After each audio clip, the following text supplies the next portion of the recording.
The first thing Felix did after teleporting to Elder Kraken's mansion was place a handwritten lengthy letter for each of his companions on the living room table. Then, he patted them with a soft smile and teleported to the council, not planning to stay behind and say his goodbyes face to face. He was never great with goodbyes, and the fact that he would most likely never return to the heavenly plane made it even harder for him to speak with Kara, Sekiro, and Miss Sinai. Plus, he was banned by Lord Hades for exposing his leaving with his memories intact. So, instead of lying to their faces, it was best to write down that he would be taking the reincarnation opportunity. "I hope you live a prosperous life," Felix uttered one last time, and then he took off the moment he heard footsteps near the door. After he reappeared, he noticed that Lord Hades was already seated on his throne all by himself. "Are you ready?" he asked emotionlessly. "Yes," Felix nodded. "I will transport you to the area near your corpse, so it will be easier for that irritating menace to pick you up," Lord Hades stated. "I understand." Felix's eyelids twitched, knowing that Lord Hades wasn't a fan of the life primogenitor. It was expected, as he had bragged to his peers, that he was reviving wandering spirits for fun against Lord Hades' wishes. Soon, Elder Kraken finished with whatever business he had on and joined them. With him on board, the connection with Felix's masters was established, and they began their preparation from the other side. "Lord Quetzalcoatl, it's time to cash in that favor, please," Lady Sphinx requested through her AP bracelet. Lord Quetzalcoatl appeared on the screen with the same friendly and upbeat expression. "With pleasure. We have received news that Felix's soul will appear straight near his corpse, so you don't need to travel far distances in the spirit realm," Lady Sphinx shared. "Really? Interesting. May I ask, how did you manage to pull it off?" Lord Quetzalcoatl raised an eyebrow in surprise. "I doubt Lord Hades will watch you do this without interfering." "Don't worry about that," Elder Kraken said that he has taken care of it. Lady Sphinx hid the truth expertly. She knew that if Lord Quetzalcoatl ever heard that Lord Hades was in this, he would get cold feet and wouldn't dare help them out. "Damn. I am kind of feeling bad for him," Thor said with a not-so-sympathetic chuckle. "He will receive the beating of a lifetime. He deserves it for his obnoxious, happy-go-lucky personality." Lord Shiva snickered from a distance while holding onto a manga book. "You just hate him for being more loved and respected than you in our circle."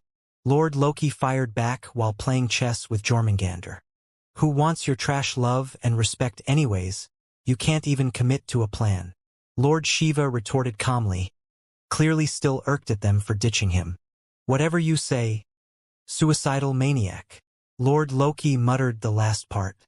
Still, Lord Shiva gave him a cold glare for a moment before returning to reading his manga in peace. It had been a century since Felix's death, and it looked like everyone's interests were slowly getting more modern. Meanwhile, Lady Sphinx disregarded their entire annoying conversation in her head and concluded the deal with Lord Quetzalcoatl. Elder Kraken saw this and sent the information to his main consciousness. Because there was somewhat of a big time difference between the two realms, Elder Kraken received the information less than a split millisecond after requesting it. "It's done. She will inform us when Lord Quetzalcoatl arrives at her location," Elder Kraken shared. Before Felix could speak a single word, Elder Kraken spoke again. "He has arrived." Felix didn't know what to do but smile speechlessly at such a peculiar experience. Without wasting anyone's time, Lord Hades pointed his finger at Felix and uttered, "I will be watching over you." Before Felix could bow his head in appreciation or show his gratitude for everything Lord Hades had done for him and Asna, he found himself in the middle of nowhere. Literally. Not even wandering spirits were seen floating in the area, making him feel like he was thrown inside the core of a black hole. Fortunately, Lord Quetzalcoatl made an appearance in less than a few seconds, showing in front of Felix in his spiritual form. Before Felix could greet him, his lips twitched at the sight of Lord Quetzalcoatl riding on the back of a wandering spirit akin to a horse. "Well, hello there." Lord Quetzalcoatl laughed as he jumped from the wandering spirit and gave Felix a quick hug. "It's been a while, little one." "It's sure been, Elder." Felix showed a fake smile while hugging him back. Who would have thought that even death can't kill you, and even the big boss can't contain you? Lord Quetzalcoatl kept laughing and patting Felix's back. I can't wait for all the trouble and chaos you will be sowing on your return. The universe has been way too peaceful after your death. Elder, you think too high, lowly? Whatever. I am eternally grateful for your help. Felix bowed his head in appreciation. Don't mention it. A favor is a favor. Now let's get out of here before we attract that old monster's attention. Before he could finish his sentence, his friendly smile suddenly froze on his face after feeling a powerful spiritual pressure land on him out of nowhere, making it impossible for him to move an inch. With Felix's enhanced spiritual prowess, he felt the pressure before it even befell Lord Quetzalcoatl. Knowing its owner, Felix could only give Lord Quetzalcoatl an apologetic look. Vermin, this is your last revival in my territory. If you dare step in it ever again, I will break my own rule and eliminate you without hesitation. Big boss, I am just... Before he could finish, a sudden ethereal palm appeared in front of Lord Quetzalcoatl and landed with a resounding slap across his face.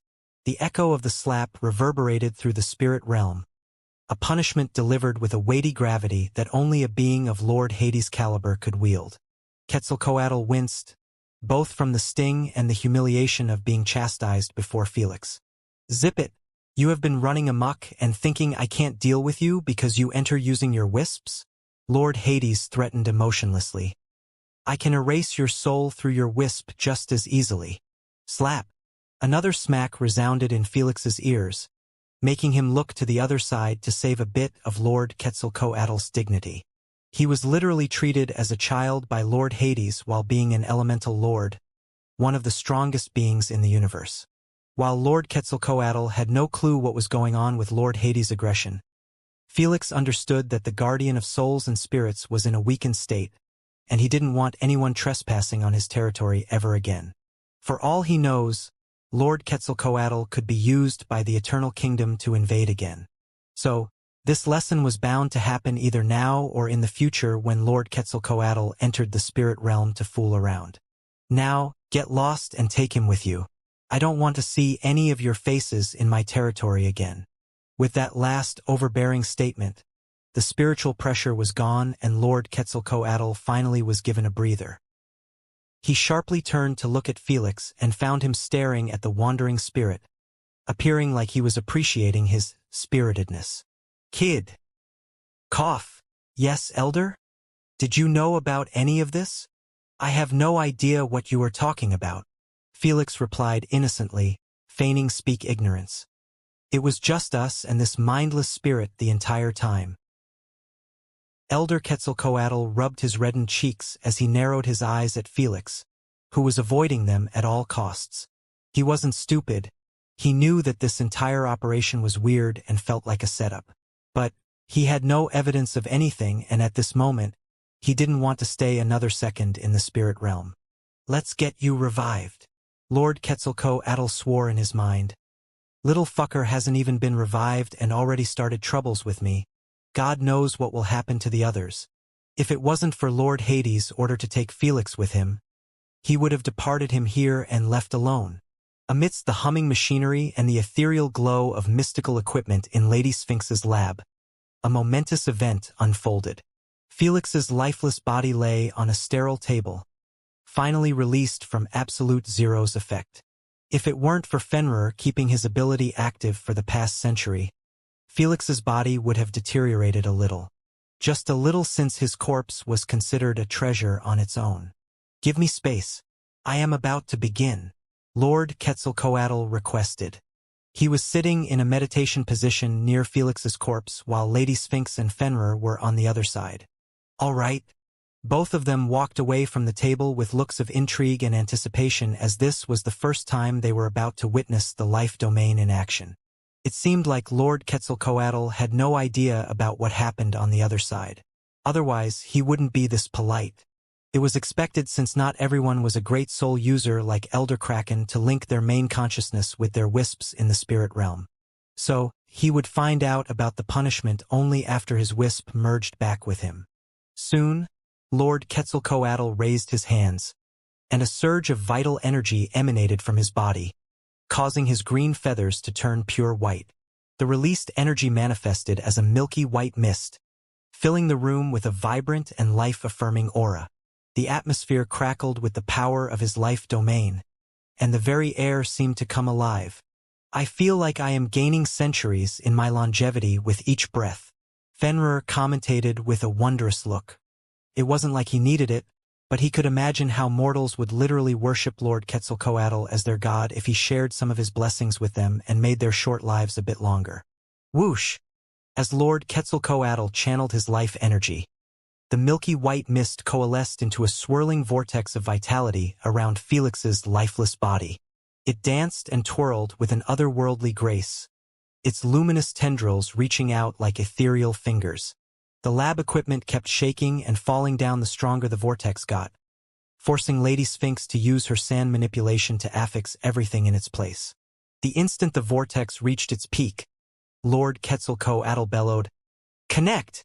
Meanwhile, on the other side, Lord Quetzalcoatl had manifested the same vortex around Felix's spirit and told him to not move an inch and simply surrender to the call. Those two radiant vortexes served as a bridge between the mortal realm and the spirit realm, connecting Felix's body to his soul. It became a conduit for his wandering spirit, drawing it back with a magnetic force that transcended mere physical laws. Slowly, but with unwavering purpose, Felix's spirit began to respond. It emerged from the depths of the spirit realm, drawn inexorably toward the swirling vortex of life energy. With each passing moment, the connection grew stronger, until at last, the spirit rejoined its rightful vessel. The room was suffused with an overwhelming sense of renewal and vitality as the milky white vortex completed its task. No wonder the soul has to be close to the body to make the revival work, Lady Sphinx commentated. The process was deemed much more complex and difficult to perform, which explained why not many people got revived after they landed on the other side. The return policy was simply too strict, and only an ability at the level of life domain could pull it off. Whoosh! Soon, the vortex grew weaker, and before long, it faded away and the lab's equipment stopped making noise. "It's done," Lord Quetzalcoatl remarked as he canceled his life domain, returning the lab back to its cold and lifeless state. "You sure? I don't hear a heartbeat," Fenrir questioned while approaching Felix and checking on his vitals. "It's not my job to resuscitate him," Lord Quetzalcoatl chuckled. "You wanted his soul is in his body, and if you don't act quick, it might leave again." Both Fenrir and Lady Sphinx gave him annoyed looks and swiftly went to help Felix kickstart his heart. Lady Sphinx focused on the main heart, which was the human one, and began performing chest compressions on him. If his body wasn't immune to electricity, she would have much preferred shocking his heart into beating again. Fortunately, Felix's body was an absolute machine, and with a mere few hard presses, his heart began beating again. Kotham! The first heart thumped with a resounding beat, like a sports car engine roaring to life after a prolonged slumber. It sent a surge of energy coursing through Felix's veins, filling him with newfound vitality. Then, the Devourer's heart joined the symphony of beats, its rhythm harmonizing with the first. Kotham! The dragon's heart came next, roaring to life like the ancestral dragon himself was awakened. Ka-thum! With the addition of Kraken's vigorous heartbeat, the room seemed to resonate with the powerful cadence of life, as if an orchestra of powerful engines revved to life. As the blood streamed through runic seed, it seemed like it bloomed into a beautiful flower with all of the vein-like roots, lightening up across Felix's entire skin. "Are we reviving a human or heart's collector? The hell is wrong with him?" Lord Quetzalcoatl was left speechless as he listened to Felix's hearts singing a song of their return. If only he knew that Felix possessed 2 more small dormant hearts for emergencies. Lady Sphinx ignored him and started carrying her examinations on Felix, knowing that his heart's beating again didn't imply that he would wake up immediately. Her assumption was reasonable, but not for Felix anymore. Without any warning, Felix's eyes snapped wide open and released 2 beams of golden light into the ceiling for a few moments before it faded away. A sudden silence befell the lab as neither Felix's heartbeats were heard nor the primogenitor's breaths. It was vacuum-like silence where one couldn't even hear his own thoughts. Before any of them could react, the light in Felix's eyes disappeared and he took his first breath, filling his lungs with the sweet air of the living. The instant the breath settled in Felix's lungs, the universe released a thunderous booming clap across the minds of all living beings in its territory. Rumble! The thunderous clap reverberated through every mind, from the humblest spirit in the spirit realm to the mightiest divine beings in the eternal kingdom. Not even Nemo's birth caused such an overbearing reaction from the universe. It was like the universe was announcing his return with a resounding acknowledgement. Wendigo and Saurus, who had been standing nearby, couldn't help but react with astonishment. Their eyes widened in shared surprise, and they exchanged a quick, unbelieving glance. Noah, Olivia, Bodadai, Candace, Empress Emily, Empress Scarlet, Werewolf's King Tresnor, and many of Scalliant's leaders dropped whatever they were doing and looked into the sky in the same direction like their souls recognized the source of the thunderous clap. Lady Yggdrasil, Erebus, Elder Aspidocalone, Siren, Kumiho, Juragumo, Cyclope, and the rest of the primogenitors all seemed to share a similar reaction to the Darkins, astounded, stunned, and most importantly, intrigued. The rest of the citizens and people were simply terrified out of their wits and went straight to the UVR's network to discuss this déjà vu phenomenon. Across the entire universe, only two people seemed to have a different reaction to the universal clap. Selphie and Lucifer. Both of them felt their hearts tingle like their souls were touched on a deep personal level. In this universe, they they were certain that only one person could make them feel this type of way. Selphie sat in the room, her heart heavy with emotions that had never truly dissipated. As she linked the cosmic event to Felix's return, her eyes began to well up with tears, and her voice quivered with a mixture of sadness and lingering sorrow. "Felix," she whispered softly, as she hugged her knees, rolling up into a small, fragile ball. The pain of losing him had never truly gone away. Instead, it lay dormant, ready to resurface at any reminder of his absence. High elves lived for a very, very long time, and the fact that their love could be directed at one person alone throughout their entire life was a blessing and a curse. In the case of Selphie, it was far worse than just a curse. 1 century had gone by and her love and desire for him had only grown stronger and stronger. On the other side of the universe, Lucifer couldn't contain his elation. "Ha ha ha! I knew it! I knew that his life wouldn't end like that." His laughter erupted like a thunderstorm, reverberating through the very fabric of existence. It was a laugh that echoed with a hint of madness and unbridled ambition. "Felix!" he exclaimed, his voice tinged with both triumph and manic glee. His eyes gleamed with an unholy light as he stared at faraway stars, and his expression twisted into a wicked grin. "The path to godhood," he declared, his laughter still resounding in the air, "has been rebuilt, and I shall ascend once more." His fixation with attaining divine power and universal domination was unquestionably fervent, and the return of Felix had revived the fires of his ambition. He wasn't even sure if this was related to Felix or not, but the copium of his destined rise was strong in him and he could never accept its failure. Unbeknownst to him, Felix was also seeking an rise, and he was his first ingredient. Just like a crab jumping into a pool of boiling oil on its own, Lucifer took off into the sky, restarting his search for Felix. Back in the lab, Felix was the only one who didn't hear the thunderous clap. He stood up from the table and sat on its edge with a disoriented look, having a peculiar, undescribable feeling he never experienced before. "Is this what it feels like to return for death?" he muttered in a daze and lifted his head to look around him. The moment his eyes landed on Lady Sphinx, he couldn't take them off from her anymore. "Master!" Felix rarely got emotional, but the sight of his master after losing his life made him unable to remain seated anymore. Before Lady Sphinx could speak, she found herself enveloped in a deep, heartfelt hug. She gasped softly at first, her surprise giving way to warmth as his arms encircled her. Her guard dropped completely, and a gentle, genuine smile graced her lips. She leaned into the hug, her fingers softly caressing his hair. "Welcome back," she murmured. Although Lady Sphinx was strict, stern, and always hard on Felix, she really cared about him just like a son, and whether she could admit it out loud or not, she missed him dearly in the past century. "Sphinx, what's the meaning of this?" Unfortunately, their heartfelt hug was interrupted by Lord Quetzalcoatl after his wisp merged with him, and he witnessed what happened to him on the other side. His friendly tone was nowhere to be seen. "What are you on about?" Lady Sphinx frowned. "Don't act dumb with me now, we are both above it," Lord Quetzalcoatl remarked with a disgruntled expression. "What's your boy's relation to Lord Hades?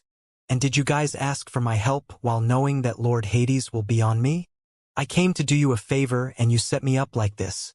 It was within his right to be mad, as no one would accept such a scenario. "Master, let me handle it," Felix interrupted Lady Sphinx, not wanting to put her in a position to be scolded for something related to him. Lady Sphinx smiled and remained silent, letting him take care of it. "Kid, I wasn't addressing you." Lord Quetzalcoatl eyed Felix coldly. Lord Quetzalcoatl might be playful, friendly, and upbeat, but it didn't mean that he would let anyone ride on his back and disrespect him like this. "This is my matter and you will talk to me," Felix replied collectedly. "Is that so?" Lord Quetzalcoatl applied his formidable spiritual pressure on Felix, expecting him to yield and to bow to his authority as an elemental lord. But Felix, resolute and unfazed, refused to back down. Instead, he summoned his own spiritual pressure, matching Quetzalcoatl's with unwavering resolve. "Kid, just because you can handle Primoji," before Lord Quetzalcoatl could finish his sentence, he started to sense Felix's spiritual pressure growing in intensity and force with each passing moment. Just as he was processing this inconceivable situation, Felix's spiritual pressure surged forth like a tidal wave, overwhelming Quetzalcoatl's own. The ancient deity's resistance crumbled under the sheer power of Felix's spirit, and his spiritual pressure was forcibly taken down. The shock that coursed through the primogenitors was palpable at such an unbelievable sight. Even the elemental lords in Lady Sphinx's mind were left utterly stunned. All of them heard from Elder Kraken that Felix's spiritual pressure was told to be more advanced than primogenitors after his new empowerment. But hearing about it was one thing, and witnessing it in action was another. It was a moment that defied their understanding of the natural order, a moment where an indomitable human spirit had bested a deity's might. "I can't believe this. Felix has really leveled up his social status above primogenitors. No wonder the universe made such a sound. It was the birth of the first human above all mortals and deities." Thor muttered in a daze. "This is unreal." Carbuncle responded, just as taken back as him. "He can now single-handedly own the entire universe if he desires, as long as the Unigens do not interfere. It can be said that he has really reached the pinnacle." Lord Shiva snickered. Who would have pondered he would pull it off? Everyone in Lady Sphinx's mind was working their best to help Felix reach this stage, or at least get close to it. Now that he had achieved it somewhat overnight, it left them unable to accept it right away. It might be just spiritual pressure, and one's strength depended on many other qualities. But all of them understood that without a spiritual pressure to back them up, they were utterly meaningless. It was like a mortal standing against a primogenitor. It didn't matter if he spent millions of years mastering his elemental manipulation. One glance from a primogenitor was enough to put him in his place. Abruptly, the deafening silence was broken by Felix as he articulated with his head bowed in the direction of Lord Quetzalcoatl. "Elder, I deeply apologize for making you get punished by Lord Hades. It was never our intention to cause you trouble. If you lent us an ear, we can explain the situation, and then you can be the judge whether Lord Hades' punishment was a good thing or not." Yes, of course." Lord Quetzalcoatl woke up from his daze and answered absent-mindedly, seemingly still trying his best to process what had just happened. As they said, when the sword comes forward, the pen falls down. Now that Felix had displayed that he wasn't to be fucked with, He had gained Lord Quetzalcoatl's attention forcefully even with the age disparity between them. It was like Lord Quetzalcoatl had no other choice but to respect having a conversation with Felix since he was considered now as the weaker side. Soon, Felix began narrating a bit of what happened during the Eternal Kingdom's invasion and how Lord Hades was on his toes with any foreign entry. He obviously didn't give him the details and just enough to believe him. He went this far since Lord Quetzalcoatl had indeed been good to them, and it wouldn't be in their best interest to get on his bad side or create a lasting grudge. After he was done with the narration, Lord Quetzalcoatl turned to Lady Sphinx and she backed him up with a single head nod, making him understand that the situation was far more complex than he anticipated. They actually dared to invade the spirit realm and almost won. Fuck! How did I miss such an event? Lord Quetzalcoatl held his head in frustration at the thought of not being there to witness such a glorious war. We know you have a big mouth, but you must keep this to yourself, Lady Sphinx warned. Lord Hades wouldn't take it nicely if he knew that the invasion's news is spreading out. You don't have to tell me twice. Lord Quetzalcoatl agreed with a faint shiver coursing down his spine after recalling what Lord Hades did to him. He felt his wrath through and through, making him understand that he was done fooling around and being polite. He also realized that if it wasn't for Felix's mission, he might have entered the spirit realm at a different time and got caught by him. Then, he might not even receive a couple of slaps and a warning, but utter erasure right there and then. Unigens couldn't give a shit about the primogenitors' lives as they see them just like any other mortal. So, we good? Felix asked with a faint smile. Lord Quetzalcoatl stared deeply into Felix's eyes, knowing that there were so many juicy secrets he was hiding. Like the fact that his relationship with Lord Hades was so good he allowed him to get revived with his memories intact. Or his spiritual pressure reaching a drastic level even primogenitors had no clue how to achieve. Still, he nodded. We good. Just like Felix didn't want to create a grudge against Lord Quetzalcoatl, he also realized that it was best to be on his side. Especially now more than ever. Thank you for everything, Elder.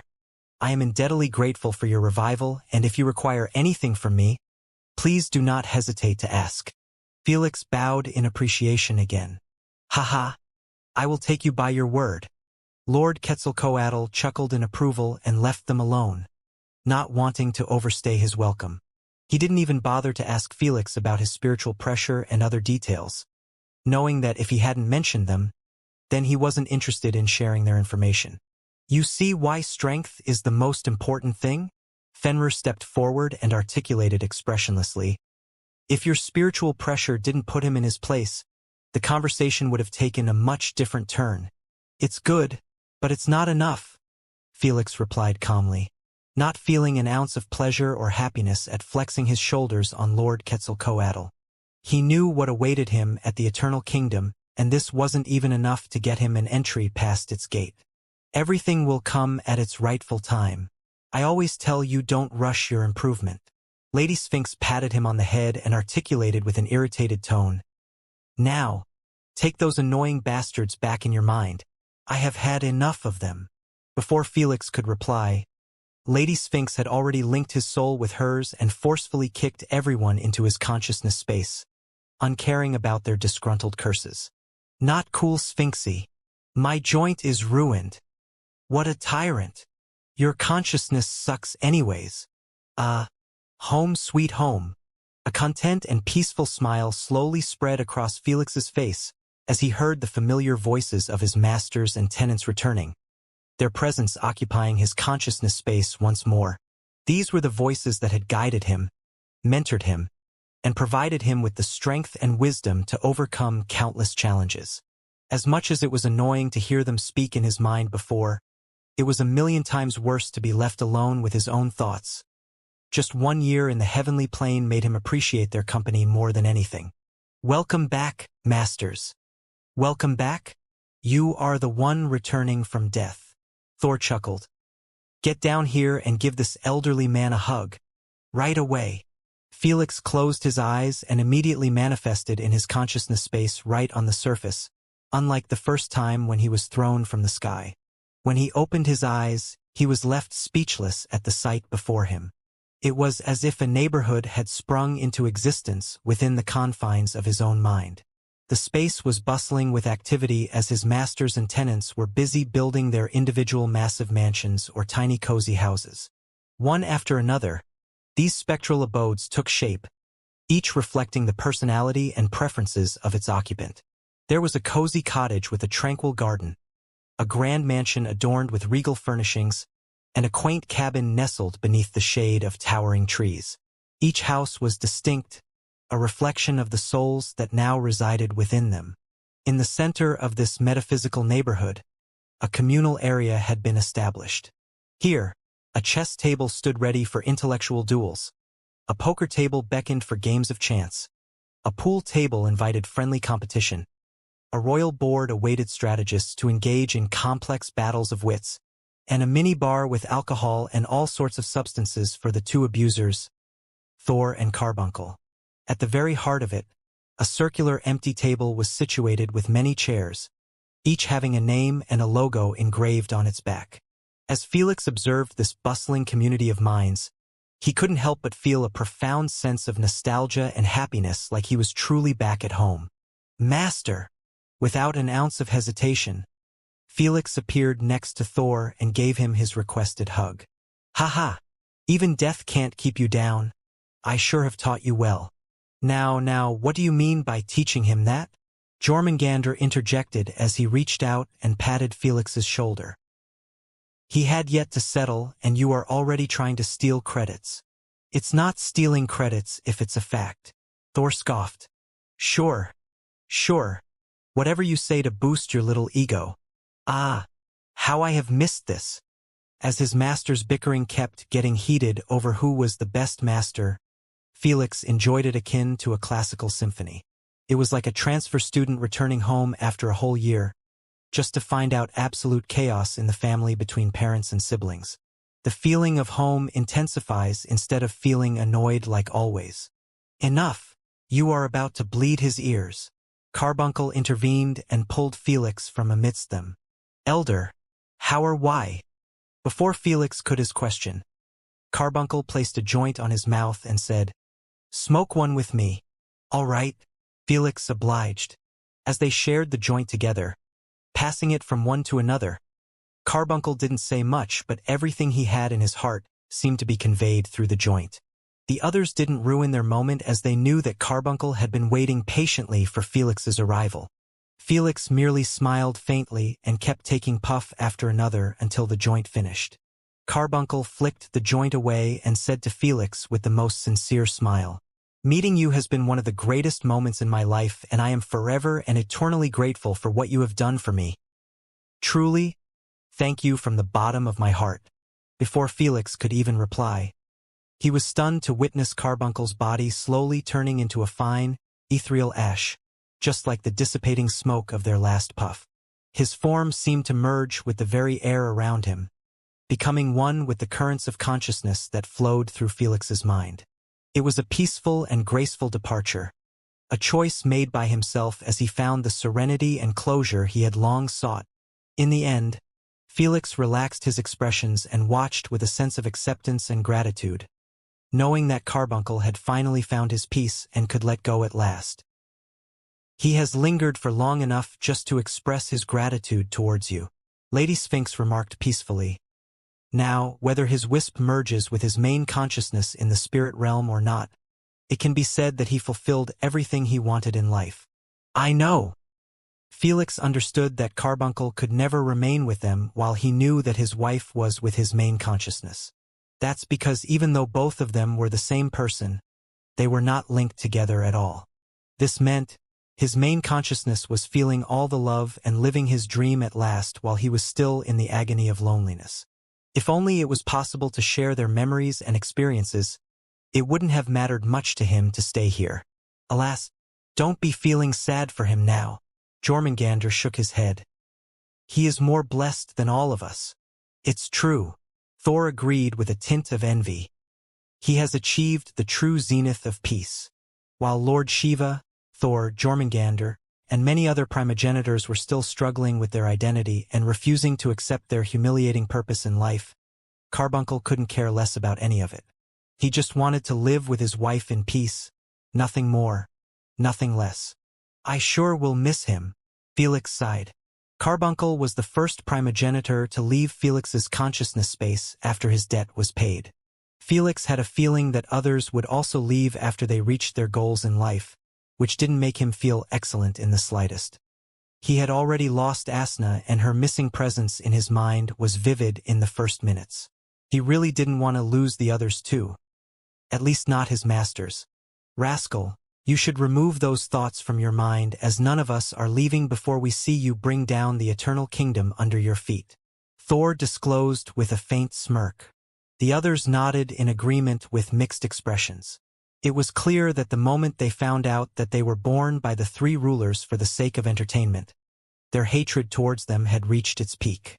Now, even if Felix killed Sweris and Wendigo or helped Lady Sphinx collect all the monoliths, none of them had any plans of ditching him. There was no need to mention the three lords. You are in it for a show then, as I have no plans of leaving the eternal kingdom in peace, Felix said coldly. Half an hour later, Felix was seen sitting on a bed in one of Lady Sphinx's many rooms inside her supermassive pyramid-like research facility. He had one AP bracelet on his wrist, and the others belonging to the dead tenants were turned into small accessories. He had just exited from his consciousness space after a lengthy conversation about his future with his masters. Everyone knew that Lucifer was their new target, followed by Nemo's alter ego. But Felix decided to log in to the UVR and check on the SG Alliance, his friends, his race, Nemo, and many other matters. A century has gone by. That's 10 great resets. Felix smiled wryly. With how rapid the development of the Alliance, I am sure many things were changed. First, let's reconnect with the Queen. Without further ado, Felix brought the bracelet in front of his eyes and called for Queen AI. The moment he did so, the bracelet screen turned on and Felix found himself inside a tiny empty white room. Welcome, Sir Felix. Welcome back, Sir Felix. Queen AI corrected herself mid-sentence after Felix's consciousness matched with his previous consciousness before his death. It's sure nice to hear your monotonous voice again, my queen. Felix chuckled, but Queen AI paid him no heads. Sir Felix, do you want to redecorate your private room to its previous condition? Queen AI asked. Not now, Felix inquired. Tell me first about all my voided contracts after my departure, and give me a summary of all the major changes occurring in the Alliance in the past century. As you wish. Queen AI went ahead and mentioned all the voided contracts, which included his subordinates/slaves contracts, his Supremacy Games platform contract, his Mariana Federation contract as their leader, and many other individual but non-important contracts. Since Felix made sure that all signed contracts didn't have a death penalty after voiding them, Queen AI didn't do anything to him after his return. Honestly, she wouldn't do anything even if he broke such contracts, since Lord Loki was her true owner and he had Felix protected. In fact, before Felix even connected to the UVR, he requested that Queen AI didn't announce his return to anyone. At this moment, he had no interest in exposing his return to Lucifer or his enemies. He wanted to have the first jump on them, even if he could take them on quite easily. What about major events? Felix moved on, not too bothered by the lost contracts. Noah Maxwell has risen to become the new Grand Supreme Leader after dethroning Hive Guardian N0. His ascension marked a shift in the balance of power, giving the human race 2 votes in the 10 Rulers' Council. He actually pulled it off and became the number 1 in less than a century? Felix was pleasantly surprised. He was already informed that Noah was giving it his best to challenge the top 10 Supremes in order to become the new Grand Supreme after his departure. He believed that he had in it him if he truly worked his ass off, but he also understood that High Chieftain Lokaka's wife and Hive Guardian N0 weren't weaklings. Even the 2 dragon heads, Bimid and Curson, weren't to be messed with. Show me a replay of his battles, Felix requested with an intrigued tone. Queen AI transformed the private room into a vast, desolate desert, like battlefield, with Noah on one side and red-clad head Bimid on the other. Noah's presence, with his pale face, white hair, and piercing blue eyes, stood in stark contrast to the crimson fury of the massive dragon. Hooah! The crowd in the sky cheered at the top of their lungs. causing the sand dunes on the battlefield to move akin to tidal waves. It's sure been a while. Felix smiled faintly in enjoyment at this heated atmosphere. Even though he fought in the Heavenly Plains tournament, the feeling was nowhere close to the one in the games. Snow Prince! Bymid roared, flames erupting from his maw as he soared into the sky. Snow Prince? PFFFFF. I am sure Noah is dying inside to be called that. Felix laughed in amusement. As he expected, Noah's expression turned for the worse the moment he heard his nickname being called. His Supremacy Games name was actually Noah Maxwell. Literally his ID name with nothing too fancy. Alas, that was the worst mistake he had ever made. He really is innocent if he thought the fans would call him by his name instead of giving him a new cool nickname. Felix chuckled. If it was up to him, he would have also used his first and last name in the games, but he understood that it was best to give himself a decent respectable nickname than allow the fans to do it for him. Whoosh! Meanwhile, Bymid summoned a blazing orb of condensed fire, launching it with ferocious intent toward Noah. He wanted to end him right there with a nuke. The fiery projectile hurtled through the air, a deadly force of destruction. But Noah, the master of ice and cold, remained unfazed. Absolute zero projectile. With a flick of his wrist, Noah summoned a small sphere of icy mist and hurled it at the flaming orb. The moment the orb went through the sphere of mist, ice crystals formed, encapsulating the orb, and it hung suspended in time. Smart, Felix praised with an astounded look. He understood that what Noah did was no easy task at all. He managed to create a way to manipulate his ultimate ability in a manner that could limit his energy consumption and also give him more leeway in its management. Normally, he could have only activated and deactivated the supreme ability since he had no clue how it worked. But, instead of just activating it and freezing time in a large area around him, he targeted a small area of space and activated his absolute zero on it, which allowed him to create that icy small sphere. With his ice manipulation, he could easily either enhance its size, decrease it, throw it, or keep it on him. It was truly an ingenious way to walk past the imposed limitation of the ability. Bymid, undeterred, unleashed more flaming orbs one after another. Each time, Noah repeated his elegant dance, enveloping the fiery missiles in his icy embrace. TSK, this again. Is this the only ability you have? Bymid's frustration grew with every attempt, as he watched his attacks turned into frozen relics. Realizing that his orbs would never reach Noah's danger zone, Bymid released another flaming orb, and this time, he blew it up manually before it could get captured by the misty sphere. Boom! Absolute zero barrier. Expressionless, Noah put himself in the same icy sphere, and everyone watched how the nuke's explosions halted the moment it touched the barrier. The rest of the explosion continued expanding and erasing the desert, but it did absolutely nothing to Noah. After the dust settled, Noah was seen flying through the mushroom cloud with 2 pairs of snow-white wings, rushing in the direction of Bymid. Bymid's pride as a clan head dragon forced him to not turn his back and run away with his tail between his legs. Bring it on! Determined to face Noah up close and personal, he charged at him with incredible speed, his fiery breath billowing forth. Pride is really the greatest weakness of the dragons. Felix shook his head in disappointment after realizing that dragons' pride as the superior race was still running strong in their blood after everything that happened to them. Now, Bymid fell victim to it again as the moment he tried to turn Noah into ashes. Time itself seemed to freeze as his colossal form became encased in the icy grip of Noah's power. Unable to move, Bymid let out a roar that was now muffled by the glacial time prison that held him. His flickering flames and his once fiery demeanor were extinguished. Felix didn't need to watch the rest of the fight to know how it would end. He canceled the battle and requested Queen AI to show him Noah's battle with Guardian N0, believing that it should be one of the hardest battles for Noah. Even Felix at that time wasn't too keen on duking it out with Guardian N0, understanding that his mental prowess was on another level. However, the battle went in the opposite direction of what he expected. Noah defeated Guardian N0 by creating a small barrier of absolute zero around his head. making it impossible for anything to avoid its time-freezing powers. Not even mental attacks were able to penetrate through it, and without them, Guardian N0 was just like any other opponent. Damn, Absolute Zero is really something else. Felix was left speechless. What did you expect? Thor remarked. The ability to freeze time at will always triumph if there is nothing to counter it. Felix knew that he was right, as his lesser time spells were extremely powerful and made most of his recent fights easier. Plus, Fenrir has helped the boy bridge closer to the 900 kbf mark through many extraordinary means. He added, I can tell, he has gotten way stronger than before. Felix nodded in agreement. Unfortunately, this seems to be his peak limitation. Fenrir shook his head.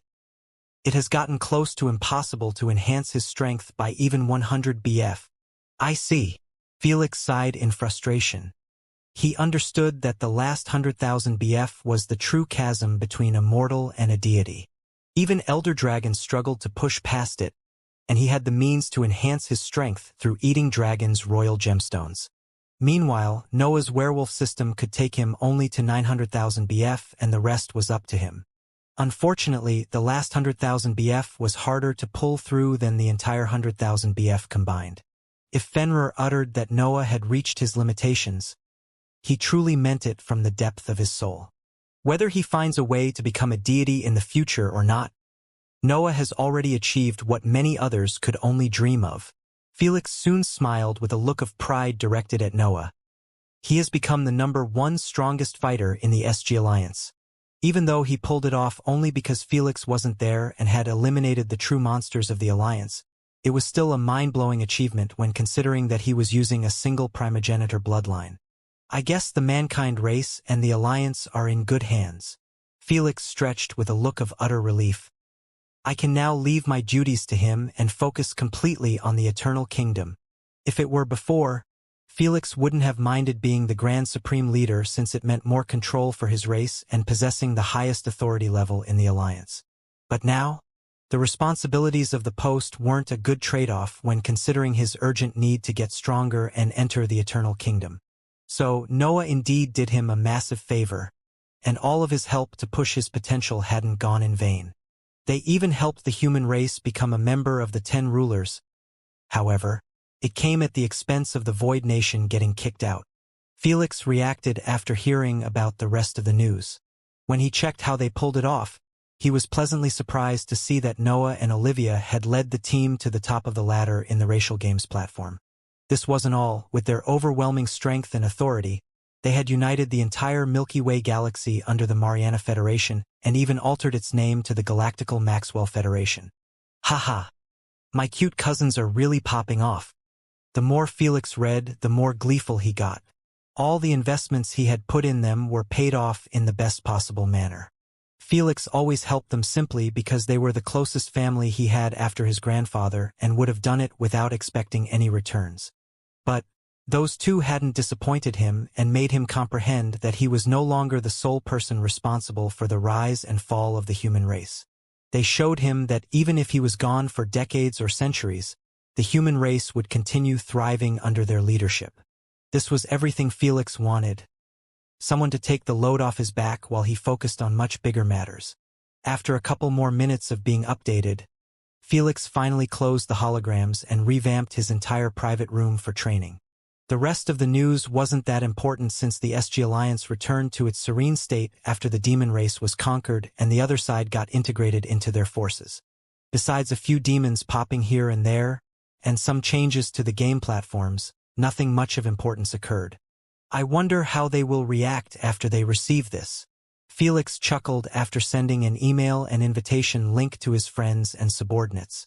Then, he started some easy training, wanting to get used to his body again. Inside the Wormhole Express Company's headquarters, Botadai was seen staring at an email notification on his holographic display, his heart pounding with a mix of disbelief and shock. He quickly tapped the message and read it over and over, his antennas leaning close to the hologram as he tried to comprehend the words. "He's back," he muttered to himself. If it wasn't for the invitation link in front of him with Felix's unique ID imprinted on it, he would have thought someone was playing a nasty prank on him. If there is one person I am certain can cheat death, it has to be him. Ha ha. Soon. Botadai burst into excited laughter and pressed on the invitation link immediately. At the same time, in the Great Maxwell Federation's council, Noah was seen sitting on the tallest chair with many holograms in front of him, showcasing hundreds of data related to mysterious lost civilizations, unique extinct natural treasures, and more. He worked his ass off to reach the peak of the Alliance for the sake of being the first to obtain any piece of information about new findings related to civilizations, treasures, pocket dimensions, and such. Obviously, he was looking into them for the sake of finding new ways to increase his strength and push through the last 100,000 BF. Unfortunately, nothing much was found of value, and even if new peculiar treasures were found and he obtained them, his strength remained stagnated. Nothing. Sigh. Is it really over for me? Noah rubbed his tiresome eyes for a moment. When he opened them again, a picture of his little sister came before him, forcing him to get rid of those thoughts instantly. I can't stop, I won't stop. Noah's visage turned cold and expressionless again, continuing his research. VRR. Suddenly, his AP bracelet vibrated, catching him off guard as he had put it on silence mode, making it impossible for anyone besides the 9 rulers to reach out to him. When he glanced at the screen and saw an email sent by Felix, his expression, usually so composed, broke into a rare shock. It can't be. He muttered as rapidly pressed on the email and read its details, leaving him with various thoughts roaming in his mind. But as the Grand Supreme Leader, he swiftly took control of his raging emotions and accepted the invitation link, wanting to check with his own eyes the validity of the news. It was clear that Fenrir hadn't told him anything about Felix's adventure in the spirit realm. Meanwhile, Olivia's heart skipped a beat when she saw Felix's email in her inbox. Her emerald eyes welled up with tears as she read the words, her emotions a whirlwind of joy and disbelief. Felix, have you really come back? She hugged her holographic display to her chest, remembering their childhood escapades together. Without an ounce of hesitation, she clicked on the invitation link and got teleported. While everyone's reaction was leveled, Selfie almost suffered from a heart attack, her fingertips trembling on her holographic keyboard. She couldn't believe her eyes, thinking that she had started to hallucinate at last. When she recalled the cosmic thunderclap and her soul's tingling in familiarity after hearing it, her heartbeats started accelerating rapidly. Interesting, the kid has been revived? Lady Yggdrasil remarked with an intrigued tone as she watched the situation from Selfie's mind. However, when she saw her daughter's reaction, she started to feel that Felix's return might not be the best thing in the world. Sigh, here we go again. Lady Yggdrasil smiled wryly at the sight of her daughter swiftly accepting the invitation link without uttering a single word. Whoosh, whoosh, whoosh. Noah, Olivia, Botadai, Selfie, Elder Cyclope, Malik, Queen Allura, and many of Felix's trusted people showed up simultaneously in his private room. However, Candace and all of the Void Nation's upper echelons were missing. Felix. Boss. It's really him. Master. Ho-ho. Have you actually returned from the clutches of death? I was worried for a second that my great masterpiece would not have a master. When Felix heard their familiar voices, he smiled and halted his training. He turned to face them and uttered with a playful tone, "Did you miss me?" "Aye." Before he could the rest of his sentence, he found himself jumped at by both Olivia and Selfie, embracing him as tightly as their arms could hold him while sobbing out loud. There. I am here now, everything will be okay." Felix softened his tone as he caressed their heads, feeling the pain behind their wails. His voice seemed to make things even worse as their cries only got louder. Felix raised his hands in defeat as he looked at the others, only to find out Queen Allura, Malik, and even Botadai had teary eyes. This made Felix feel appreciative and delighted, as nothing beats knowing that there were many people who cherished you with all of their hearts. "I am back," Felix uttered, his voice as serene as the breeze blowing behind his back. After a couple of minutes, Felix was finally released from Selfie and Olivia's embrace, letting them get out everything in their chest. Even though they stopped embracing him, they didn't leave his side at all. Felix wasn't too bothered by it, understanding that anyone would have reacted the same if their loved one came back from the afterlife after an entire century. It was a dream come true for many, and none of them expected it to happen. After everyone sat down, Elder Cyclope was the first to ask what was in everyone's minds. "Boy, did you really die and visit the spirit realm?" While everyone was pretty certain about it, they were still incapable of understanding how it was even possible to go there and return, especially not after an entire century. "Yes, and it was quite the experience, to be honest." Felix chuckled. "Whoa!" Badadai exclaimed in wonder. "Can we know how it went?" "To be honest, I can't share with you much of the details." Felix shook his head. While Lord Hades didn't tell him to keep his mouth shut about matters related to the spirit realm and heavenly plane, Felix understood he shouldn't do it, especially when he told him that he would be watching over him. "I expected as much."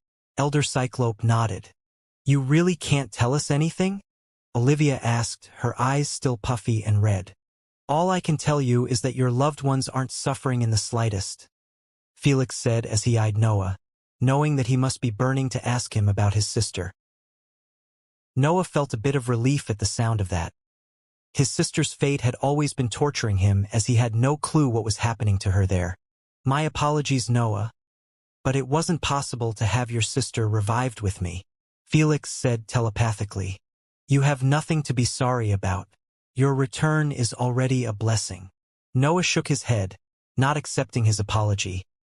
"Plus, if there is someone going to revive her, it will be me. That's the spirit." Felix smiled, realizing that Noah had grown a lot in his absence. "Can we know at least how did you come back?" Queen Allura raised an eyebrow. "I can't think of it being easy, otherwise everyone will be doing it." "Well, returning isn't the hardest part." Felix smiled wryly. "It's doing it while still maintaining your memories." Felix went on and explained to them that spirits lose their memories the moment they die, leaving them akin to mindless ghosts. While this raised plenty of questions in their heads, like how Felix was able to revive when this happened to him, Felix kept his mouth shut throughout the entire conversation. In the end, everyone dropped the matter against their burning curiosity, and Felix changed the subject to the Alliance, showing his appreciation to Noah and Olivia. "You guys have really made me proud," Felix said as he patted Olivia and eyed Noah. "Hee, of course, we would have never allowed everything that you have built to end in ruins." Olivia giggled in enjoyment. "We had to maintain your legacy regardless of what." "I did what I had to." Noah bowed his head a little in Felix's direction and uttered, "I have kept your seat warm for you. You may reclaim it any time you want." Noah didn't feel even a little bit saddened or angered that all of his efforts to become the new supreme leader would be in vain. In his eyes, no one was more deserving of this title than Felix, and he would gladly hand it over without an ounce of hesitation. Luckily for him, Felix had no interest in it any longer. "Nah, you keep it. I have other matters to handle," Felix informed. "I have no plans to announce my revival to the public, so I wish that this stays between us." "Are you sure?" Noah asked. "Yes. Well, your secret is fine with me, though I am anticipating your public return." Elder Cyclope chuckled as he stood up. "Round 2 against the Darkins will sure be fun." Then he left the gathering, not too interested in staying with the youngsters. After he took off, Felix and the others stayed together for an hour or less before Felix started sending them off until only Olivia, Malik, and Selfie remained. Even Noah and Badadai left, as both of them had plenty of responsibilities to deal with. Badadai was promoted to a high position in the Wormhole Express Company after his contract with Felix was terminated.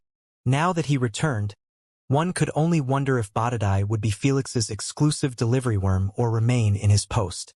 "By the way, where is Sister Asna? Didn't you call for her too?" Olivia suddenly asked with an inquisitive tone. Selfie flinched after hearing Asna's name, but she remained silent. Asna won't be around for a while," Felix replied with a forced smile. "Ah, I see." Olivia didn't know what happened between Felix and her, but she could see that he wasn't comfortable with the subject, so she dropped it. "Did they break up?" Meanwhile, Selfie's eyes brightened up in delight, knowing that it should have been impossible for Asna not to attend such an important moment. In her eyes, either Felix met with her before them or something happened between them and their relationship wasn't on the right path. If only she knew what truly happened, one could only wonder if she would still feel joyful at the opportunity or if her kind soul would get in the way.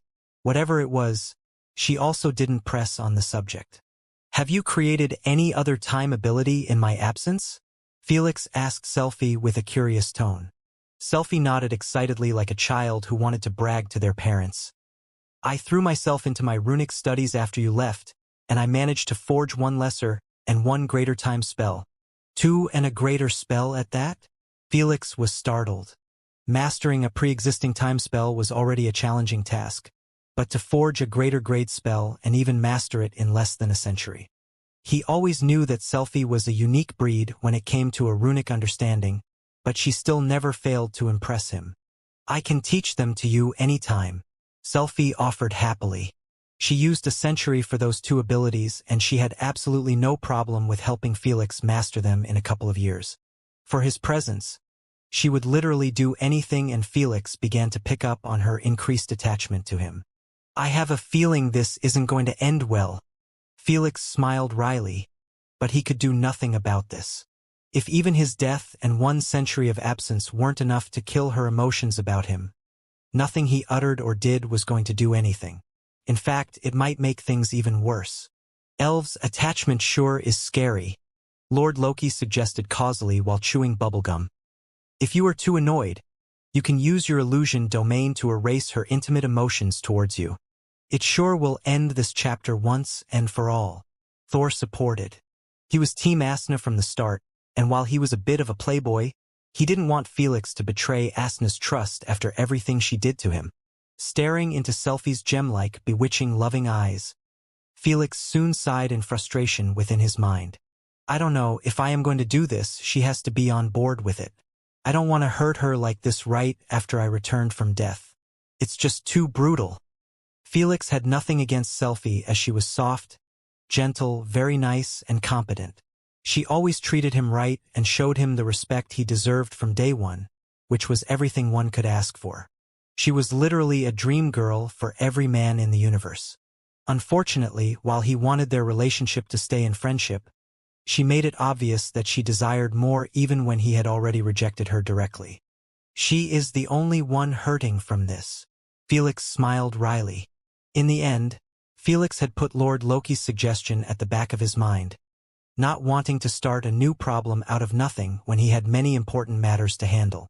After spending more than a couple of days with his friends, catching up on everything and just enjoying their time together through parties, hangouts, and such, Felix finally sent them back home and had the rest of the week to himself. Even when was hanging out with them, he didn't get into relaxation mode at all due to Asna's crisis and Nemo's peculiar situation. His friends had noticed his attitude and questioned him many times about it, but Felix shrugged it off until they gave up on asking him.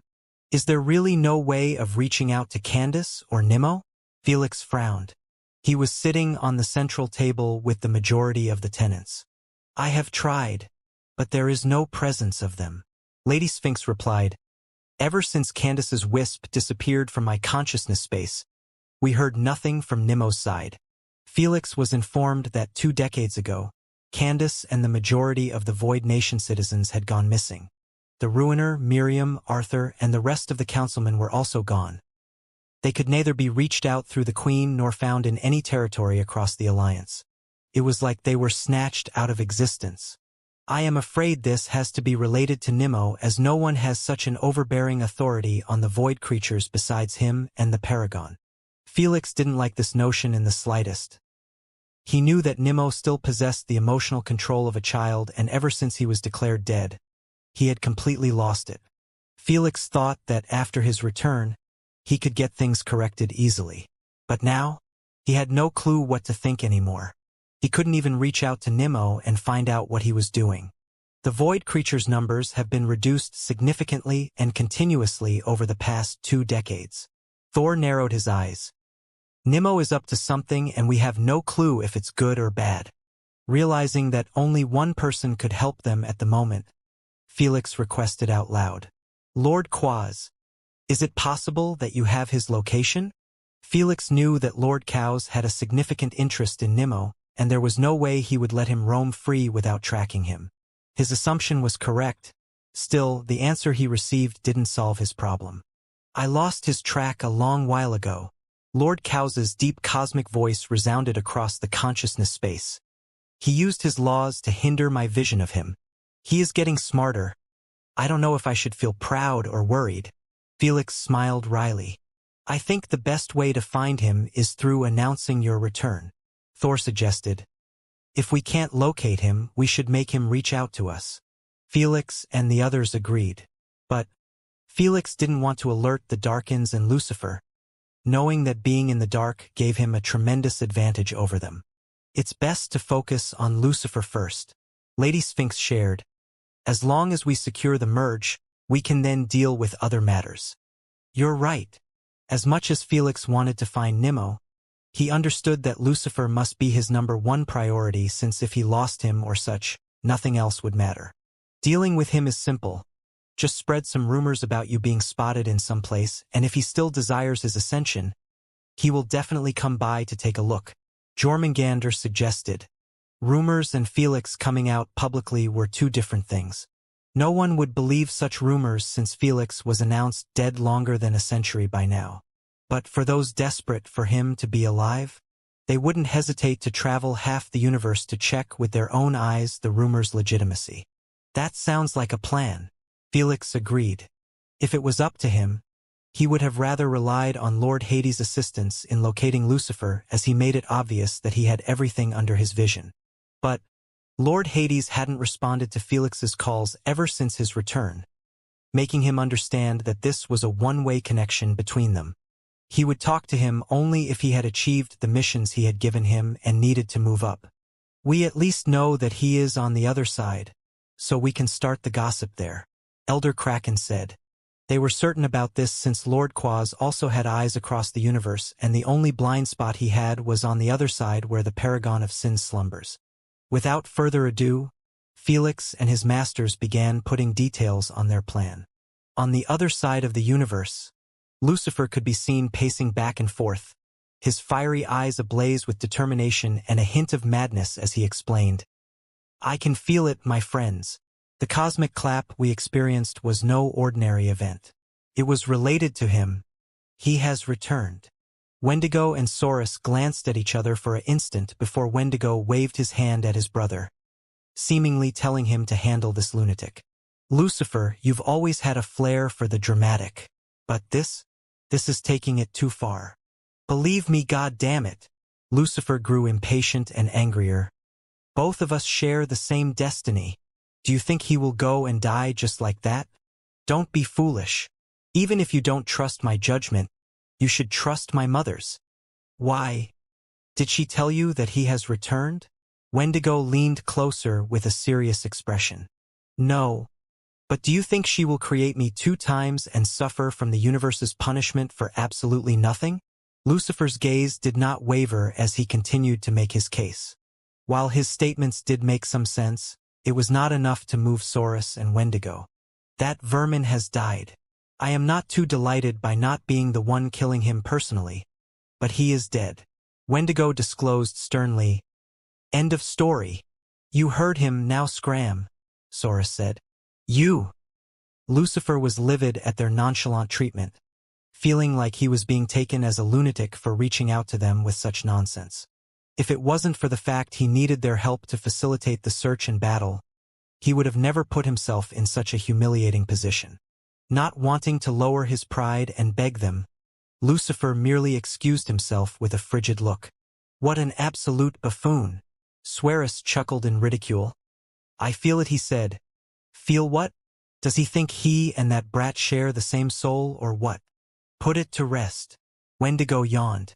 We just have to keep our distance from him. He seems to be losing it on a daily basis. Couldn't agree more. A couple of days later, Wendigo and Saurus were forced to eat those words after finding out about a new hot piece of rumor and a short clip spreading in the other side's network. The short clip showed a similar-looking person to Felix captured while he was walking across a busy market on planet Garana, which was still ruled by the Luminaris race. The footage was seized from a high angle and lasted for a mere 2 seconds before it ended. The title of the footage was, "The Previous Grand Supreme Leader is Alive." This footage alone had more than 50 trillion clicks in less than a couple of minutes of it being posted. Is this shit real? Soros' eyes widened to the limit while placing them a mere inch away from Felix's foggy face in the clip. Stop fooling around. It's clearly fake news to get some attraction. Wendigo didn't seem too interested in the clip. Anyone can copy that brat's face and create viral news about him to increase their social media's visibility. I know that. But this boy's face, albeit unclear, gives me the urge to punch it. Soros muttered. Only that brat makes me feel this way. Wendigo rolled his shadowy eyes and ignored him. Whatever, I know that lunatic will most definitely check this out, even if there was a 0.001% chance of it being more than a rumor. Soros dropped the matter for now, knowing that Lucifer would check its legitimacy for them. It's him. As he anticipated, Lucifer didn't have an ounce of doubt in his mind about Felix's identity in the clip as the moment he looked into his eyes. He sensed the same familiar connection. He wanted at the start to take this information to the Darkins and seek their assistance in taking down Felix, not wanting to take any risks in his second chance. But he concluded up rejecting the notion after remembering their previous attitude. Evil manifestation. Lucifer used a tiny hidden portion of evil energy, which was stored in Garana, and manifested his body through it. He had placed his evil energy in many areas around the other side to ensure his freedom of movement. To avoid trouble with the Alliance and the primogenitors, he controlled the evil energy to not spread out again. Even though he had the strength to create massive chaos in the universe in Felix's absence, he decided to remain low-key. The Ascension was his end goal, and if creating chaos wasn't going to fulfill it, there was no point in wasting his time and energy. After he disguised himself, he took off in the direction of Garana's capital city. In less than a couple minutes, he had invaded it and arrived at the busy marketplace, where the video was taken. He closed his eyes for a moment and activated his senses to the limit, unbothered by the noise around him. Unfortunately, his senses failed to pick anything. Did he already leave? The clip was taken not long ago. He can't have walked. F.A. Before Lucifer could finish his thought, a hand was placed on his right shoulder out of nowhere. Looking for me? A devilish-like whisper followed soon after, sending a cold shiver down Lucifer's spine after recognizing the voice. I. Whoosh, whoosh. Just as he wanted to put some distance, he found himself in a different place. A small dimensional pocket, resembling a pristine, featureless surface floating in the void. Isn't this an interesting situation? Two deities who escaped death facing each other again. Felix remarked casually as he eyed the distressed Lucifer. Lucifer heard him but didn't really register what he said. He was still processing this sudden frightening development. Was I baited to make an appearance? Why? He can't have known about my revival beforehand? Who told him? Do I escape and plan for another opportunity? Many questions roamed Lucifer's mind. Nothing made sense to him as he knew that Felix should have never known about his revival unless the Darkins told him. It was unimaginable for those two to help out Felix with anything. No need to overwork your little brain, Felix mentioned. I brought you here to give you a chance of ascension and fulfill your destiny. Lucifer eyed Felix coldly for a few moments before finally breaking his silence. Are you taking me for a joke? Always have been. But trust me, not this time. Felix smiled sincerely. I want you to attempt to possess my body and ascend. And if you succeed, you will have a clear path to godhood as you have envisioned. Felix had absolutely no clue how the ascension process worked, and if it was the same as shown in Lucifer's illusion, then he wanted him to kickstart the process again. Only this time, their souls would clash for real. I don't know if you have hit your head, but there is no way I am trusting a single word coming out of your lips. Lucifer sneered. I am content with knowing you are alive for now. We will meet again in the future. Lucifer prepared to take his leave, having no contemplated of staying here for another second. He was in a different space and without any preparation, making him on the weaker side. Now, with an actual confirmation, he could ally with the Darkins again and use them to ease the battle if just by a little. Unfortunately, after he closed his eyes and opened them again, he found himself still in the same position. He knitted his eyebrows in disgruntlement and attempted again to manifest his consciousness in a different evil energy cloud. Alas, he kept opening and closing his eyes until he seemed like he was blinking, but still no results. What did you... Am I in an illusion? Lucifer dropped the tough act immediately and began looking around him with a distressed look. His first assumption was an illusion, but he recalled that his mother told him that he was significantly resistant to them after she used a piece of her consciousness to revive him. You wish it was an illusion. Felix smiled as he approached him calmly. Stay away. Lucifer jumped backward and launched 2 condensed spears of crimson evil energy. As they approached Felix, he didn't bother to use an ability to block them. He merely kept walking forward and the spear's trajectory was altered against their will, flying past him like he was protected by an invisible, untouchable aura. You! When Lucifer sensed the aura, his blood turned cold and his gray face turned as white as a piece of paper. As Felix got closer to him, the aura became more overpowering and overpowering until it completely encompassed Lucifer. Thud! His knees and arms slammed against the ground, leaving him in a dog posture, trying his best to resist the overbearing spiritual pressure. It can't be. It can't be. This must be an illusion. Must be. Lucifer refused to believe the reality before him no matter what. Who could blame him? Felix was overpowering him with nothing but spiritual pressure, which shouldn't have been possible when deity's spiritual pressure was considered the peak in the universe. I know what you are thinking. Felix stopped in front of him and sat on the ground. He rested a hand above his knee, taking a comfortable position while Lucifer was fighting for his life to even raise his head. You must be thinking that it's impossible for me to possess a higher grade of spiritual pressure than deities, and this is purely an illusion. Felix chuckled as he waved his index finger up, causing Lucifer's head to lift up immediately. He was sweating all over and his facial structure seemed to be under 1,000,000 tons of gravity force. Unfortunately for you, this is as real as it could get. Felix smiled. This small dimension is on total spiritual lockdown, making it impossible for any soul or a wisp to enter or leave. So, are you going to give yourself a chance and ascend through me? Or should I erase your existence again? While Felix was finishing the last part of the sentence, a small orb of pitch-black void domain manifested above his palm and hovered there, menacingly. He wasn't really going to use it on him since it would do nothing but erase his body and current consciousness, giving him a chance to be revived in a different place where evil energy existed.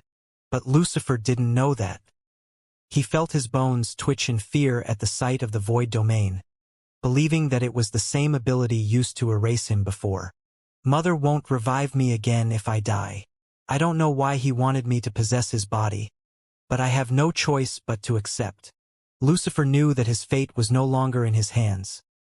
The fact that Felix's spiritual pressure was empowering him was enough to make any action or thought invalid. But how am I supposed to win against him in a spiritual battle? Lucifer's expression wasn't so good. Even if he wanted to fight it off with Felix and possess his body, he wasn't delusional to believe that he would win in a spiritual battle after this display of power difference. Chop, chop. I don't have all day. Felix pressed while bringing the hovering minimized void domain near Lucifer's face, causing him to grimace in utter terror. I will do it. I will do it. Just get that thing away from me. Lucifer replied telepathically with an agitated tone. That's more like it. Felix snapped his finger and the void domain disappeared. Then he smiled coldly. I will release you, but don't try anything foolish. My spiritual pressure still has the pocket dimension on lockdown. Fine motherfucker. You want a spiritual battle. You got it. Left with no options, Lucifer transformed himself into a malevolent cloud of dark energy the moment Felix released his pressure on him. With a sinister purpose, he aimed to invade Felix's body.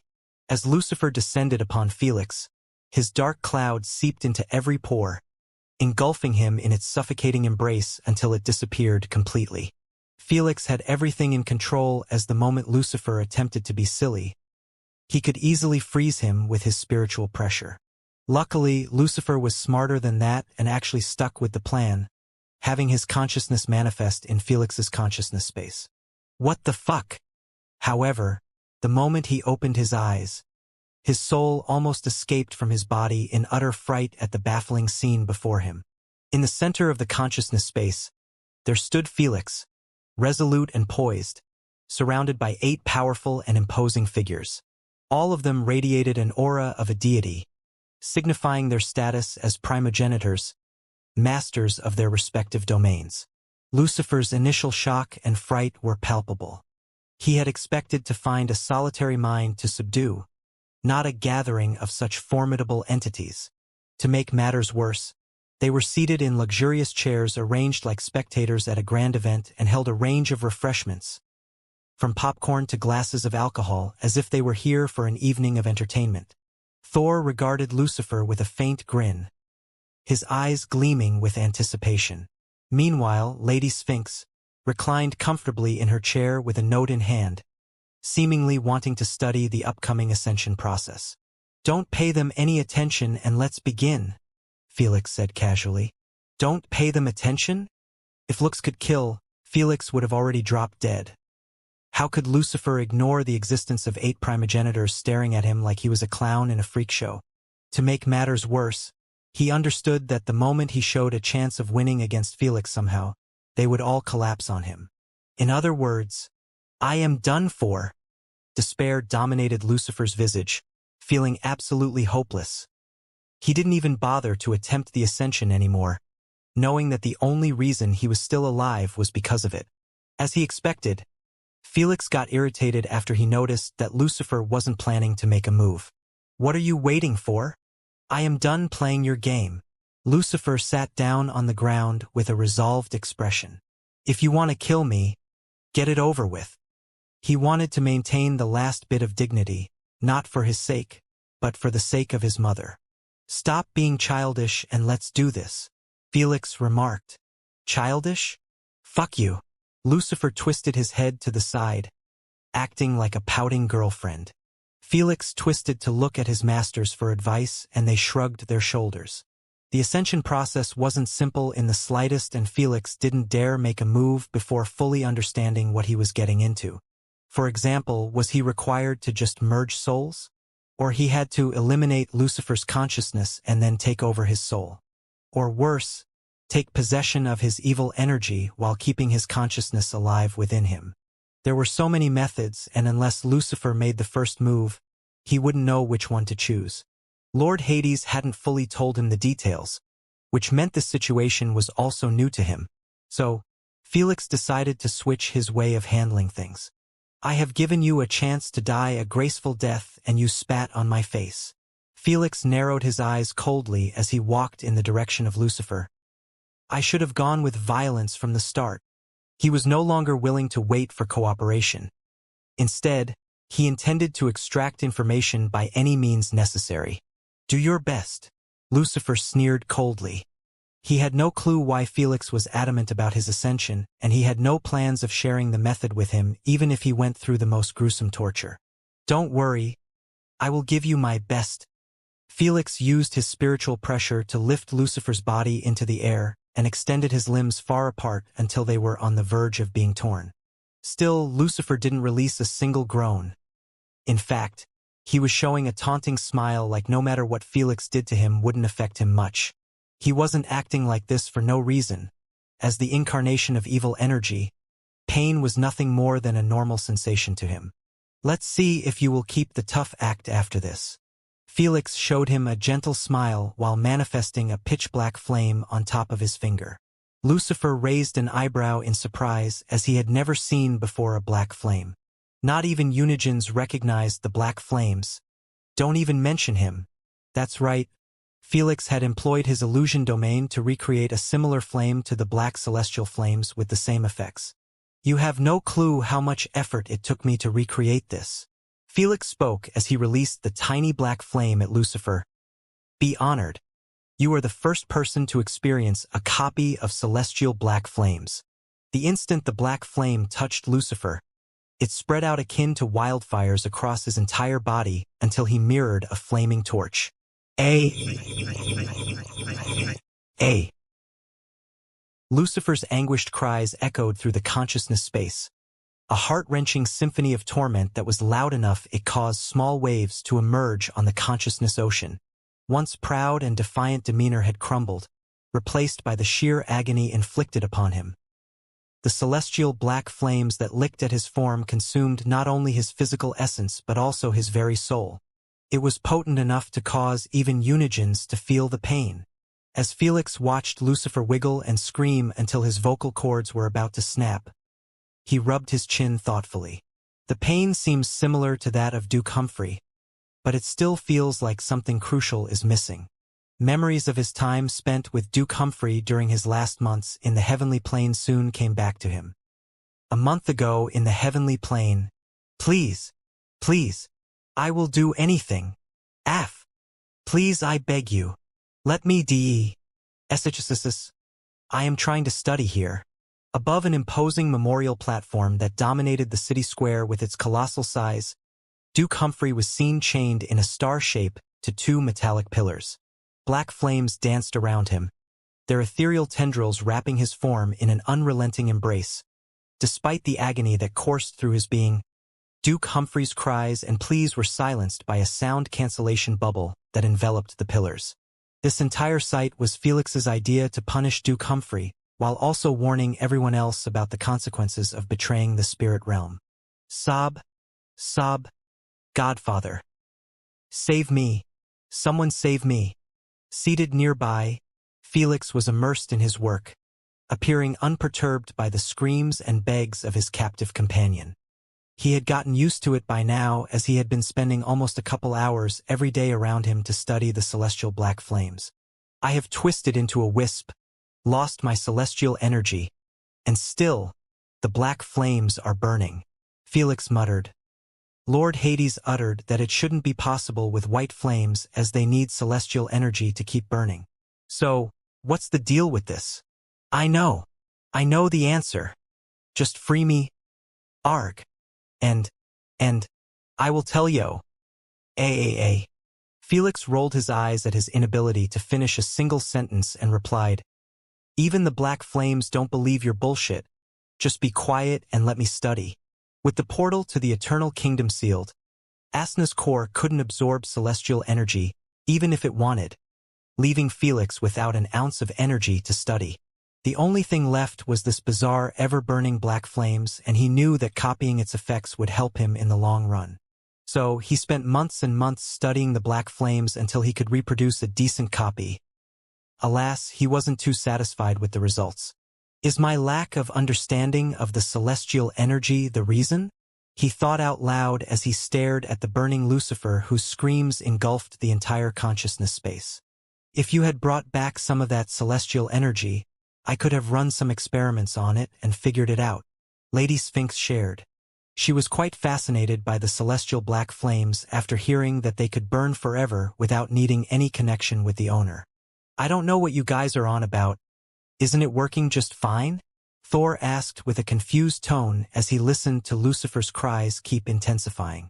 Felix shook his head and answered, The effect is quite similar, but I don't feel any sort of celestialness from it.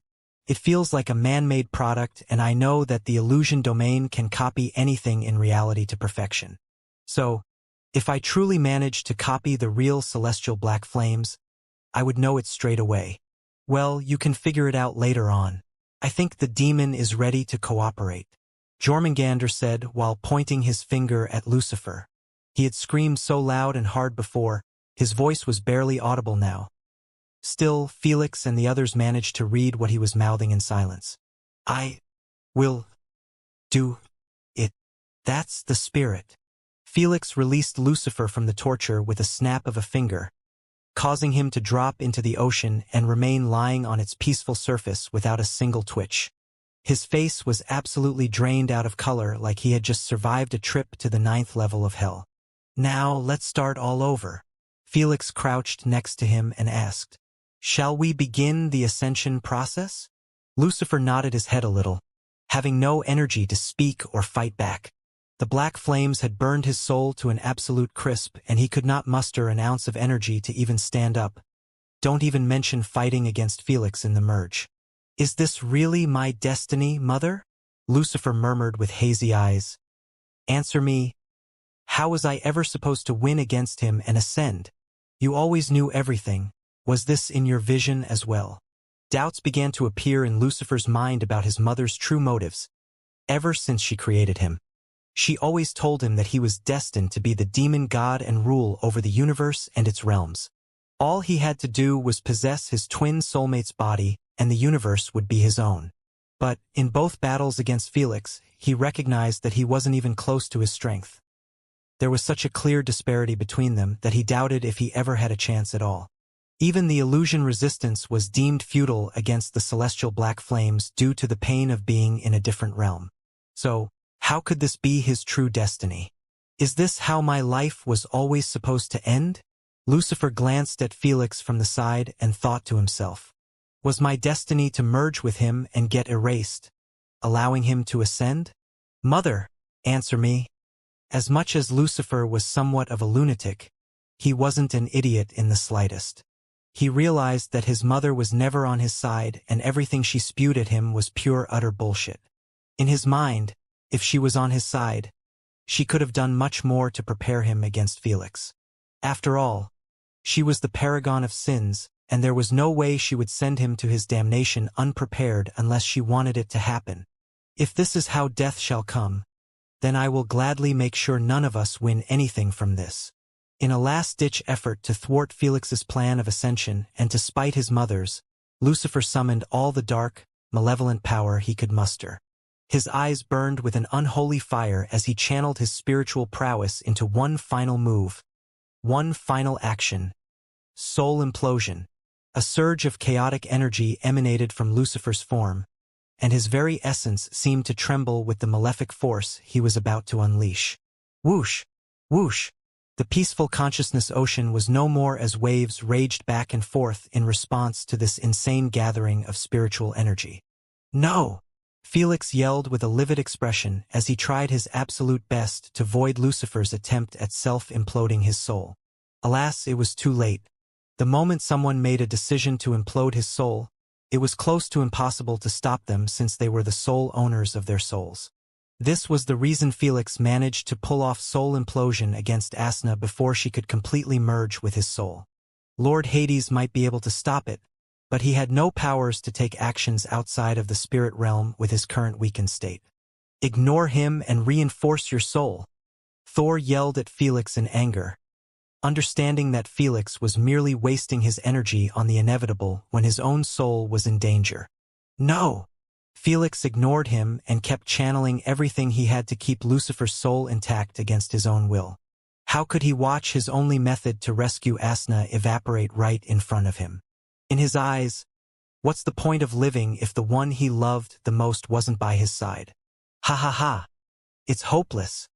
Just give it up. Lucifer chuckled with great difficulty as he enjoyed Felix's utter despair. He had no idea why Felix was this desperate for the ascension, but he was more than happy to make this decision and watch him squirm hopelessly just like he did to him.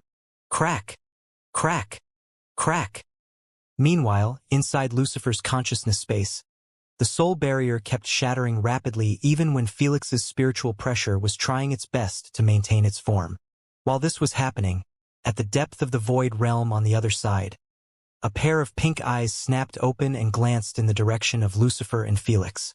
How troublesome, he can neither win nor lose properly, the paragon of sins uttered with an irked tone. Fortunately, I had countermeasures for this scenario. She soon closed her eyes again, making it impossible to know if she was slumbering or simply lying low. Meanwhile, Felix could be seen teetering on the precipice of annihilation, his once unwavering resolve faltering. His plan of ascension hung in the balance, and the consequences of Lucifer's desperate act threatened to unravel everything he had worked toward. It wasn't like he forgot about soul implosion, but even if he considered it as an option, there was really nothing much he could do to prepare against it. Crack! Crack. Haha. Your expression made everything worth it. Lucifer mocked while staring coldly at Felix's twisted expression. Felix also knew deep down that the situation was doomed and that only a second was left or even less before the soul barrier shattered completely. Felix! Reinforce! Lady Sphinx yelled at the last second, forcing Felix at last to switch his focus back on his own soul barrier reflexively. It was like he could not go against her voice, like a mother scolding her child, and all they could was listen.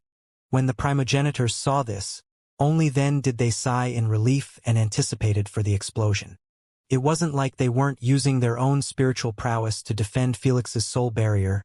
It was just too weak compared to Felix. After all, they were mere wisps of consciousness and had a fraction of their main consciousness spiritual prowess.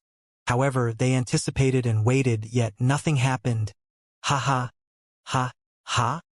Even Lucifer's dying laughter became softer and softer until he departed completely silent with a stunned expression. He gazed at Felix and he looked at him back, both sharing the same dumbfounded look, seemingly asking each other if this was their doing. When Lucifer and Felix glanced inside his consciousness space, wanting to check on the source of such abnormality, they were left utterly astounded by the sight before them. There, above the pacified consciousness ocean's surface, the paragon of sins materialized before Felix and Lucifer in a breathtaking and alluring form. She appeared as a mature woman of mesmerizing beauty, an embodiment of temptation and power. Her skin, a shade of delicate violet, exuded an otherworldly allure. Her figure was nothing short of perfect, with supple curves and an air of seduction that seemed to radiate from her every move. Her dark red hair cascaded down to dark purple, flowing like a waterfall of shadows. If she was put next to a lineup of gorgeous succubi, they would all seem like a cheap failed product before the real thing. Two elegant horns protruded gracefully from her forehead, curving upward with an alluring mystique. Above her ample chest, a strange tattoo adorned her skin, dark and intricate, displaying 7 animalistic logos etched with enigmatic ink. Yet, her eyes were the most captivating feature, utterly pupilless and as black as the void itself. They held a profound and ancient wisdom, yet concealed depths of secrets and desires. When Lucifer and Felix made eye contact with them, they seemed to have lost their way in a labyrinth of illusions even when Felix was immune to them. She was the true embodiment of desire, and her entire presence would make anyone fold into the ground akin to a piece of cloth. Her lips, plump and pink, suddenly parted open slightly, showing a set of perfect crystal white teeth, before she uttered, "Boys, why can't you play nice and follow the script?" Her voice was like a magical melody. Even Asna's angelic voice couldn't match up to it. Only when Lucifer heard this voice did he break out of his daze and yell out loud, "Mother! Mother! Mother!" It took Felix less than a millisecond to have his heart turn into a piece of ice after realizing the woman's identity. Even the primogenitors were left stunned, especially Lord Quaz, who couldn't take his eyes off her the moment he saw her. "My child, were you doubting me? I have created you with a small part of my soul, and this is my reward? Self-implosion?" The paragon questioned with a soft, confused tone as she floated slowly in the direction of Lucifer. Created him with a part of her soul? No wonder he possessed a soul barrier now compared to his earlier birth, and how it was possible for the paragon to stop the implosion. Felix's gaze seemed to have some clarity in them. During his first fight with Lucifer, he merely had to kill his consciousness since he didn't possess a soul. But ever since he met him again, he showed signs of possessing a spirit barrier, and Felix didn't think much of it at the time, thinking that it was a condition to revive him or something. No, I wouldn't dare. Lucifer knelt down immediately. Fright and dread were covering his face. He couldn't believe that he had badmouthed his mother in her presence and actually wanted to blow his spirit and go against her plans. Everything he thought before about her was erased from his memory. In his eyes, the fact she showed herself implied that she always had his back, and if he went ahead with the merge and failed, she would have assisted him. "Is that so?" The paragon smiled softly. "I guess the ascension process is in order?" Yes, yes. Lucifer nodded his head rapidly in agitation and a bit of excitement, wanting to move out of the soul implosion subject as fast as possible. Good, you may begin. Without an ounce of hesitation, Lucifer turned to face Felix with a cold look and then launched himself while his form was writhing and contorting until it became a cloud of pure evil energy. With the presence of the paragon of sins, Felix didn't dare let Lucifer get the best out of him, understanding that the scales of power weren't in his favor any longer. As he expected, the moment he utilized his overpowered spiritual pressure to block Lucifer, the paragon shook her head in a gentle manner while clicking her tongue in disapproval. "Ts, ts, ts. I want a fair spiritual battle between you children." When she was done speaking, Felix felt like his spiritual pressure was weakened somehow until it was perfectly matched with Lucifer. How? Felix watched with a stunned expression as Lucifer charged through his spiritual pressure while laughing out loud. "Not so tough now, huh?" Boom! Lucifer crashed into Felix and covered him from head to toe with crimson evil energy until he started to resemble a walking devil. Then he bellowed, "Merge!" Felix attempted to escape from Lucifer's clutches, but alas, no matter what he used, he seemed like he had glued himself to his skin. In the meantime, Lucifer was attacking Felix's consciousness with evil thoughts, wanting to mess with his mental strength and weaken it. It seemed like it was working just fine as Felix's mind was consumed with the worst possible thoughts, filled with self-hatred, frustration, and just pure anger at everyone who wronged him. "That's it. Falter to those thoughts." Lucifer kept whispering in his ears with a devilish grin while he was devouring his consciousness. With his evil energy and power and spiritual pressure equal to Felix, it seemed like the ascension was in his pocket. This was what he thought. But alas, Felix was much sneakier to fall like this. "So, that's how it works? I just need to devour your consciousness." Felix's entire restless and worried demeanor was gone, replaced by a cold, sinister smile etched across his face. Before Lucifer could react, Felix muttered, "Celestial black flames." Whoosh! Just like a match thrown into a fireplace filled with gasoline, Felix and Lucifer were both lit in raging black flames. A. Immediately, Lucifer let out a heart-wrenching scream after he was hit with the same dreadful pain as before. Meanwhile, Felix was barely affected since the flames were created out of illusion and he was immune to them. While Lucifer was growing weaker and weaker, Felix took advantage of the situation to start devouring his consciousness in a similar manner. Felix had to act like he was on the weaker side to make sure that Lucifer truly kicked off the ascension process for real. Otherwise, he had no clue if he would ask for more help from the Paragon and Felix couldn't afford it. As for the evil thoughts, Felix was already living with them constantly in his mind the moment Asna was taken off him, and no matter what Lucifer did, they wouldn't affect his sole chance to ascend and save his woman. "Mother, help me!" As expected, the moment Lucifer began feeling like he was on the losing side, he threw a rope at the Paragon and hoped that she would pull him to safety. Alas, the Paragon of Sins didn't pay heads to the rope, staring at him with the same gentle look. "I believe in you," she said. A. Her encouraging words did absolutely nothing but make Lucifer feel even shitter. He was in constant agony and his consciousness was slowly but surely getting consumed in the exact way he showed Felix. "Mother, I can't hold it any longer. Arg!"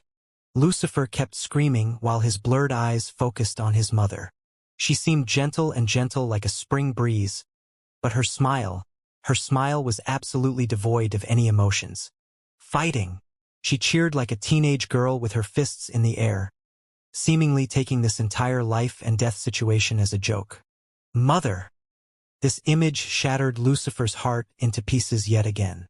He believed before that his mother had betrayed him and even wanted to off himself, but when she showed up, his belief in her was restored, especially when she helped him deal with Felix's spiritual pressure. Now he knew, no, he was certain, that he was nothing but a toy in his mother's eyes, an instrument to attain her goal. Whether he succeeded or failed the ascension, her goal would be achieved regardless. Felix and the tenants were also left taken back by the Paragon's nonchalant attitude, thinking before that she would have supported Lucifer in his ascension. Why is she watching? Isn't Lucifer's ascension her goal? Thor frowned at the sight of the Paragon cheering at the sidelines while her son was getting absolutely obliterated. Who knows what runs in her head? Lady Sphinx replied with a solemn tone. I am starting to think that she has a different agenda than we theorized. She didn't know what it was, but she was certain that Felix's or Luckfear's rise was the key and she didn't care which one succeeded. Meanwhile, Felix dropped those useless thoughts and focused purely on devouring Lucifer, pushing relentlessly and steadily overpowering his resistance. Lucifer's agonized voice was growing softer and softer while his eyes seemed to turn unfocused. His consciousness was on its last leg, and Felix didn't show an ounce of mercy as he unleashed the full force of his celestial flames, causing his resistance to drop even further. In the end, Lucifer's cloudy and somewhat teary eyes reflected the Paragon's emotionless, enchanting smile. He wanted to see if she would show at least a bit of emotion for his departure, but alas, she was looking at him the same as someone staring at a white wall. Manipulative bitch. With his last ounce of consciousness and energy, he cursed her in his mind and then closed his eyes forever. Whoosh! His once formidable consciousness withered away until there was nothing left but a faint whisper. The moment he was gone, neither the evil energy surrounding Felix disappeared nor his soul barrier collapsed. Instead, the evil energy mist seemed to consider Felix as its new host and started to penetrate his pores, merging with his essence. The same transformation was happening on his body outside of the consciousness space as he was surrounded by a vortex of crimson mist. They thought they could take my woman without consequences. Now I have the power to make them pay for every wrong they've done. I would burn the entire kingdom to the ground if had to. I could erase everyone with a thought, wipe them from existence, and reshape reality according to my whims. Why waste time on caring about the Alliance and its citizens? What have they ever done for me? Just rule them like slaves befitting of their status. Many evil thoughts of different properties invaded Felix's mind akin to a plague, making it impossible for him to think of anything positive. Even his emotions and body were reacting to those evil thoughts, seemingly trying to reset his entire personality to fit the true nature of evil energy. This was the corruption process all demons had gone through. No, that's not me. I won't allow it. Felix understood what was happening and went against the stream, not allowing the evil energy to corrupt his mind and body. How could he allow it when he knew that he would turn into the biggest villain the universe had ever known with a strength capable of putting even primogenitors in their place? Felix refused to let his autonomy get affected by anything ever again after what happened to him in the spirit realm. Who could blame him? How could a corrupted demon understand love and anything related to such emotions? He had seen how demons behaved and how their emotions weren't in their control at all. Felix would rather not accept the evil energy and seek a different method of rise than become a slave of his own desires and evil thoughts. I am me. Accept it as it is or fuck off. He bellowed furiously while trying his best to stop the transformation from happening, making it harder and harder for the evil energy to merge with him. Oh ho ho, you want the powers of evil energy but not its side effects? The Paragon chuckled. It won't be an easy fight. As she mentioned, the evil energy refused to bow down to Felix's wishes and kept trying to force both the transformation and the mind change. Ag! With Felix going against the stream, the peaceful transformation was no more as he felt like his mind was on brink of collapsing on itself. It was like two personalities were attempting to gain control over it and both were using whatever it took to win it over. Since Felix was the only one feeling the brunt of this confrontation, the evil energy seemed to gain the upper hand. Just give in. You will be more strong than ever. You will be able to dominate the entire universe without such pathetic emotions holding you back. Just give in. I said fuck off. Ah! To cancel off some of the loudest evil thoughts, Felix kept roaring at the top of his lungs as he used whatever willpower, determination, and resolve he had built over his entire rough journey to keep nullifying the transformation. Pain? He was used to it. Will? He was doing all of this to save Asna, and it wouldn't matter anymore if he appeared before her as a corrupted demon without an ounce of love and attachment in his black heart. So no. Felix wasn't going to let this transformation go through no matter what unless the evil energy decided to bow its head to his wishes. It's working. The evil energy is being pushed out of his body. Thor exclaimed with a delighted tone at the sight of Felix's pores, sweating the crimson mist back out. You can do it, kid. Fight it off. You have reached this far. Don't let anything steal your glory from you. The rest of the tenants were all on Felix's side in this battle. They understood full well that Felix's future would end the moment he gave in to the evil energy's control. Eyes were bloodshot, mouth wide open, releasing the loudest roars Felix had ever produced, and a twisted, ugly expression that screamed of utter defiance. Felix resisted the evil thoughts, the pain, the suffering, everything, and the evil energy seemed like it was fearing at his madness. No one had ever resisted its pollution like this. It seemed like its final instincts were kicking off, that if it didn't abide by Felix's wishes, the transformation wouldn't go through, and it would be erased from existence. After all, it wouldn't have any owner anymore. The evil energy was like a bloodline at this moment. It was operating only on its survival instincts, even though it possessed no longer an active consciousness.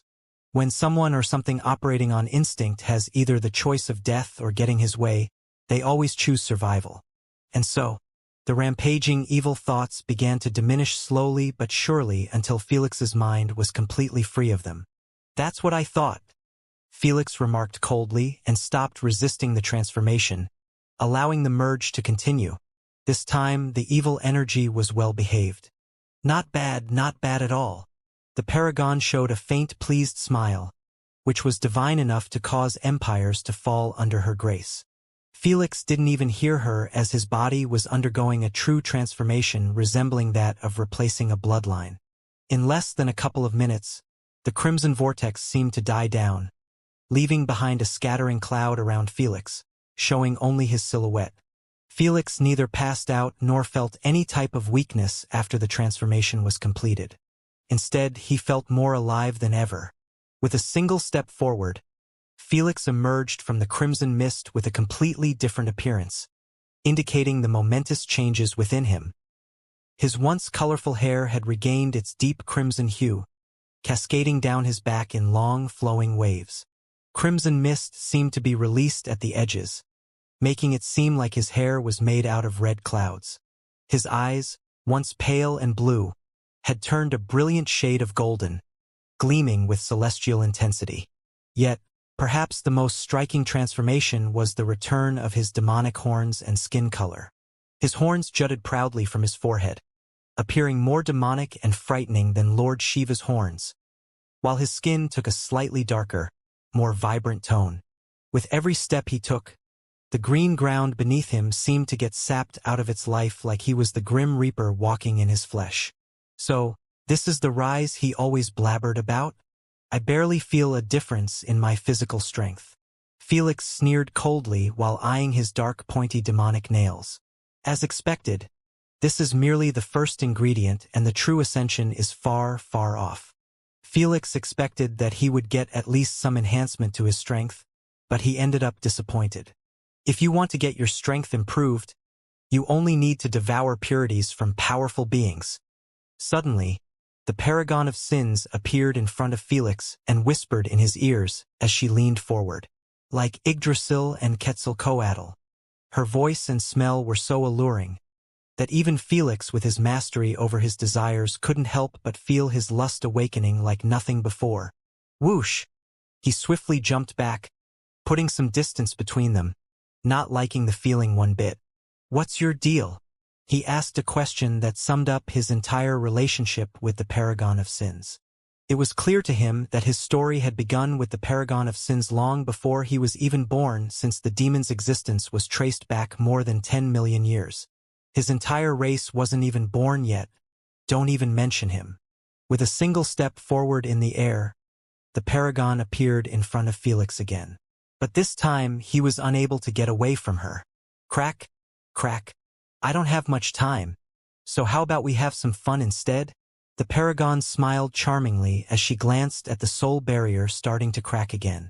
Since Lucifer's consciousness was gone, the soul was more or less inhabitable, and if she wanted to keep it together, she had to leave her wisp in it. Clearly, she wasn't too interested in doing that. What are you trying to do? Felix uttered coldly, but a hint of nervousness was seen in his eyes as he was truly trying his best to free himself, but to no avail. She was using merely her spiritual pressure, which was still many levels higher than Felix's even after his latest upgrade. After all, he was before a real unijin and his spiritual pressure had yet to reach that level. Being able to dominate primogenitors was totally different than matching a unijin's spiritual pressure. As I said, fun. The paragon's eyes suddenly gleamed with pink color, matching with the symbol of a goat inked on her chest. Don't look into her eyes, Lord Cows shouted, showing a rare emotional outbreak. When even Lord Cows, the stern and expressionless, reacted like this, the tenants couldn't help but feel tense. Alas, it was already too late and Felix's golden eyes were left affixed on the paragon's, appearing like he was enchanted by a love potion. Give me a kiss, the paragon requested while putting her right cheek next to Felix's lips. No, Felix uttered, but his lips were already touching her cheek, making her chuckle in amusement. As for Felix, the moment he kissed her, his body got insanely hot and the blood rushed to his little general. It was like his lust had imploded and his mind wouldn't be settled unless he eased his desire. Looks like your love for the missus isn't that deep. The paragon clicked her tongue in criticism, yet she still sounded more seductive than all succubi combined. A mere kiss made you like this. I wonder if you would turn into a slave if we had some fun together under the sheets. Immediately after this thought was installed in his mind, Felix felt two emotions arising with him. Anticipation, like his body wanted it to happen more than anything, and anger. He was furious at no one but himself, feeling like he was letting Asna's trust down by allowing his sexual desires to control him like this. Although he was before the paragon of sins herself, Felix didn't make any excuses. I don't know what's your deal with me, but I am not playing your game, Felix said with a frigid tone. So, just do what you want or fuck off. There wasn't much for Felix or his tenants to do against the paragon of sins. All of them understood that they were under her mercy, and if she wanted, most of them wouldn't make it to see the next day. If it was like this, Felix would rather maintain his dignity instead of falling into her games. You have always been a hottie, easily triggered. The paragon chuckled while poking Felix in the nose, not taking his insult to heart. What are you on about? Felix frowned, having no clue what she was talking about. He had a feeling that she was talking with an old friend, which was ludicrous in his eyes, considering that he had never met her once in both of his lives. Crack! Crack! Unfortunately, time seemed to have run out between them as the soul barrier was on the brink of collapsing on them. Before Felix could react, the paragon leaned in closer to Felix's face and gave him a soft peck on the lips. Then, she whispered in his ears while her eyes were looking into the sky. I will be awaiting you. Don't take forever. But also, don't come unprepared. I won't show mercy. Shatter. The soul barrier came falling down the instant she finished her sentence, forcing Felix to glance upward reflexively. When he looked back down, the paragon was already gone and he had returned to his consciousness space in a seamless manner, like he was never inside Lucifer's soul. Silence. The consciousness space was never so silent before, as everyone was staring at Felix with all kinds of mixed emotions. They could see that he was flustered and flabbergasted, like he had no clue if he should react to the kiss or what she said during it. Felix, are you okay? Lady Sphinx was the first to make a move, appearing next to him and asking for his well-being. I feel like I got abused, Felix muttered while wiping the paragon's bits of juices out of his lips.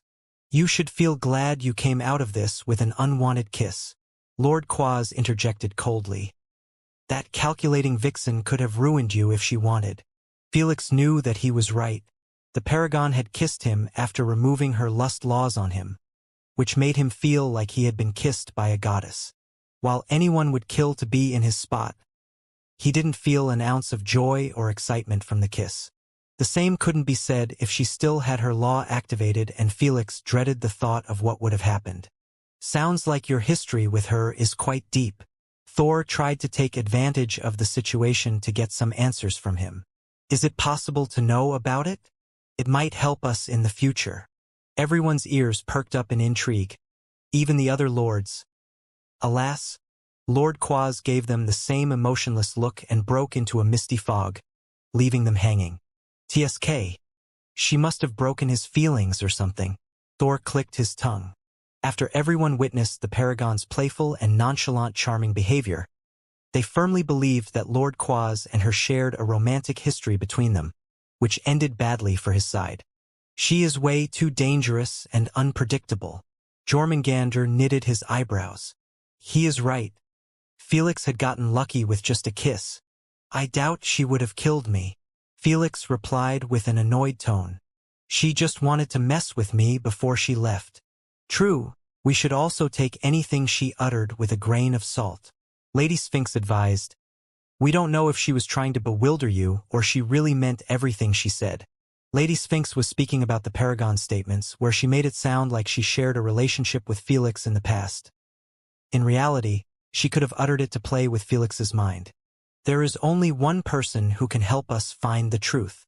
Felix looked into the sky and called out loud, Lord Hades, I know you have seen everything. I think it's time to let us on the specifics of the next part of the elevation plan.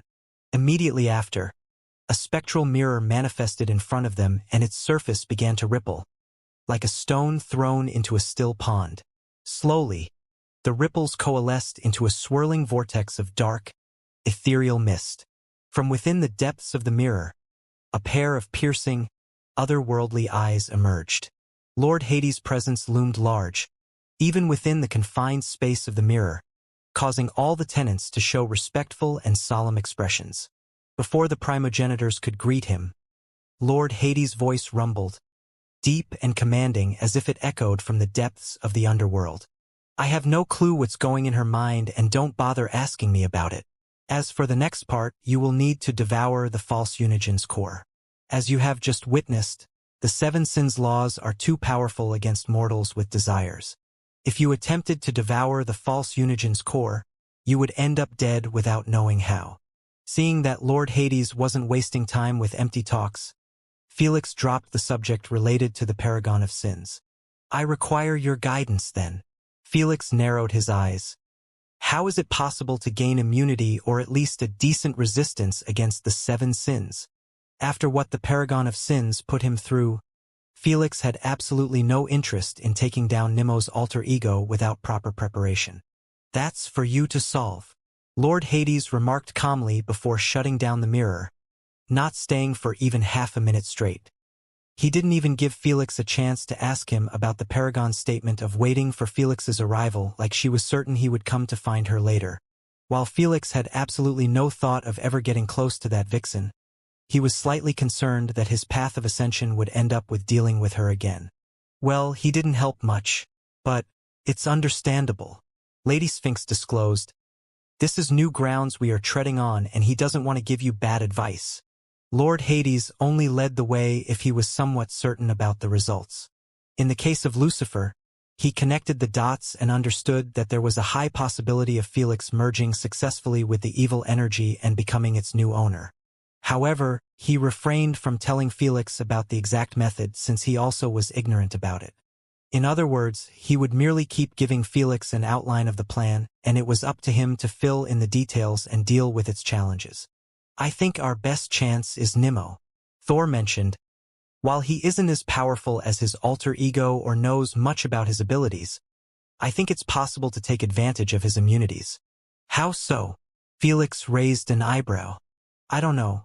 You can see if it's possible to merge with him or have him transform into a wearable suit or something. Thor shrugged his shoulders. While your ideas do sound a bit too unrealistic, I can see a possibility. Lady Sphinx held her chin thoughtfully. When it comes to the unique powers of the 7 sins, there is always a possibility. Let's find him first and see how it goes. Felix nodded. He was already planning to retrieve Nimmo after he dealt with Lucifer, postponing even his hunt of the Darkins. Nimmo was family and family always comes first. Vin Diesel quote. By the way, did any of you hear what the Paragon said earlier? About the purities. Elder Kraken interjected with a serious tone. How could we miss it? Lord Loki remarked with an intrigued look. Looks like primogenitor's purities are well sought after, especially those with higher levels of purities like Lady Yggdrasil. It was nothing new that demons devour purities to maintain their sanity and also increase their strength. However, it never really hit them that primogenitors could also have their purities devoured and turned into demonized versions of their old selves. It was understandable, as the only demon who was somewhat capable of standing before the primogenitors was Lucifer. Even he got his ass beat by the Darkins and more than 100 times at the hand of Fenrir without a chance of defeating him. But now, Felix was the owner of evil energy, and he possessed what it took to demonize any primogenitor he desired. If I devoured Wendigo and Saurus purities and demonized them, doesn't that mean I can turn them into my slaves? Felix showed a devious smile. Darkins as slaves. Love to see it. Thor was the first to dig the idea, grinning as wickedly as Felix. For what they had done, death is a mere release. Fenrir said coldly, approving the suggestion.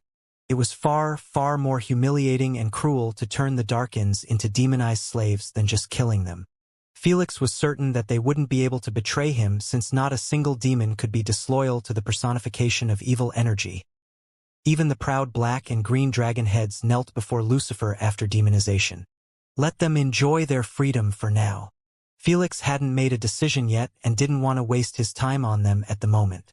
Nimmo was clearly up to something big, and he wasn't comfortable not knowing about it. So, for the next couple of days, Felix focused only on two things: learning how to harness evil energy as good as Lucifer's and searching for Nimmo's tracks. With Lord Loki's help and the all-seeing eyes of Lord Chaos, Felix managed to finally discover somewhat of a lead. It was through a Void Nation citizen who got caught exiting from a dimensional portal near a semi-populated planet, which was in the process of getting invaded by void creatures. He seems to be focusing on gathering the void creatures rather than saving the planet. Felix commentated with a deep frown as he watched the Jinn, opening void portals in front of the void creatures and baiting them inside by using the planet's citizens. He threw a bunch inside and the void creatures followed them mindlessly, and then he closed the portal and repeated the cycle over and over again. Felix wasn't too pleased, but he wasn't surprised. He already knew that the void citizens couldn't care less about innocent lives or such. The only reason they respected his rules was because of their respect for his strength and Nimmo's authority. But after his death, there was no point in still adhering to his laws. I don't like what I am seeing, but why isn't my body reacting? Suddenly, Felix knitted his eyebrows in discomfort after noticing the sight of those innocent people getting murdered hadn't touched a nerve. It was like he was watching the void citizen executing objects instead of lives. Is this an inescapable effect of merging with the evil energy? I don't get corrupted, but my heart became unreceptive to goodness. Felix didn't know how to feel about this development. He was completely normal, and if he wanted, he could appear next to the void citizen and save those people. However, the drive that made him want to do this instinctively wasn't there. It was like a psychopath doing a good deed. His body didn't tell him to do it, and he wouldn't feel an ounce of fulfillment if he did it. Stop whining about every small thing. Felix chided himself. Mercy and goodness is the ultimate weakness a person can have in my shoes. You should feel glad that you no longer possess such a weakness, and people's suffering won't put a dent in your mental health. From now on, you will be dealing with merciless monsters who have no problem with creating races and ending them for the sake of entertainment. Felix said coldly as he kept watching those poor innocent people getting executed. Get your shit together, or you will never observe Asna's face ever again. When his masters and the tenants heard his thoughts, each had their own personal reaction and opinion. Sigh. This day has finally come. Thor smiled bitterly. I always wanted him to be more cold-blooded, but it somewhat feels wrong. Jormungandr shook his head, having no concept how he felt about this. At last, this dumbass can't be manipulated anymore through strangers. Lord Shiva smiled in approval.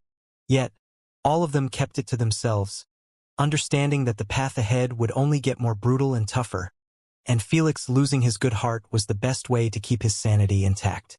After all, how could he handle with the three rulers when they could intimidate to wipe his entire race with a snap of a finger? Whether they could do it or not didn't matter. Felix's reception to the threat was everything, and if he wasn't absolutely cold-blooded, he would always be one step below them no matter how strong he had gotten. Let's see what Nimmo is up to. Not planning to wait until the jinn packed up and left, Felix requested Lord Cows to help him reach there. He believed with his assistance, he could be there in less than a second. Lord Quaz didn't reject his request. When it came to matters related to the Paragon of Sins, he would always give a hand. So, he manifested a void rift before Felix and another one on the other side near the invaded planet, using an advanced ability called void tunneling. The moment Felix stepped inside the void rift, he found himself in front of the exit of the other one like he had teleported through the entire distance. It was no small distance as he was in a different galaxy. This is more or less similar to a wormhole, Felix admired. No wonder nothing escapes Lord Cow's eyes and grasp. Felix knew that this ability must be on a different level in terms of difficulty as he had never seen a void citizen use one before.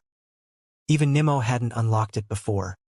Meanwhile, high above a ruined city, a lone void citizen floated in the air, his dark, featureless silhouette a stark contrast to the starry void that surrounded him. He wore a sleek, black suit that seemed to absorb the very essence of light, and his eyes shone with an eerie, otherworldly glow.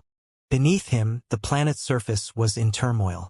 Void creatures, grotesque and nightmarish in appearance, swarmed across the land, their malevolent intent clear. They left destruction in their wake, and the planet's inhabitants were in dire peril. When will this endless labor finish? He sighed with a look of exhaustion as he opened a void rift behind him. Then, he went down to pick up some of the terrorized citizens, unbothered by their cries and screams. Just as he was about to hurl them inside the void rift after noticing that many void creatures were chasing them, a sudden authoritative pressure befell him. Ha! He was frozen instantly in place, and the citizens under his control fell towards the wide-open jaw of the void creatures while screaming in despair. Whoosh! Whoosh! Before they could get devoured, time seemed to have come to a halt in the entire city, causing the entire world to turn as quiet as a forest at midnight. This entire sight freaked the shit out of the void citizen, but he couldn't even move an inch to react. I think I remember you, Ethan? Suddenly, a very familiar powerful voice came from behind the void citizen. A voice that the entire universe would recognize in a heartbeat. A voice that had once ruled the Void Nation and the entire alliance with his strength alone. Impossible! Stupefied, Ethan wanted to turn badly and check with his own eyes, but he couldn't move an inch. Mind coming for a walk with me? Felix asked as he placed his hand on top of Ethan's shoulder. Without needing his response, he teleported both of them outside of the planet. Just as Felix planned on leaving with him, he suddenly came to a halt and looked back at the invaded planet. I might not feel like it, I might not feel fulfilled at helping, but I must still choose to help whenever I have the choice. If can't even do that, am I still a human? Without an ounce of hesitation, Felix turned around and faced the planet. Then he started increasing his size at a rapid pace. What the fuck? In less than a few seconds, Ethan's eyes almost popped out of their sockets in shock at the sight of Felix reaching half the size of the planet. Although the planet was even smaller than Earth, he was still at a colossal size that made him seem godly. Felix was nowhere done. He extended both of his arms at the sides of the planet and began releasing crimson mist from his massive pores. The mist coalesced into a swirling, ethereal cloud that rapidly expanded, covering the entire planet's surface like a shroud. It was a breathtaking and terrifying sight, like the apocalypse had arrived. The citizens tried to escape from the raging crimson mist, feeling utter despair and terror at this new threat. But soon enough, All of them stopped running and watched with widened shocked eyes as the crimson mist enveloped the marked void creatures in its luminous embrace. The creatures writhed and struggled for less than a moment before they got erased from existence. Leaving no trace behind, millions of void creatures were gone just like that. "It's really him, my king," Ethan muttered with an odd look as he stared at the godly Felix, more certain than ever that the man before him was their late void king. Felix lowered his arms and canceled his destruction mist. Then, he reduced his size back to normal and turned his back on the planet, not feeling an ounce of joy or emotion from saving an entire civilization. "This is how primogenitors feel on a daily basis," Thor said calmly. "You will get used to it." Primogenitors had lived for so long that the life or death of mortals wouldn't move a string in their hearts unless the mortal mattered to them. So, when they were roaming the universe and devouring planets for energy to sustain their massive sizes, they couldn't care less if those planets were populated or not.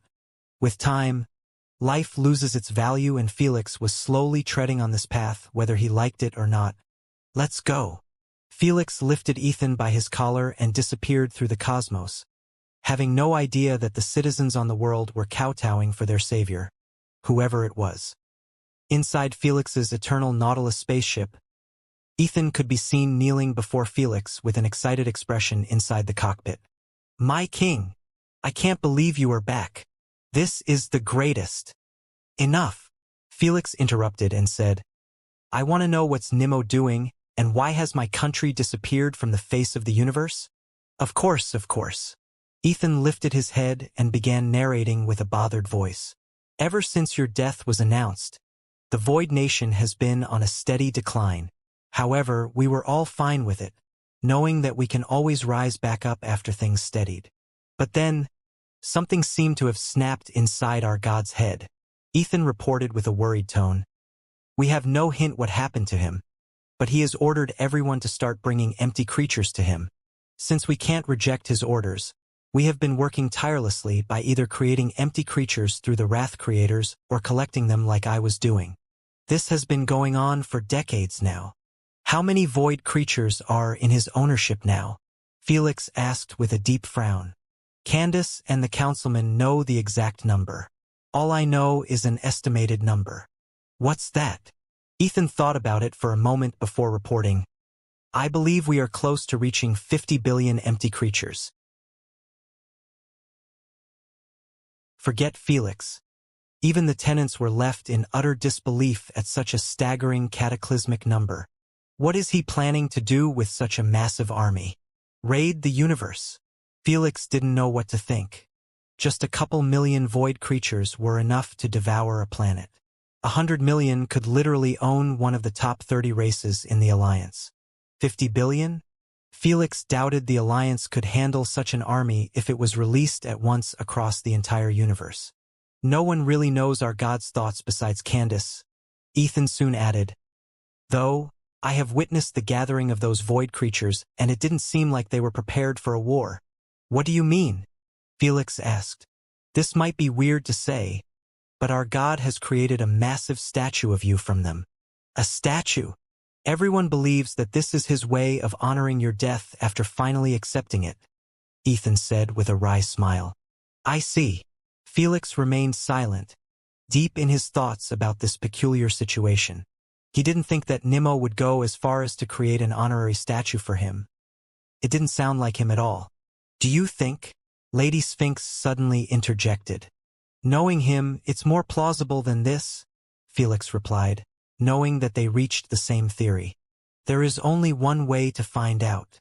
Felix looked at Ethan and ordered him. "Lead the way to the dimensional portal. I will take it from there." "Right away." Ethan didn't dare disobey. Sometime later, Felix and Ethan went through a hidden dimensional rift. The moment Felix reopened his eyes, he was surprised to see a supermassive dimensional pocket with a surface area covering more than his eyes could see. The landscape stretched endlessly while a red sky cast an eerie glow over the surroundings. Void creatures of various shapes and sizes drifted through the crimson heavens, their forms twisting and undulating in bizarre patterns. But what truly caught his attention was a colossal statue looming in the distance. It's really a statue of me. Seeing with his own eyes was vastly different than hearing about it. He didn't know how to react to this living statue, which resembled him in every detail. The void statue emanated an imposing presence, capturing his essence as if he were a deity among the void citizens. "Lead the way," Felix ordered. Understanding that he wanted to meet the councilman and Nimmo, Ethan took Felix to the Void Palace, which was situated near the statue. "Who's that with Ethan? His aura is too overwhelming. Doesn't he resemble our previous Void King a bit?" "I do see the resemblance, but it can't be." The Void citizens muttered among each other as they stared at Ethan and Felix's silhouette. Still, just from the silhouette alone, they were able to spot the resemblance. When they noticed that their destination was the palace, they looked at each other for a couple of moments before racing behind them. They knew that Ethan's citizen rank was far from directly speaking with the councilman. For him to ignore their strict rules and head toward the palace only meant that it wasn't up to him. Ignoring the crowd of void citizens behind them, Ethan and Felix landed in front of the palace's door. The palace stood as a dark and imposing structure with an architecture that was both grand and mysterious. It had obsidian walls that seemed to absorb the crimson light of the void sky. Towers and spires jutted into the red heavens, their forms twisted and jagged, giving the palace a fascinating appearance. Boom! Hey! Hey! Before Ethan could announce his reason for entry, the palace's gate was blown wide open, and a massive pitch-black raccoon with red eyes lunged at them. Thud! Thud! Ethan was thrown to the side akin to a ragdoll while Felix received the full brunt of the raccoon, allowing him to tackle him on the ground. "I missed you too, buddy." Felix chuckled while letting Nimmo rub his massive head on his chest in pure euphoric excitement. He wasn't startled in the slightest by Nimmo's tackle as he had already sensed him before he got close to the door. The same with Nimmo as he felt Felix's existence the instant he entered his dimensional pocket. "Felix!" High above, near one of the many windows, Candace could be seen staring at this scene with a shocked look. She was just handling some matters related to the creation of new Wrath creators with Nimmo before he suddenly rushed away with a thrilled look. "I can't believe this. Did he get revived or he was never dead in the first place?" King Arthur remarked, his voice quite shaken as he watched from another window with many other councilmen. "Ha ha ha ha! As expected of our Void King. Not even death can keep him down." The ruiner roared in laughter as he jumped from the window, breaking it into pieces and landing right next to Felix and Nimmo. Aaron, Miriam, Mammon, Candace, and even Arthur swiftly followed after him, ending up surrounding Felix from all sides. When the Void citizens saw this, they went instantly abuzz with excitement and glee, knowing that no one could erect such a reaction from their god besides their king. "It's really him, our king. The king is alive. The king is back. The king has returned." Felix rarely felt overwhelmed, but at this moment he didn't know what to do next. Nimmo was rubbing against him, seemingly trying to hug him while Candace and his subordinates were watching him with all sorts of emotions. "My apologies for taking a while to return." In the end, he chuckled jokingly while pushing the fat-ass Nimmo away. Nimmo instantly transformed into his minimized raccoon version and landed on Felix's shoulder, covering his neck with his tail and continuing to rub his face against Felix. I know, I missed you too. And a lot." Felix patted him on the head with a faint smile, feeling somewhat blessed that Nimmo hadn't changed at all. After hearing about the weird things he was up to, he was really freaking out that Nimmo had lost it and turned into a similar version of his alter ego. Turned out he was worried over nothing. "My king, we are the ones who should apologize for failing you. We weren't there to defend you and we deserve punishment for it." Arthur bowed his head deeply. Although Felix's apology was a joke, Arthur and the rest of the councilmen didn't take it as such. "I might have failed to protect you, but just tell me the name of who did it," the ruiner uttered coldly while cracking his knuckles. "I will make sure he will never see the light of the day again." "Relax guys, it's not that deep. Plus," Felix smiled, "the one who did it isn't in your league. If it was someone else who uttered it, the ruiner would have lost his shit as his pride could never accept such an insult. However, when it came directly from Felix, whom he knew was much more powerful than him, he understood that their enemy wasn't a nobody. Meanwhile, Candace remained quiet throughout the conversation. She already knew about the Eternal Kingdom and Felix's revival plan since she was part of Lady Sphinx's consciousness before. But she kept everything to herself, knowing that it would do more harm than good to give Nimmo and the others a false hope of Felix's return. Before we continue with anything, can someone tell me what's the purpose of that? Felix inquired with a serious tone as he pointed his finger above him at the statue. Nimmo instantly flinched and remained silent, staring at the other side like he had nothing to do with this. Well, I guess it's quite useless now? Candace smiled wryly. What do you mean? Felix narrowed his eyes, his previous theory sounding more and more plausible. In the end, Arthur was the one who verified it. Little God has decided to take it upon himself and resurrect you through a wish. He revealed with a deep sigh of relief. We were preparing a offering cost for it. We have attained 65 billion void creatures now, and I doubt we are even 20% near to fulfilling the payment. As I expected. Felix smiled softly while rubbing Nimmo's head, letting him understand that he was appreciating the thought instead of getting mad. Nimmo happily accepted his appreciative rubs. You knew about it? Candace inquired. I guessed after hearing about the statue from Ethan. Felix replied and then added a question. Though, how do you know exactly how much you need for the sacrificial price? How can this many void creatures not be enough to cover 20%? I think it's best we take this inside the palace, Arthur said as he eyed the noisy crowd in front of them. Sure, Aaron. Tell them that I will be making an announcement later at night and they should keep the news of my return a secret, Felix ordered. Felix didn't need to use Nimmo to make sure everyone obeyed his orders, knowing that if someone dared blow the lid off his secret, he would easily get caught. After all, their consciousness wisps were inside Nimmo's mind, making it impossible for any of them to escape from his wrath if they betrayed any order. As you command. Aaron nodded and took off towards the crowd while Felix and the rest entered the palace. The palace's interior resembled that of the great hall inside Nimmo's consciousness greatly, with a dark and ominous design. Felix went straight to the empty throne and sat down while Nimmo remained seated on top of his shoulder. Candace stood at Felix's right arm while the rest of the councilmen remained in front. Now, I know that many of you are curious about my stay in the spirit realm, but you should drop any question you have as I am forbidden from answering them. Felix got this out of the way before they could discuss anything. Is that so? Damn. Not even a little snippet? As he expected, the light of curiosity in their eyes died off immediately and their hearts were washed with a sense of disappointment. Everyone was curious about the afterlife, especially them who were considered immortals. It won't end well if I open my mouth, so drop the subject and tell me more about this wish and the sacrifice, Felix said. Well, at the beginning, Nimmo wanted to fulfill the wish forcefully without any equal payment. This would have turned badly for him as the universe would serve him a severe punishment for his abuse of the law of greed, Candace narrated. But I ended up stopping him and convincing him that we can use other creatures as trade of life for yours. Is that right? Felix gave Nimmo a hardened stare, causing him to nod his head a little. I want you to never have such thought again. Felix chided him. If I die, I die.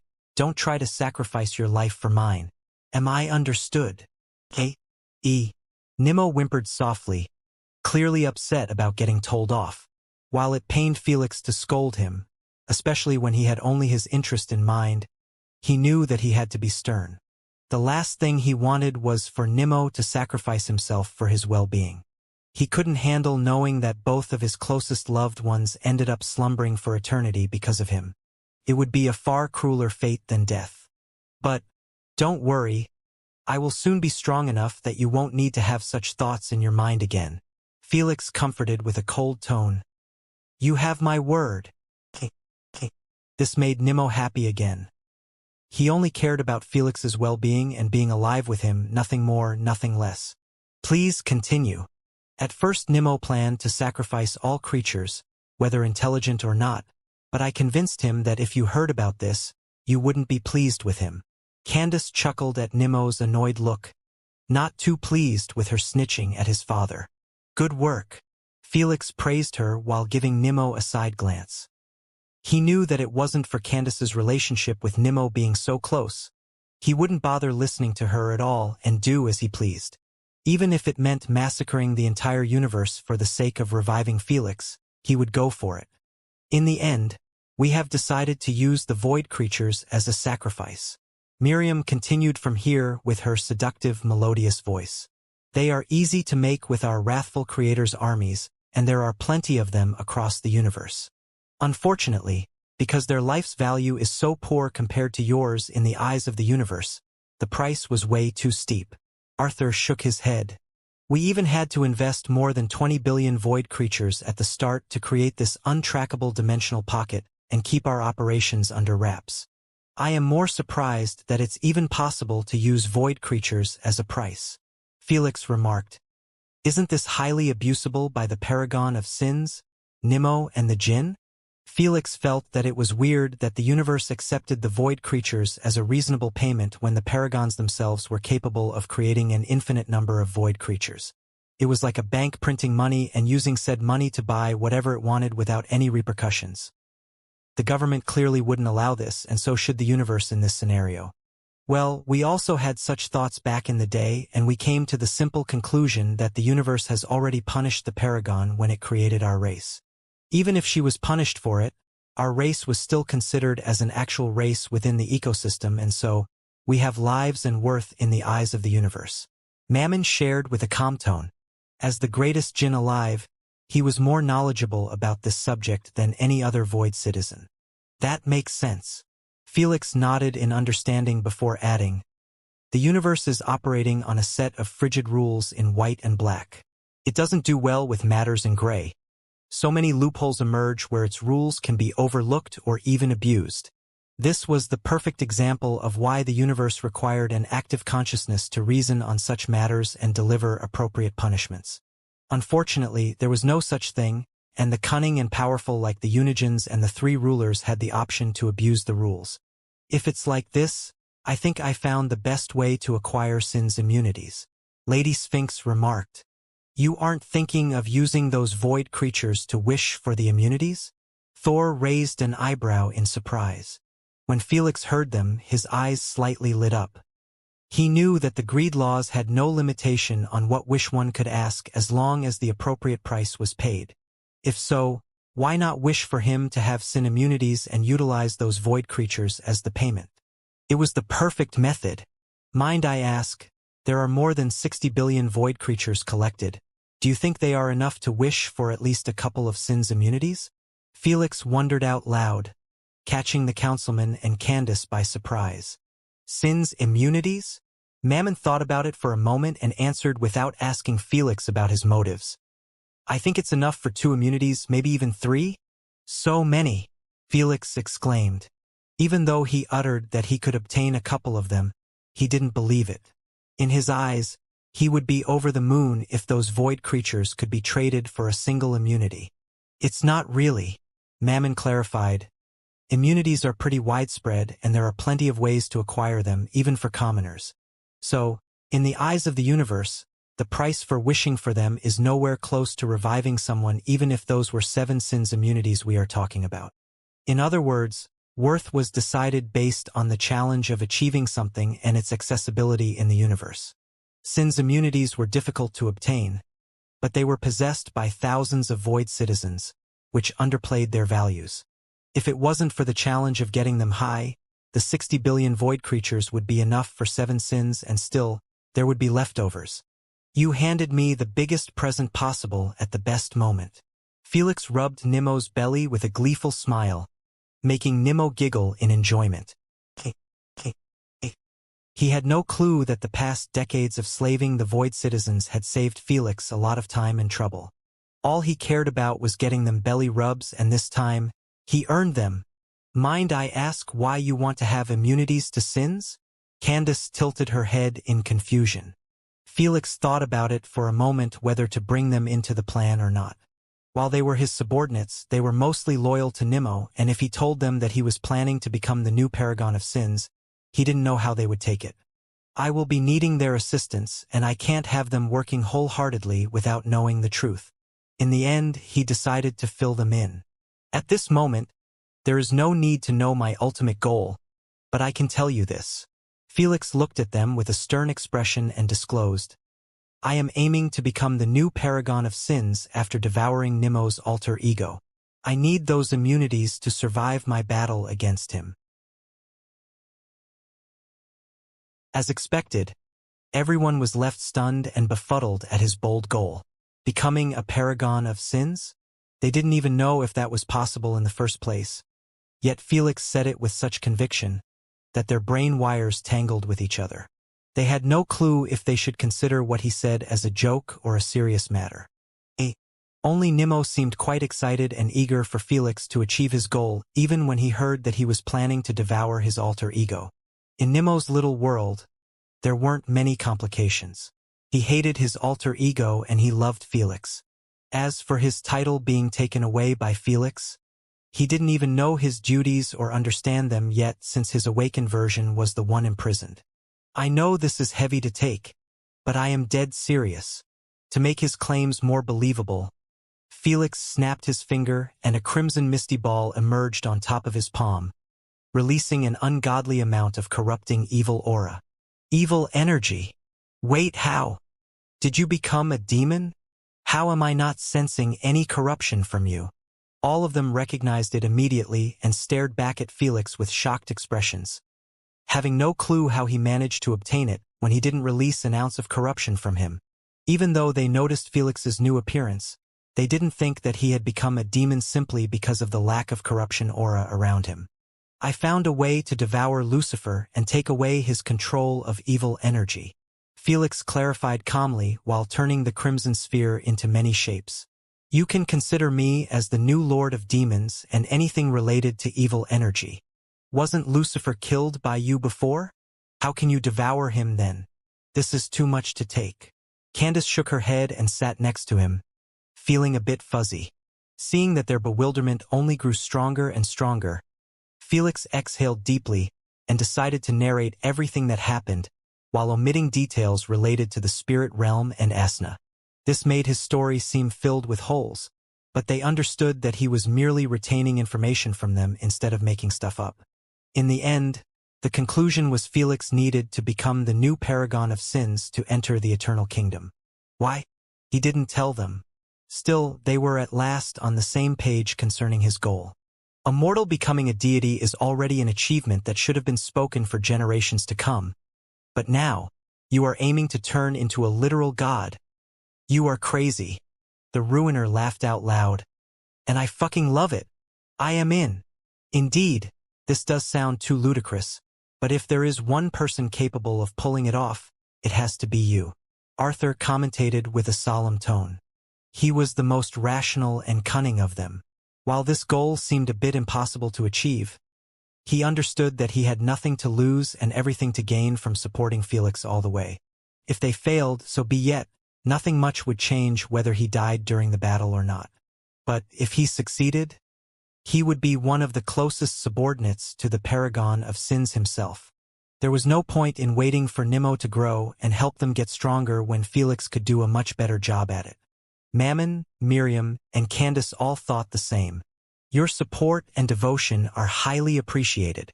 Felix nodded in gratitude, knowing exactly what was on their minds, and didn't care much about it. They wouldn't be void citizens if they didn't prioritize themselves before everything. Now, prepare everyone for tonight's meeting. I will be addressing the current development, Felix ordered. Now that he realized void creatures could be farmed for wishes, he wasn't planning on stopping his nation from collecting them. At least, not until he had enough to get all 7 sins immunities. Everyone is dismissed but Candace. Arthur and the rest bowed their heads deeply and left the throne chamber. After they were gone, Felix turned to Candace and told her to put her wisp inside his consciousness space. She gladly did so as she had missed Lady Sphinx and the others. When she opened her eyes and noticed the new town with many ancestors hanging around the place, she felt at ease like she had returned home. Look who's here, Thor chuckled in greeting. Bring me some juice from the bar. Lord Shiva ordered indifferently without bothering to even glance in her direction, having his head planted in his manga book. Ignore him and come sit with us. Lady Sphinx smiled at her. Lord Shiva glared at her, but he refrained from retorting, not wanting to start trouble with her. Thank you. Candace went and took a seat with Felix, Lady Sphinx, and the bunch, excluding Lord Shiva and Loki. When she looked around and didn't notice Asna or Carbuncle, she couldn't help but ask for their whereabouts with a titled head. Everyone looked at Felix and saw that he still had a faint, peaceful smile, seemingly not bothered by her question. Ever since he had returned, they avoided bringing Asna up or comforting him about her situation, knowing that it would do nothing but keep unsealing his wound. Asna is my reason for becoming the paragon of sins. She has been abducted by those beings and I have to get her back one way or another. Felix shared what he had hidden from the councilman. They took Madam? Candace covered her mouth with a stunned and saddened expression. While Asna was a bitch to her at the start, they quickly connected together against any other girl wanting to cling to Felix. So, Candace was genuinely affected by the news on a personal level. Not wanting to discuss the subject any further since he would be forced to share details, Felix waved his hand and said, "You don't have to bother yourself with this. Asna is fine and we will rescue her even if it's the last agenda before I clock out." As for Elder Carbuncle, he had fulfilled his dream at last and had gone away in peace. Felix smiled. I'm happy for him. Candace showed a forced, disheartened smile, still hung up on Asna's matters, but she didn't want to damper the mood. Candace, I am telling you this alone because I trust you the most amongst my subordinates. So, I need you to oversee the Void Creatures collection and rebuild our Void Nation's empire in the Alliance while I handle other matters. Felix uttered with a solemn tone. Leave it to me, I have it covered. Candace didn't shy away from responsibility at all. While Lord Hades didn't tell him to get stronger before his battle with Nemo's alter ego, it was obvious that he had to be in his best possible form. To do that meant that he needed to use all available methods to strengthen himself, like pushing through the Dragon/Devourer's marks, eating purities from powerful beings, and working harder on his battle experience. If it was up to him, he would have entered the Origin Realm and received the biggest strength enhancement known to the universe. Alas, Lord Hades forbade him from doing so, telling him that entering the Origin Realm was the final step of ascension. Without it, he would never become a real Uni-Jin. Sometime later, Felix joined Nemo's consciousness space as a wisp and announced his return properly to all Void citizens across the universe. Not everyone was inside the dimensional pocket, so he held the meeting in Nemo's mind. While he was giving a speech to restore the Void Empire, Saurus and Wendigo were seen sitting in a cozy living room with a fireplace, resembling Manangle's previous place. We haven't heard from that lunatic yet, Saurus wondered. What is there to report? The rumor was fake, as I told you, and he must be embarrassed for even entertaining it. Wendigo sneered. Most likely, still, it wouldn't hurt to ask. I am bored anyway. Saurus shrugged his shoulders as he tried to reach out to Lucifer. The other side was connected fully to the UVR, which allowed them to link their wisps with Queen AI and join the network again. As for Lord Loki, they kept all their most important conversations telepathic and never mentioned their main consciousness locations out loud or hinted at them. In their eyes, even if Felix died, Lord Cows wasn't going to forgive them for their blatant disrespect, so they had to remain hidden. He isn't picking up. Saurus raised an eyebrow. That's a bit weird. Let me try. Wendigo's expression also got a bit bothered by this, understanding that Lucifer would never ignore a call from them. After all, he was just attempting to recruit them to hunt Felix's past shadow, and he should be eager to receive their call. After a couple of attempts by both of them and no response, they were left staring at each other. Do you think? I don't know. Saurus frowned. I am more inclined to believe that he is somewhere outside of the network's range, but my gut feeling keeps telling me that something ain't right. Me too. Wendigo nodded. Primogenitor's intuition was extremely powerful and they trusted more than anything else. Still, it didn't mean that they were going to conclude the worst and be done with it. "We will check on him in the next weeks or months," Sora said. "If he's still not responding, then we can assume he will never do." Wendigo went quiet for a moment while staring at the crackling fireplace, his shadowy eyes not reflecting an ounce of light in them. Yet, Felix's demonic face seemed to appear in the flames dancing around. Is he alive? Till now, he was still unable to accept this reality as it meant so many things. First and foremost, the reignition of their hatred and revenge agenda against him for murdering their brother. Settle down. It's far too unlikely, and that prick will pick up soon. Wendigo got rid of the rising heat in his heart, having no interest in getting emotionally invested in a fantasy. Alas, if only he knew that Felix would be visiting them soon, he wouldn't be acting like this. The next morning, inside the dimensional pocket, Felix was seen standing in front of his massive living statue with Nimmo sitting on his shoulder. The councilmen were standing behind him. Felix decided to start getting immunities today so he could have plenty of time to train with them before his fateful battle. "Nimmo, you can start," Felix said. Nimmo's eyes glowed with an eerie green light as he harnessed the immense power of the laws of greed. The symbol of a fox appeared above Nimmo's head inside a circular hexagon, which was packed with intricate and mysterious designs and writings. While Nimmo didn't say it out loud, Felix could sense that he made a wish to bestow upon him immunity to lust laws. Felix picked lust first since he was still a bit traumatized from his last interaction with the Paragon. After Nimmo's wish was completed, the same symbol appeared on top of the living void statue, and it was as dim as the night sky. But soon, the void creatures underneath disintegrated into green mist and fed the symbol rapidly, making it resemble a black hole sucking in matter. Sheesh! Felix was slightly taken aback by the sight of millions of void creatures disappearing into the symbol's devouring presence, lighting it bit by bit. This is called equal trade symbol. When it comes to the greed laws, there are two types of wishes. Mammon took the time to explain what Felix was seeing. The first one is geared for the user's advantage and works only on simple wishes, like giving someone an extra 1,000 years longevity, but getting his racial trait as payment. A smaller symbol manifests and the universe isn't heavily involved in the trade. But for such complex wishes without two involved parties, this symbol makes an appearance and it devours anything before it completes the final price. What happens if the provided price isn't enough? Felix inquired. It turns to the owner and starts devouring his longevity, his organs, his senses, his emotions, and in the end his life if the price was still not enough, Mammon said with a solemn tone. Many jinns lost their lives because of their greed, incapable of resisting having infinite wishes, but at the same time can't afford them. Wait, can't they just terminate the process? Felix frowned. No, not even our little god can cancel the trade when it starts since it's a business trade between him and the universe. Mammon shook his head. Nothing humbles unijins but the universe itself. I see. This does sound dangerous. Felix understood that the 7 sins weren't powerful for no reason. There were massive drawbacks to owning them in which the owner himself get tested against his desires.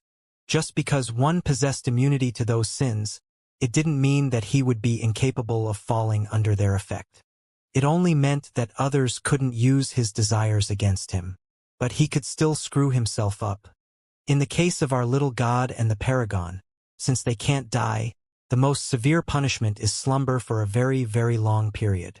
I thought so. Felix nodded. Suddenly, Nimmo poked Felix in the cheek, telling him to prepare to accept the bestowment as the symbol was about to be fully lighted up. Felix didn't know what he would experience exactly, but he was used to receiving bestowment, so he wasn't tense at all. Abruptly, as the last empty creature vanished into the symbol, a surge of green energy beam washed over Felix from the symbol, making him glow all over for a couple of seconds. Then, the light dimmed down and the sign disappeared. It's over. Felix didn't feel any pain or discomfort. In fact, he didn't feel anything at all. What did you expect? Candace chuckled. I don't know. I am just used to the pain accompanying anything able to get me stronger. Felix's eyelids twitched, feeling like a disappointed masochist. Do you want to test your protection with me? Miriam giggled alluringly with a pinkish light in her eyes. Before Felix could respond, Candace gave her a cold glare. In your dreams. Knowing that Asna wasn't around, Candace had no purpose of letting any woman consider making an advance on Felix. Plus, if someone was going to test him, she was the next in line. No need to be a bitch about it, I was just suggesting. Miriam huffed with an irked tone. Humph. Candace ignored her and asked Felix for his permission to use her lust laws on him. No offense, but I doubt any of you can affect my mental defenses without even possessing an immunity. Felix shook his head. I will let Nimmo do the test. With Felix's empowered soul, his mental defenses were on another level, and unless it was a unijin or a primogenitor with insane mental attacks like Kumiho and Siren, nothing could harm him. Nimmo? Can you, Nimmo? When Felix looked at his side to thank Nimmo for his troubles and request his help, he couldn't help but knit his eyebrows at his tired expression. His eyes were droopy and his body felt light, like he was about to fall asleep any moment. Are you okay? Felix got a bit concerned, knowing that it was bizarre for Nimmo to feel exhausted while around him. He was always happy-skippy-go-lucky. Nimmo replied with a wide smile, but his usual energetic self wasn't there. I think he is just a bit tired, Mammon uttered calmly. Usually, we all get tired if we use highly demanding abilities, but this shouldn't have affected him that much. He is missing half of his soul and most of his powers to his alter ego, Arthur added with a serious tone. It would be not normal if he wasn't affected negatively. I thought so too. Felix reached the same conclusion, which made him feel somewhat guilty for this situation. He was overworking Nimmo, who wasn't even at his peak form. When Nimmo sensed Felix's change in emotions, he forced his eyes wide open and increased his volume, trying to let Felix know that this was nothing for him and he shouldn't feel bad. Thanks, buddy. But I think you should take a break. Felix smiled faintly while putting him in his embrace and rubbing his head gently. Nimmo couldn't maintain the tough act and fell asleep right away, enjoying Felix's comforting touch. Candace, follow me. You guys are free. Felix excused everyone but Candace as he flew back to the palace. He planned on finishing the statue by wishing for as many immunities as possible, but now, he no longer had such a thought and wanted to do it only if Nimmo was 100% up for it. Candace, with her alluring charm and a glint of mischief in her eyes, approached Felix with graceful and hypnotic movements. Her voice took on a sultry tone as she spoke. Let's see if it works. She extended a hand, her fingers lightly tracing a path along his chest. Her touch was like a gentle caress of the wind, but she knew her powers could be far more persuasive. You know, I can make you feel things you've never experienced before. She leaned in closer, her lips almost brushing against his ear, as she whispered sweet promises. Her voice and aura were infused with seductive energy, and a captivating allure emanated from the lust laws. Felix, however, remained unaffected, his expression calm and composed. He had weakened his mental defenses on purpose so her manipulation could take hold of him, but he didn't feel an ounce of emotion or desire rising within him. It seems like it's working just fine, Felix commented as he pushed Candace away gently. We are done here. I am glad to be of help. With a playful wink, Candace stepped back, acknowledging his boundaries. Based on the quantity devoured of void creatures, I believe the statue can help out with just another immunity and a bit of left-over will remain. Felix asked her, in your opinion, which immunity do I need to give priority to next? I guess greed, Candace replied. Greed? Felix was slightly taken aback. He expected her to say pride since Nimmo's alter ego pride was over the moon, and if he challenged Felix to a battle of pride, he would most likely dominate him. After all, while Felix had pride in himself, it couldn't amount to a Unijin's pride knowingly born as one of the gods in the universe.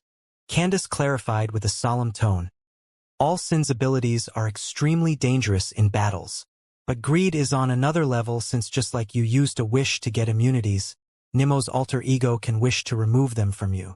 Even worse, he can wish for your death if all hope seemed lost in his victory, and will gladly serve the punishment of his abuse. You're right.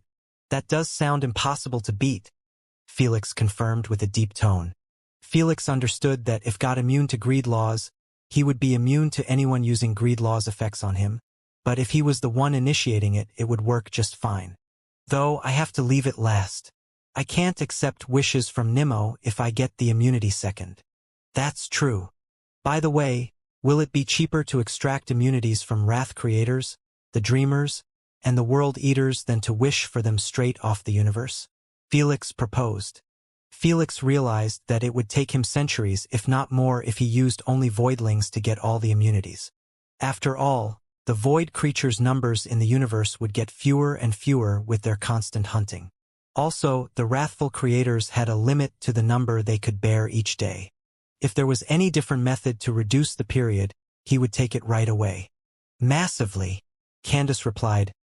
If you provided the item, object, or whatnot, the price gets reduced drastically since it would be regarded as a direct trade between two subjects instead of a trade between a subject and the universe. The only downside is those creatures losing their immunities, which in a sense, kills them. That's why I have chosen only those three, Felix replied calmly. They are unintelligent and it wouldn't be too much of a loss. While Felix was cold-hearted, he wasn't senseless enough to pick some intelligent void citizens and steal their immunities, knowing that it would ruin his image in his nation forever. After finishing his discussion with Candace, he sent her away and switched to his wisp in his consciousness space. After he noticed that the majority of tenants were in the central plaza, he went to the table and sat down. Without needing to say anything, most of the tenants joined him after reading what he had in mind. I think it's about time I get some new slaves, Felix grinned coldly. Haha. Make sure to put their wisps with us. I have plenty of fun prepared for them. Thor laughed as he gulped alcohol from a big jar. Now that Nemo's situation was settled and Lucifer was handled, it was time for the remaining Darkins to receive their share of Felix's wrath. Felix had never forgotten what those three had put him through and what they did to his planet and dearest family. He only overcame his hatred and anger to deal with other important matters, and now, it was time to release it on them. First, how do we find them? Felix inquired while glancing at Lord Loki from a distance, who was annoying Lord Shiva, not letting him read in peace. Don't look at me. They are signed in to the network with their wisps, and they had never mentioned anything about their main consciousness location. Lord Loki shrugged his shoulders without bothering to look at them. It's expected. They are too cunning and careful to make such a rookie mistake, Jormungandr said. Lord Quaz can't help us out on the other side because of the Paragon. I am also slightly bit hesitant to return there. Felix felt a shiver course his spine after imagining his fate if the Paragon caught him. It's doubtful if she would make a move on you, Lady Sphinx said. If she wanted you dead, you would have been already. I am not scared of death, Felix sighed. Even with lust immunity, Felix didn't feel safe in the slightest around the Paragon, as he knew that she could play with him in a million different ways. Still, he had no intentions of backing down from hunting the Darkins. If a primogenitor doesn't want to be found, he wouldn't be found. So, this is going to be much more difficult than you think, Fenrir said expressionlessly. They aren't retarded to get baited into showing themselves like Lucifer. Felix knew that he was right. The other side was a massive territory, and it would take him forever to check planet by planet, moon by moon. I have no interest in waiting for them to show themselves on their own. Felix narrowed his eyes as he eyed Candace. How much do you think it will cost to get their location through a wish? A lot. Candace shook her head. I have no idea about the exact price, but I know that getting someone's location through a wish depends on the social status of the target. You are asking for the primogenitor's location, which is deemed of the highest value, lower than only Unigens. So it will be pricey. I see. Felix decided to put this suggestion on the side for now, knowing that Nemo was already struggling to help him with getting immunities, and he didn't want to keep piling up on him with wishes. Plus, the collected void creatures were restricted and he had to use them efficiently. Felix didn't bother asking if Mammon or other jinns were capable of helping him out.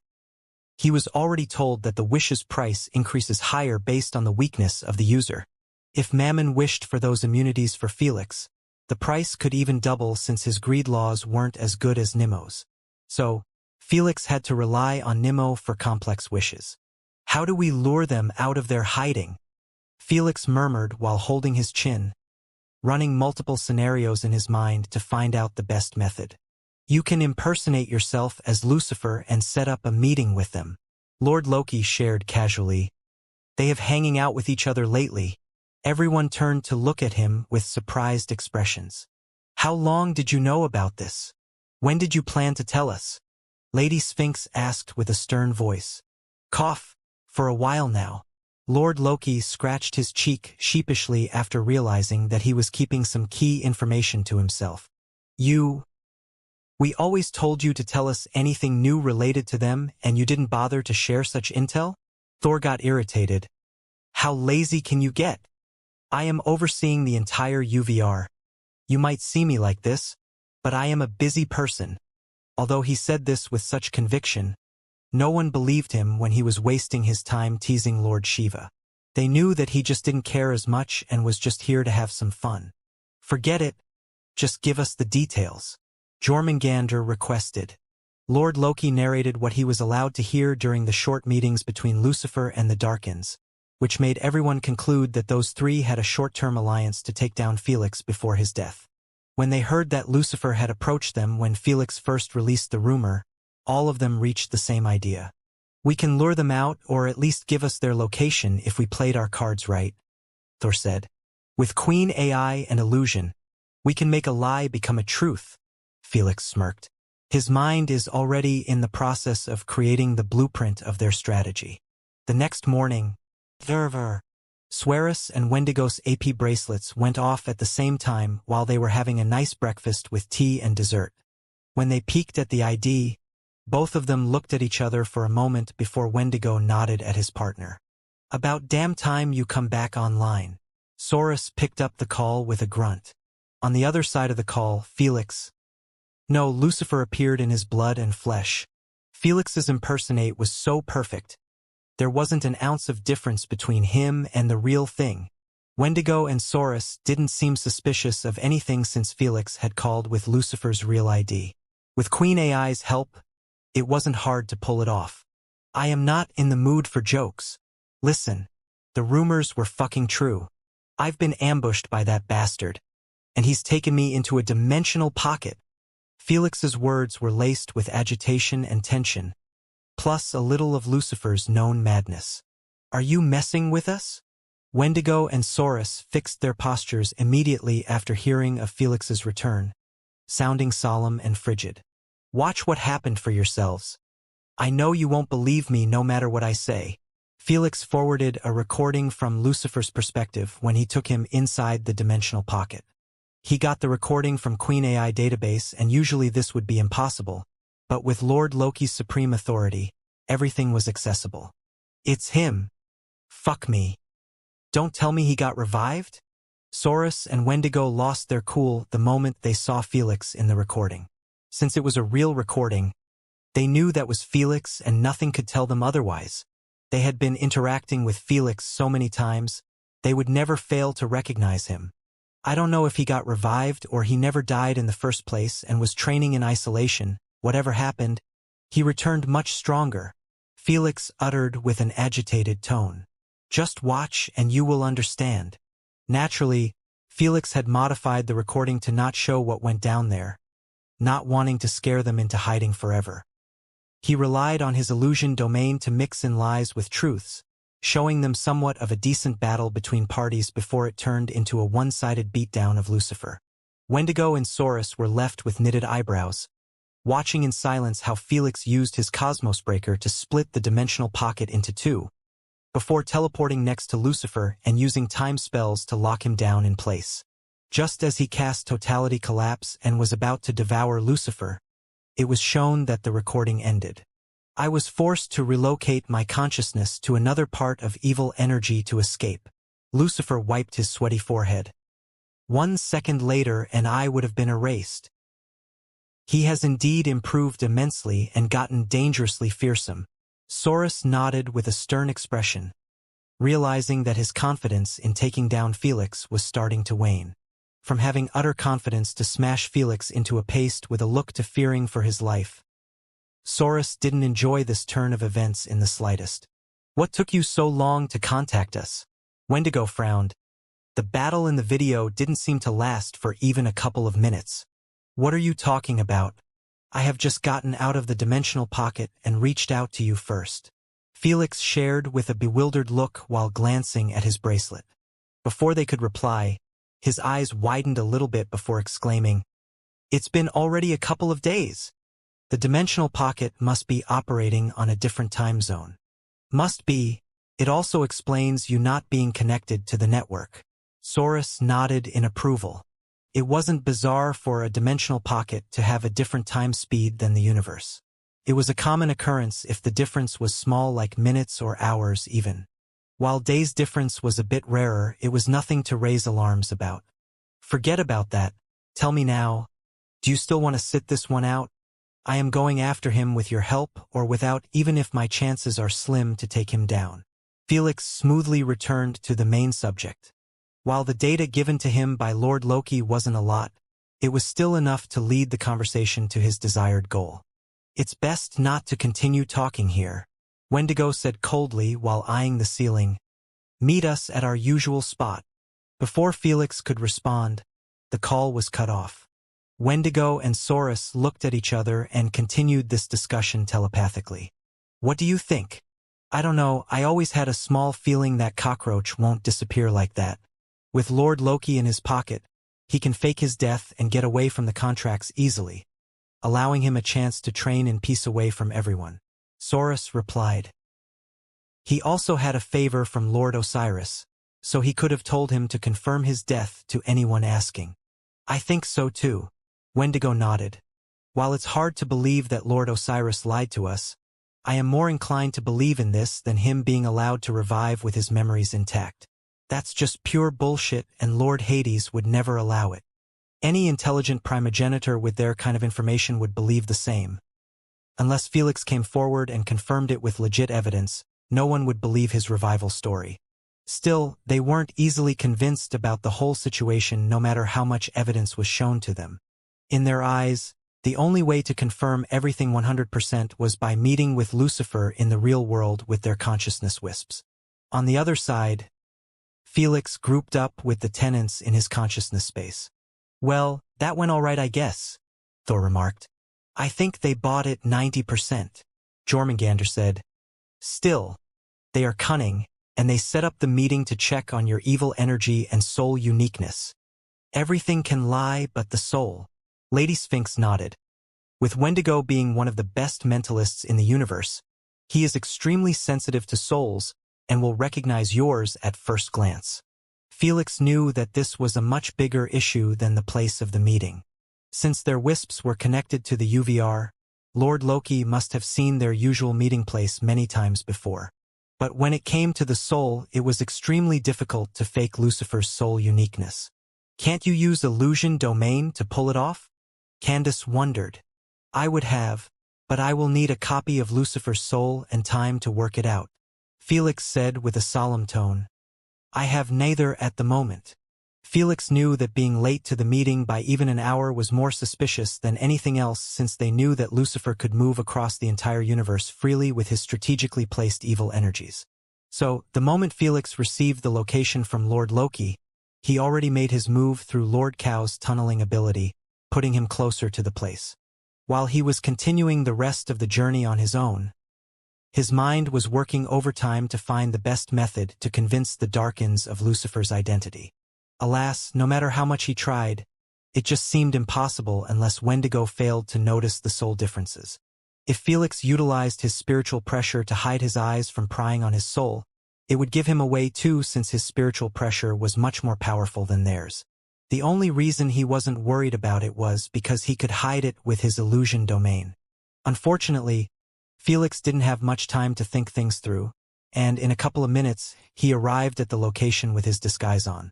It was a Ame house sitting alone in a desolate gray moon landscape, surrounded by nothing but barren rocks and lifeless gray soil. Its warm, inviting exterior contrasts sharply with the stark, colorless environment, providing a flicker of hope and comfort in an otherwise desolate setting. The house features a cozy porch with 2 rocking chairs and soft, warm lights emanating from its windows. Felix sensed Wendigo and Sora's existence inside the house, and he made sure to keep all of his emotions buried deep within, not wanting to give himself out voluntarily. My only way out is to pray that my distinctive evil energy puts any suspicion away, Felix thought as he walked to the door. Knowing Lucifer's disrespectful attitude, Felix didn't knock and went straight in with a cold expression, and his corruption aura slightly released. Now, answer me. Are you in with me or not? Without giving them a chance to question his identity, he kicked off the meeting right away from where they left off. We are clearly in, as there is no way we will let our brothers kill roam free. Soros replied coldly. When he sensed Lucifer's evil energy, his suspicion died off instantly, knowing that no one could fake its potentness. Not even other demons possessed Lucifer's type of corruption, which set him apart from everyone just like a soul's uniqueness. Based on what was shown in the recording, it's going to be insanely difficult to kill him. We have to use whatever approach possible to weaken him. Wendigo joined in. When Felix saw this, the wisp inside his mind got slightly elated, realizing that Wendigo must have been bought by his evil energy too and didn't bother to check his soul. With his spiritual sensitivity, he would have noticed Wendigo if he tried to probe his soul. I am down with anything. Felix smiled wickedly. I don't care if I had to kickstart another demonic invasion on the Alliance to assist us. We don't need to go that far, Soros uttered. He still has plenty of friends and close ones. If you manage to kidnap them and lure him to the other side through them, we can ambush him where he least expected. I just need a clear shot and my ultimate will be enough to take him down. Wendigo smiled with a cold look. In their eyes, it didn't matter if Felix had all of those supreme abilities and powers. As long as he let down his guard and got hit with Wendigo's dominating supreme mental attack, his life would be over. All they needed was one chance, one attack. As long as you keep his body intact, I am down for it, Felix remarked with a look of pure desire. Don't worry, no harm will befall it. Soros and Wendigo weren't weirded out by this, as Lucifer had always shown a sickening interest in Felix's body. So, where do I bring the hostages? Felix asked the million-dollar question. Dankrer, we will be waiting there for you, Soros shared. Don't fuck this up. The kid is extremely intelligent and he must know that you will be targeting his weak friends, Wendigo warned. So, make sure to not get baited and caught again. Enough. That was a one-time occurrence. Felix showed an irritated look before standing up. I will be bringing them in the next days. Don't keep me waiting. With that, Felix left from the door and his presence disappeared almost instantly from the moon. The moment he was gone for real, Wendigo turned to Soros and uttered with a solemn tone. That ain't no Lucifer. I think so too. Soros switched up his attitude real quick. Lucifer always breaks into corruption mist after our meetings are concluded, teleporting somewhere else right away. The fact Felix used the door would have been expected for others, but not for those two. Such a small detail was enough to destroy everything Felix had built up with Lucifer's disguise. It's that brat. I have used my soul inspection before the door closed and his soul is too similar to him. Wendigo shared coldly. I guess so. What a wicked devil. He went this far for the sake of finding our main consciousness location. It's clear, he is more than confident in taking us down. Soros commentated with a solemn tone, not liking where this was going. For Felix to work this hard for the sake of hunting them wasn't a pleasant feeling at all, as it made his guts twist in alarm, telling him to stay away from him if he valued his life. He must have killed Lucifer and somehow possessed his powers, Wendigo added. He is becoming scarier and scarier. I am afraid we must give up on our revenge for now and remain low-key until we find a way to deal with him. I think so too, Soros agreed. Plus, he isn't alone. He has a backup of 2 primogenitors and 2 elemental lords. This is a losing battle. While Felix's aggressiveness and cunningness had startled them, it didn't surprise them too much. They understood the depth of enmity between them, and if they had a chance, they would have been gunning for him too. "Let's get out of here, we have been compromised," Wendigo uttered. Without further discussion, both of them left the house on a spaceship, as their current vessels holding their wisps were incapable of letting them use their manipulations. After all, they weren't like Mananagal or Lady Sphinx, capable of creating perfect clones, giving them a chance to use their abilities and powers. Those vessels were more or less just normal clones able to hold their wisps, and that's it. Though, since Wendigo's mental prowess was extremely extraordinary, his wisp alone was able to use any ability related to souls. As their spaceship took off into the darkest sky, a pair of golden eyes appeared from the shadow of the house, eyeing the departed spaceship. "Let's hope Plan B works," Felix uttered in his mind as he emerged from the shadows and sat on one of the rocking chairs. Just like the Darkins figured out Felix's identity, the moment Wendigo used soul inspection, Felix immediately realized that his plan was fucked and he had to improvise to save it. The first thing he did was cast his illusion domain around hundreds of kilometers of space around the house. Fortunately, they were mere wisps and they couldn't sense the illusion domain manifestation. Thor commentated, their minds being focused on Felix's identity and his disappearing presence also helped.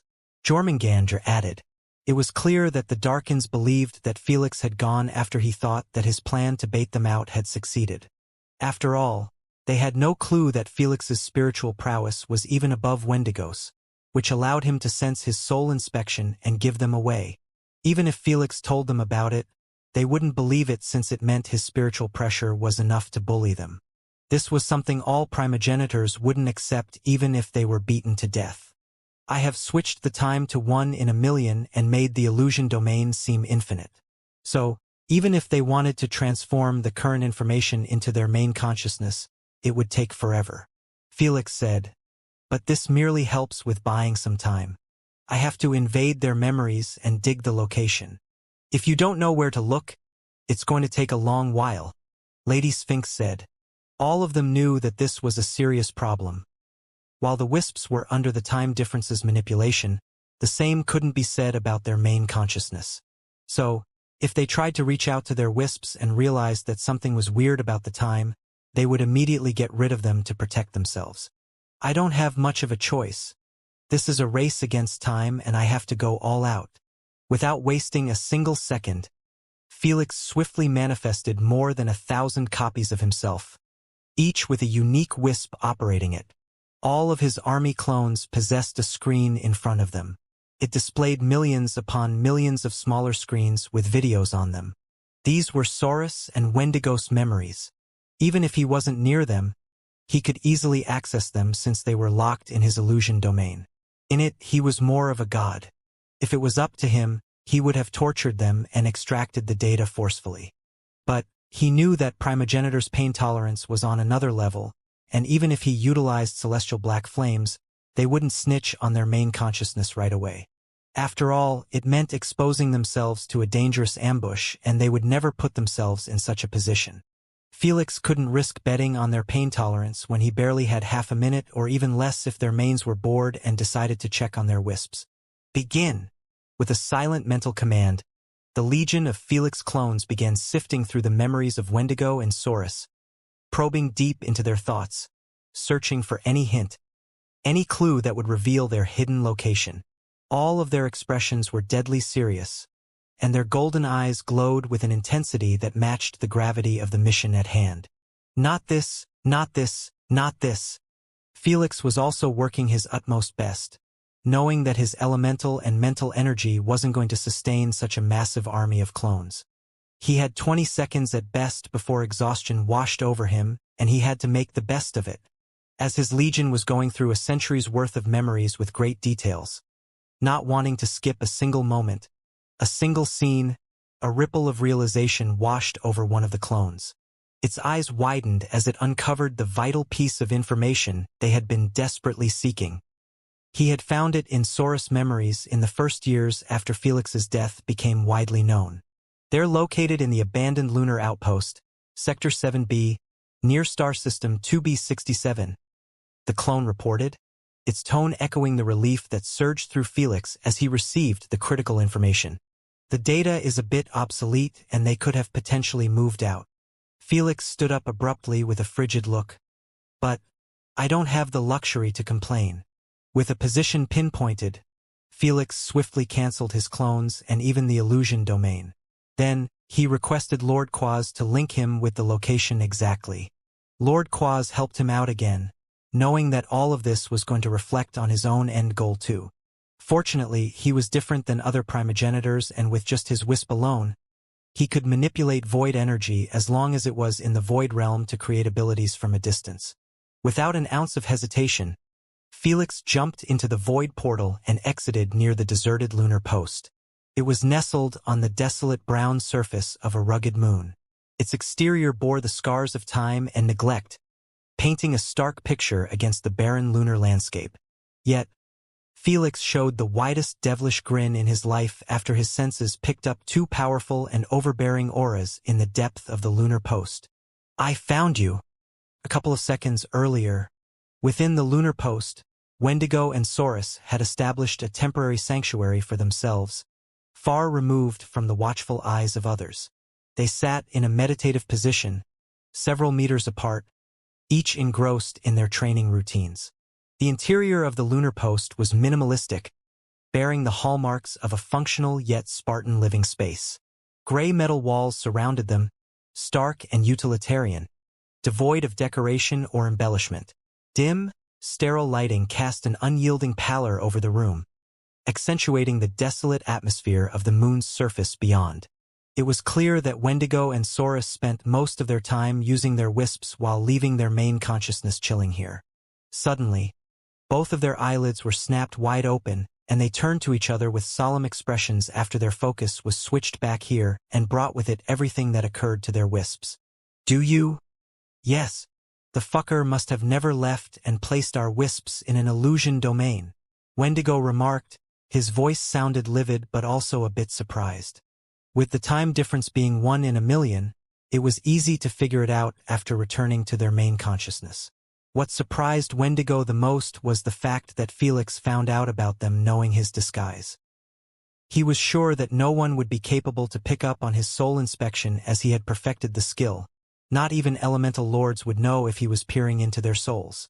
I don't know what he has gotten from our wisps, and we shouldn't stay here to find out, Saurus suggested while standing up swiftly. Although no less than a minute passed in the real world compared to their entrapment in the illusion, they were not a fan of not having the upper hand. So, to be completely safe, they knew that moving out was a must. However, just as they were about to make a move, both of them lifted their heads sharply after sensing the emergence of an overwhelming aura and unhindered bloodlust. He is already here? They were left shocked, knowing with great certainty that the aura belonged to Felix. Unfortunately, the second they wasted reacting to Felix's arrival was their damnation. It was less than a second, but it was more than enough for Felix to release his monstrous spiritual pressure at the lunar post akin to an unstoppable tidal wave. Impossible. Block it. With Wendigo's spiritual sensitivity, he was the first to notice the grave danger that awaited them if they got caught by the incoming overwhelming pressure.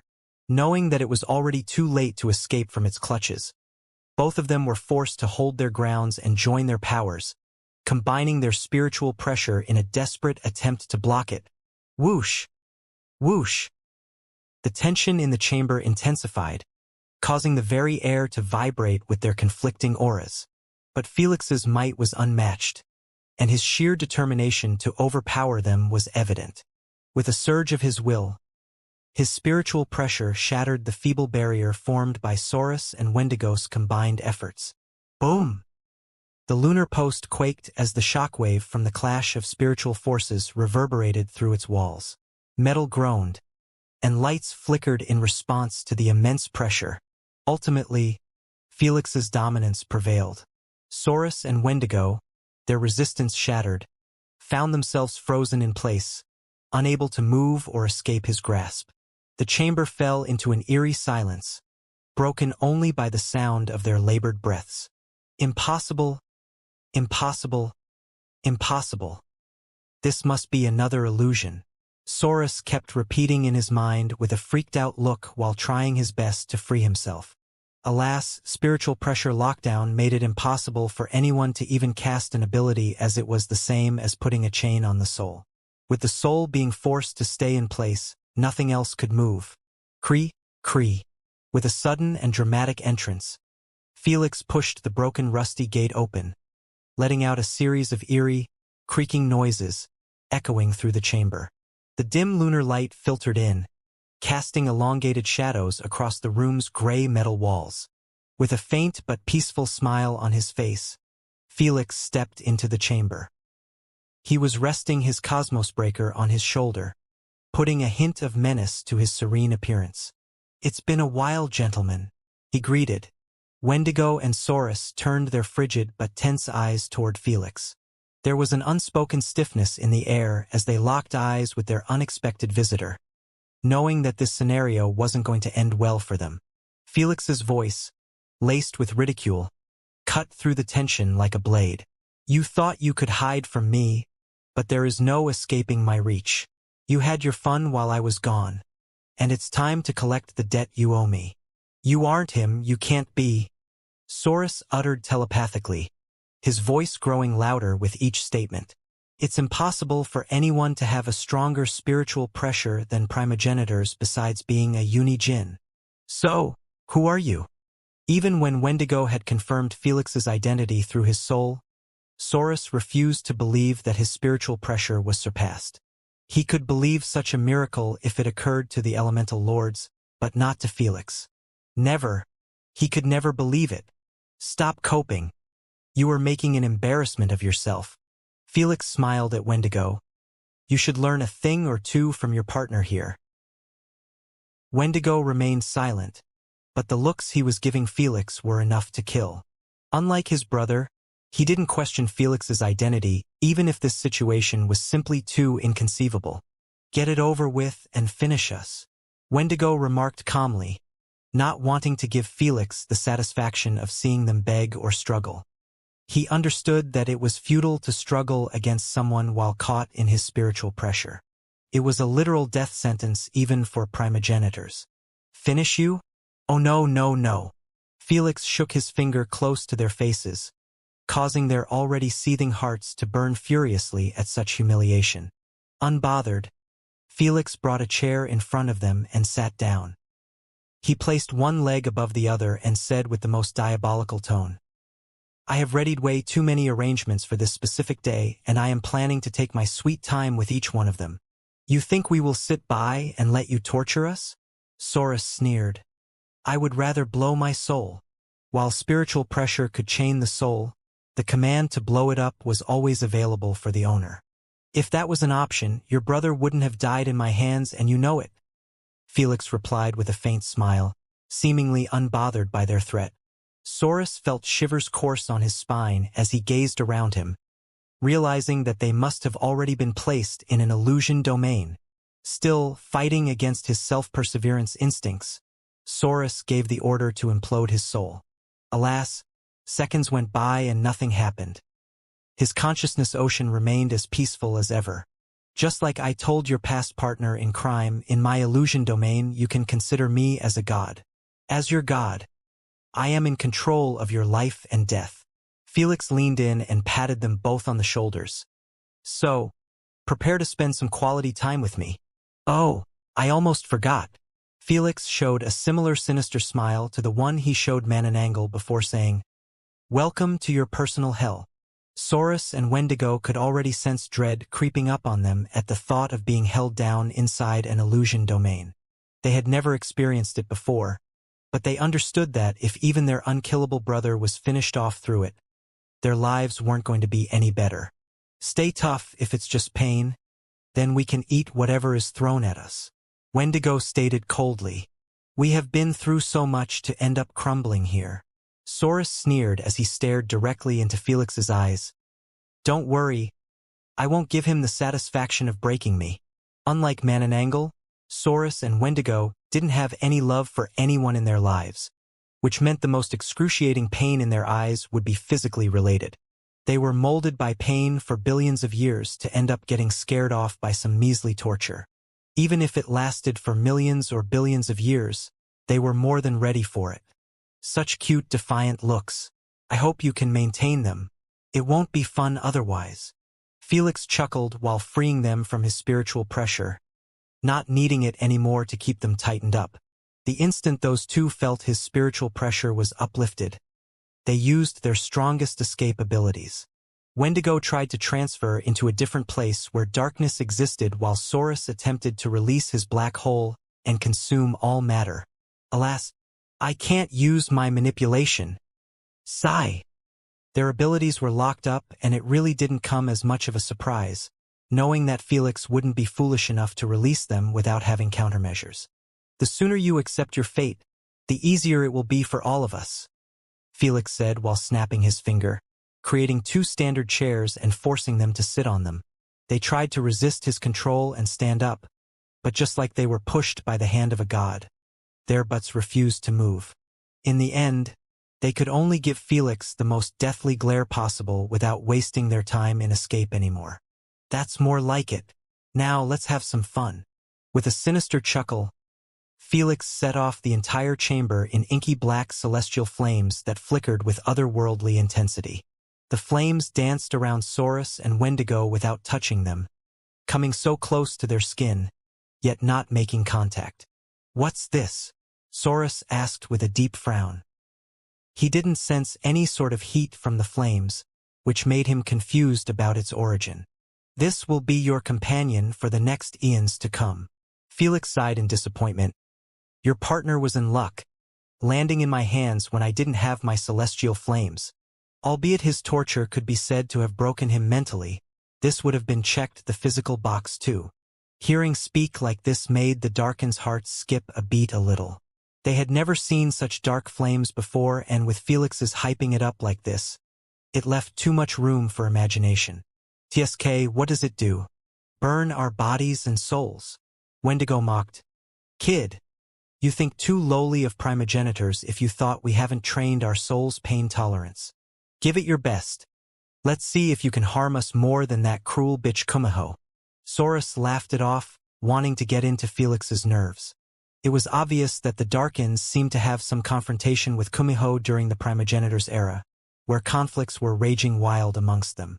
As the charm primogenitor, her mental attacks and soul-targeting abilities made her a terrifying opponent and forced most of the primogenitors to consider strengthening their soul pain tolerance.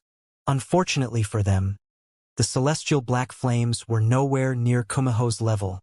Instead of their words getting into him, Felix merely grinned widely before disappearing into the inky flames. The instant his presence was nowhere to be found, the black flames flooded the Darkins like a pack of wolves punching on a helpless wounded prey. The Darkins closed their eyes and steadied their hearts for the pain. Alas, the moment the flames touched their skin, their eyes were snapped wide open, showing blood veins spreading in their whites akin to snakes. Wendigo and Saurus struggled to break free, their faces contorted in utter agony and desperation. The flames clung to them like an unbreakable curse, searing their souls with a dark and consuming fire. Each attempt to escape only seemed to intensify their torment. In less than a couple of seconds, both of them weren't able to hold their voices any longer, and two heart-wrenching groans were shouted out. "Erf! Ugh! What is this? How can it hurt this badly?" Following the groans, the Darkins screamed out, seeking answers, but no one was there to respond. Felix watched them with a cold, unforgiving gaze, his lips curled into a devilish smile. Not an ounce of mercy was seen in his eyes. He was finally concluding his revenge against his fallen home, family, friends, and loved ones. He might not be free from the shackles of guilt and misery that traumatizing experience brought him, but he was feeling a bit better. Who would have thought that the Darkins faction ending would be at the hands of a human? Elder Kraken shook his head with a wry smile. He knew that if he told anyone about this during the Primogenitor's era, they would have laughed at his face. Yet, here they were, burning and screaming at the top of their lung, but nothing was there to ease their agony. Not even the Grim Reaper could save them. No one was giving them a single look of sympathy. Even the kind Elder Kraken wasn't too bothered with their celestial torture. The ancestors never considered each other as one race or one big family. In their eyes, anyone who stepped out of line and got his ass handed to him deserves it. In this case, the Darkins didn't just make Felix's life hell ever since he joined the Champions Games. They ended his family and made their future plans clear of seeking to target his remaining friends. They had no shame in the way they fought, and they deserve this kind of ending. The Darkins faction is done for, but those two are still far from serving their purpose. Thor snickered. Of course. Felix smiled coldly. I will make sure to break them before turning them into demonized slaves. Felix manipulated the time in the illusion domain, making the Darkins feel one day to be 1 millennium. He could have gone much harder on the time difference, but he simply wanted to break them, not utterly shatter them. He still wanted to demonize and make them his loyal slaves, and he didn't want retarded versions of themselves. He was planning to enter the Eternal Kingdom, so having primogenitors as his backup wasn't too much of a bad idea. So, Felix scheduled the Black Flames to turn on and off randomly throughout their punishment period, to give them somewhat of a breather. But in reality, this made the punishment even worse.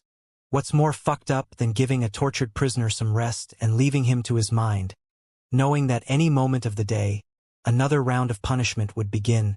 Felix didn't give a shit about this heavy mental toll on their minds and began the demonization procedure by absorbing their purities.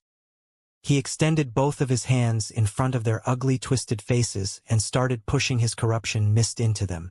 The Darkins neither saw Felix nor felt the depravity mist invading their bodies. Felix made it like this to not get bothered during the process. Even while weakened, in pain, and have no clue about it, their bodies are resisting off the depravity reflexively. Felix raised an eyebrow after noticing that his corruption mist was battling to absorb their purities. It's expected. We have trained our bodies to their absolute peak forms, and even while unconscious, they can fight for themselves against any invasion, Jormungandr said. Luckily, I have inherited the real deal. Without hesitation, Felix increased the power of his corruption mist by 10-folds, breaking through the Darkins' walls brutally. If it was any other demon, they would have been unable to pull it off, but as the true controller of the evil energy, the potentness he could push off was unlike any other. With each tendril of mist that he pushed into their bodies, a visible change overtook the Darkins. Saurus's muscular horse-like form twisted, his noble silver scales turning a sinister shade of crimson as if stained by the blood of the fallen. Horns, sharp as the daggers of traitors, crown his head, and his eyes burn with the light of a soul succumbing to darkness. Meanwhile, Wendigo's body contorted, limbs stretching into distorted shadows of their former grace. His skin became a tapestry of the night sky, but as cold and unforgiving as the void itself. Spikes, like the spears of an unholy army, rose from his spine, completing his transformation into a creature of nightmare, matching well with his dark element. As this perversion of nature unfolded, Felix's form began to radiate with an unholy light. The purity of Saurus and Wendigo, once vibrant within them, flew into Felix, drawn out by the same mist that damned them. I can feel it empowering my body, Felix remarked with a delighted tone as he stared at his twitching muscles. It had been a very long time since his physical strength was empowered due to the lack of opportunities involved, and he kinda missed the feeling. With every ounce of purity that entered him, his power grew.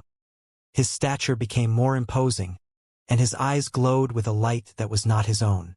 The crimson mist, a tool of corruption in his skilled hands, not only transformed his victims into demons, but also served as a conduit, siphoning their inner light to feed his ever-growing hunger for power. Unfortunately, the purities within the Darkins weren't a lot due to their dark and evil nature. They were utterly merciless, and even when their descendants were left on the brink of extinction, they weren't affected emotionally that much. So, what Felix absorbed was the pure energy produced mostly from their life essence. Rumble. When the process finally finished, Felix was surprised to hear a soft thunderclap resounding in his mind. It echoed in everyone's minds in the universe, catching them by surprise. They weren't surprised by the noise itself, but by how frequently it was happening until they started to wonder if this was even a special phenomenon anymore. Is this? You are the first to demonize an actual primogenitor. It will be weird if the universe hasn't responded. Lady Sphinx said. I really want to know the source of those thunderclaps. Felix commented with an intrigued tone. At this point, he started to feel like they were targeted at him. He knew that the universe made such sounds before to celebrate the great achievements of other pioneers, like the founder of the Origin Realm, but he had never heard it in his lifetime without it being related to him.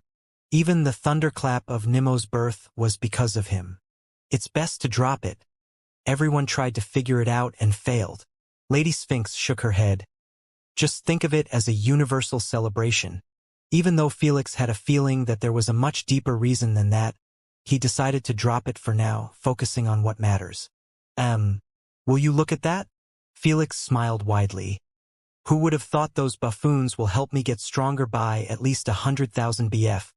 He could sense his body changes to the tiniest detail now, and he didn't need to test his strength with a machine to come up with a close estimate. Not bad. Not bad at all considering that you have already surpassed 1 million BF, Jormungandr uttered with a satisfied tone. It's a great boost. Fenrir nodded in support. All of them understood that increasing their strength past 1 million BF was an unsurmountable challenge, and most of them went through the gutter for eons just to improve by a little. So, an instant 100,000 BF without any struggle was more than welcomed. I wonder how much strength I will get if I absorbed Lady Yggdrasil's purity, Felix murmured, thinking of Lady Yggdrasil's galactical tree size and the potent life within it. She was one of the epitomes of pure energy owners in the entire universe, and Felix had a feeling that his strength might even increase by 500,000 if he went for her. Before this thought could be planted in his mind, Felix swiftly shut it down. No wonder the Paragon mentioned her by name. She was playing with my greed, knowing that I am desperate for strength. Felix narrowed his eyes. With Felix's current strength, he could take her down if he wanted. But he could never go for it since Lady Yggdrasil had helped him way too much in his journey, and she was his friend's mother. Even if he was the new personification of evil energy, he would never stoop that low for the sake of strength. He still has his insanity intact. There are other primogenitors, Lord Shiva proposed indifferently. They are just wasting their time watching those foolish games and being an embarrassment. You might as well do them a favor and take them out. No. Felix rejected it immediately. I have no hostility with them, and I am not a psychopath to hunt them down just because I have gotten stronger than them. When he was below them, not a single primogenitor made a move against Felix, even when he kept eliminating their champions left and right. The only one who caused him some trouble was Kumiho, but she kept it within the game atmosphere and never targeted Felix outside of it like the Darkins. There are plenty of things to get purities from besides the primogenitors, and even if the progress isn't as fast, I would rather go slow than become a bully, Felix remarked calmly. Most of the primogenitors showed Felix nothing but support, even standing with him against the Darkins when they targeted his planet. He respected their fairness and would do nothing to make them regret giving him a chance to reach this level. Couple of days later, Felix could be seen sitting in front of demonized versions of Saurus and Wendigo. They still had no clue about their demonization, and Felix made sure that its effects wouldn't carry on within the illusion domain and ruin their punishment. What a punishment it was! The Darkins had suffered more than 5,000 years' worth of burning on and off with the black flames until despair had consumed them wholly. Please, please end me. I beg you. Saurus muttered under his breath with a soft voice barely noticeable. His eyes were voided of hope, pride, arrogance, and dignity. They became a manifestation of void and suffering. If he appeared before other primogenitors, they wouldn't recognize him at all. As for Wendigo, he had it just as worse. The black flames had consumed his entire personality and defecated an empty shell of his old self. I can't take any more. Their situation was so bad that the black flames weren't on them at the moment, but their minds were even more terrified. What's more shocking? This fall of grace happened in the first decade of their torture, which meant It only took the black flames 10 years or less to destroy billions of years of building character. When Felix and the tenants noticed the drastic changes in them, even they were left with serious expressions. Those black flames seemed to be the curse of all existence. Lady Sphinx disclosed, "I have no idea how can your body control the real deal." "Neither do I," Felix murmured. "Neither do I." A week later, "What do you think? Is it in them to get penalized a bit more?" Felix asked while rubbing his chin as he watched the desolate and numbed looks of the Darkins. "I believe they had enough. They look like empty corpses." Thor replied with a faint snigger. "He is right. Any more and they might never recover." Jormungandr agreed. Even though they hated them to the core, they didn't want them to become broken dolls, incapable of thinking for themselves. "It felt too short for us," Felix remarked while canceling his black flames, finally deciding to free them from their eternal agony. While less than 2 weeks passed in the real world, those two suffered for more than 10,000 years. It might not seem like much, but the black flames made each second seem eternal. Even two of the most terrifying primogenitors were turned into docile, silent dolls. They had screamed, cried, and begged in those years more than all primogenitors did ever since they were born. Suddenly, Felix appeared in front of them while clapping slowly.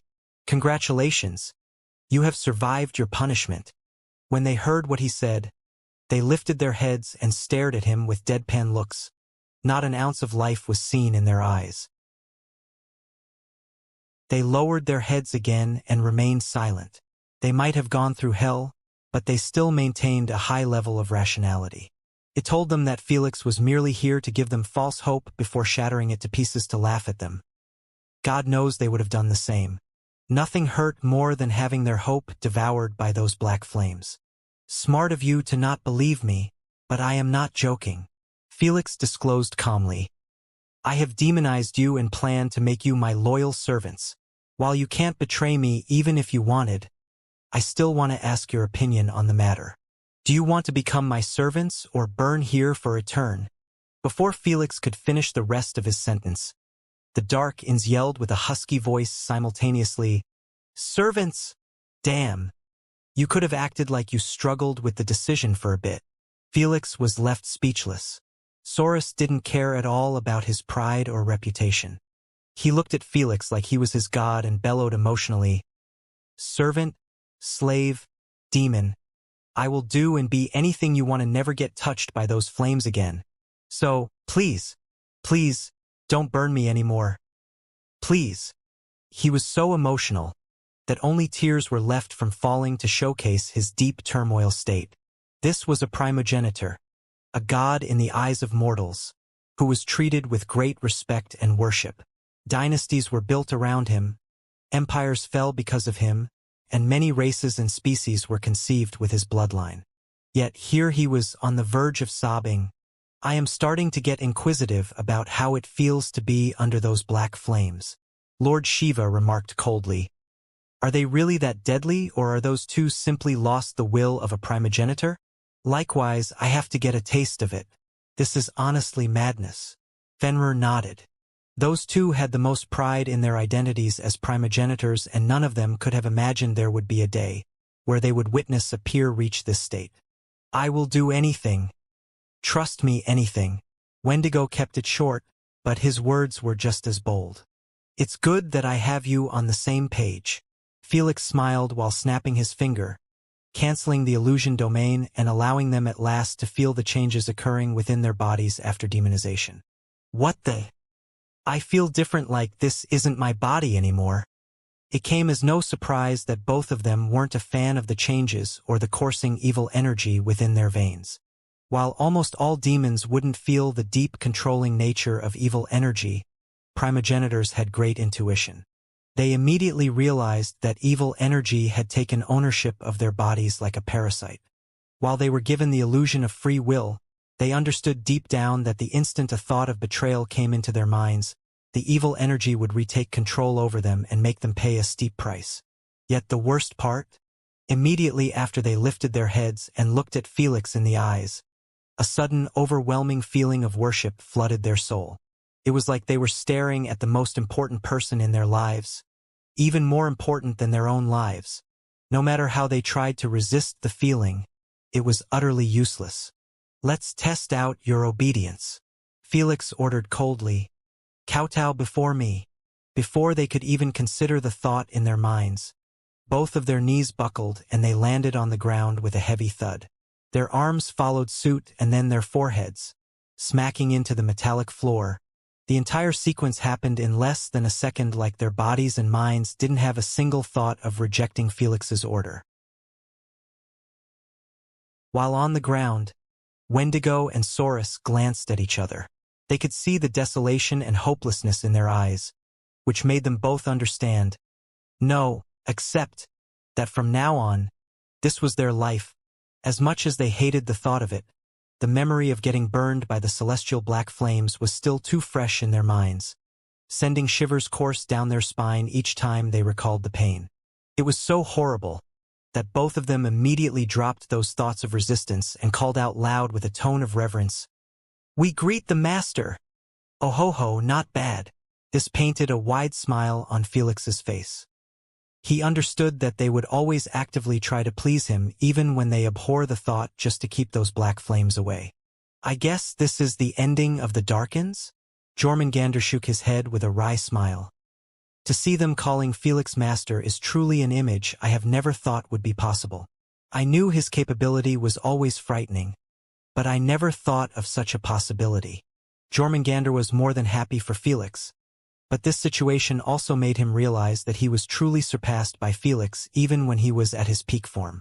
It was always a master's wish to see their student become a better version of themselves, surpassing them and breaking their limits. But in his eyes, it happened way too fast, making him feel like his title as a primogenitor meant nothing anymore.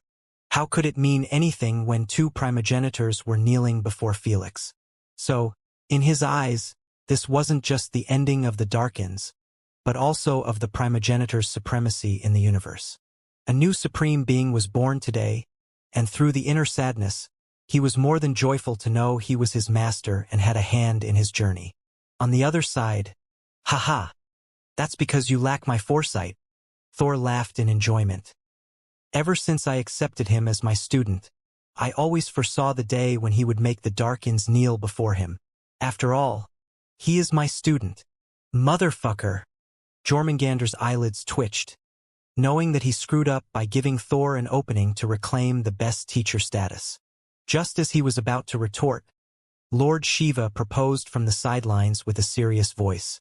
"If you want to settle who's the greatest teacher, I suggest you eat his black flames, and the one to last the longest is the winner." "I agree, it will determine it once and for all." "I believe so too. I will be the judge." Fenrir, Lady Sphinx, Elder Kraken, and Lord Loki all chimed in support, causing those two to gulp a mouthful. They knew that those old bastards wanted nothing more but to see them wiggle in pain, knowing that their rivalry would make it impossible to drop before the other. "What? Are you scared?" Lord Loki grinned as he fanned the flames. "The Darkins have resisted the celestial flames for thousands of years. It's a bit humiliating if you can't take them for a couple of minutes. Don't you think?" "Don't say that. The Asgardian faction has won the battle at last. How can they be scared of something the Darkins resisted?" Elder Kraken shook his head. Thor's and Jormungandr's expressions turned a bit ugly the more they listened to their blatant taunts. "We had enough of your idiotic bestmaster rivalry," Lady Sphinx proclaimed indifferently. "Either you settle this now with the black flames, or you shut up about it forever. You monsters!" Still, Jormungandr and Thor were brothers before rivals, making them able to come up with a strategy with a single glance. "If it's like this, then I will be the first to admit that my brother Thor is a much better teacher than I," Jormungandr announced the unthinkable, catching everyone by surprise. Before they could react, Thor proclaimed while scratching his nose, "Brother Jormy, you are embarrassing me. We all know that you are the greatest master around here.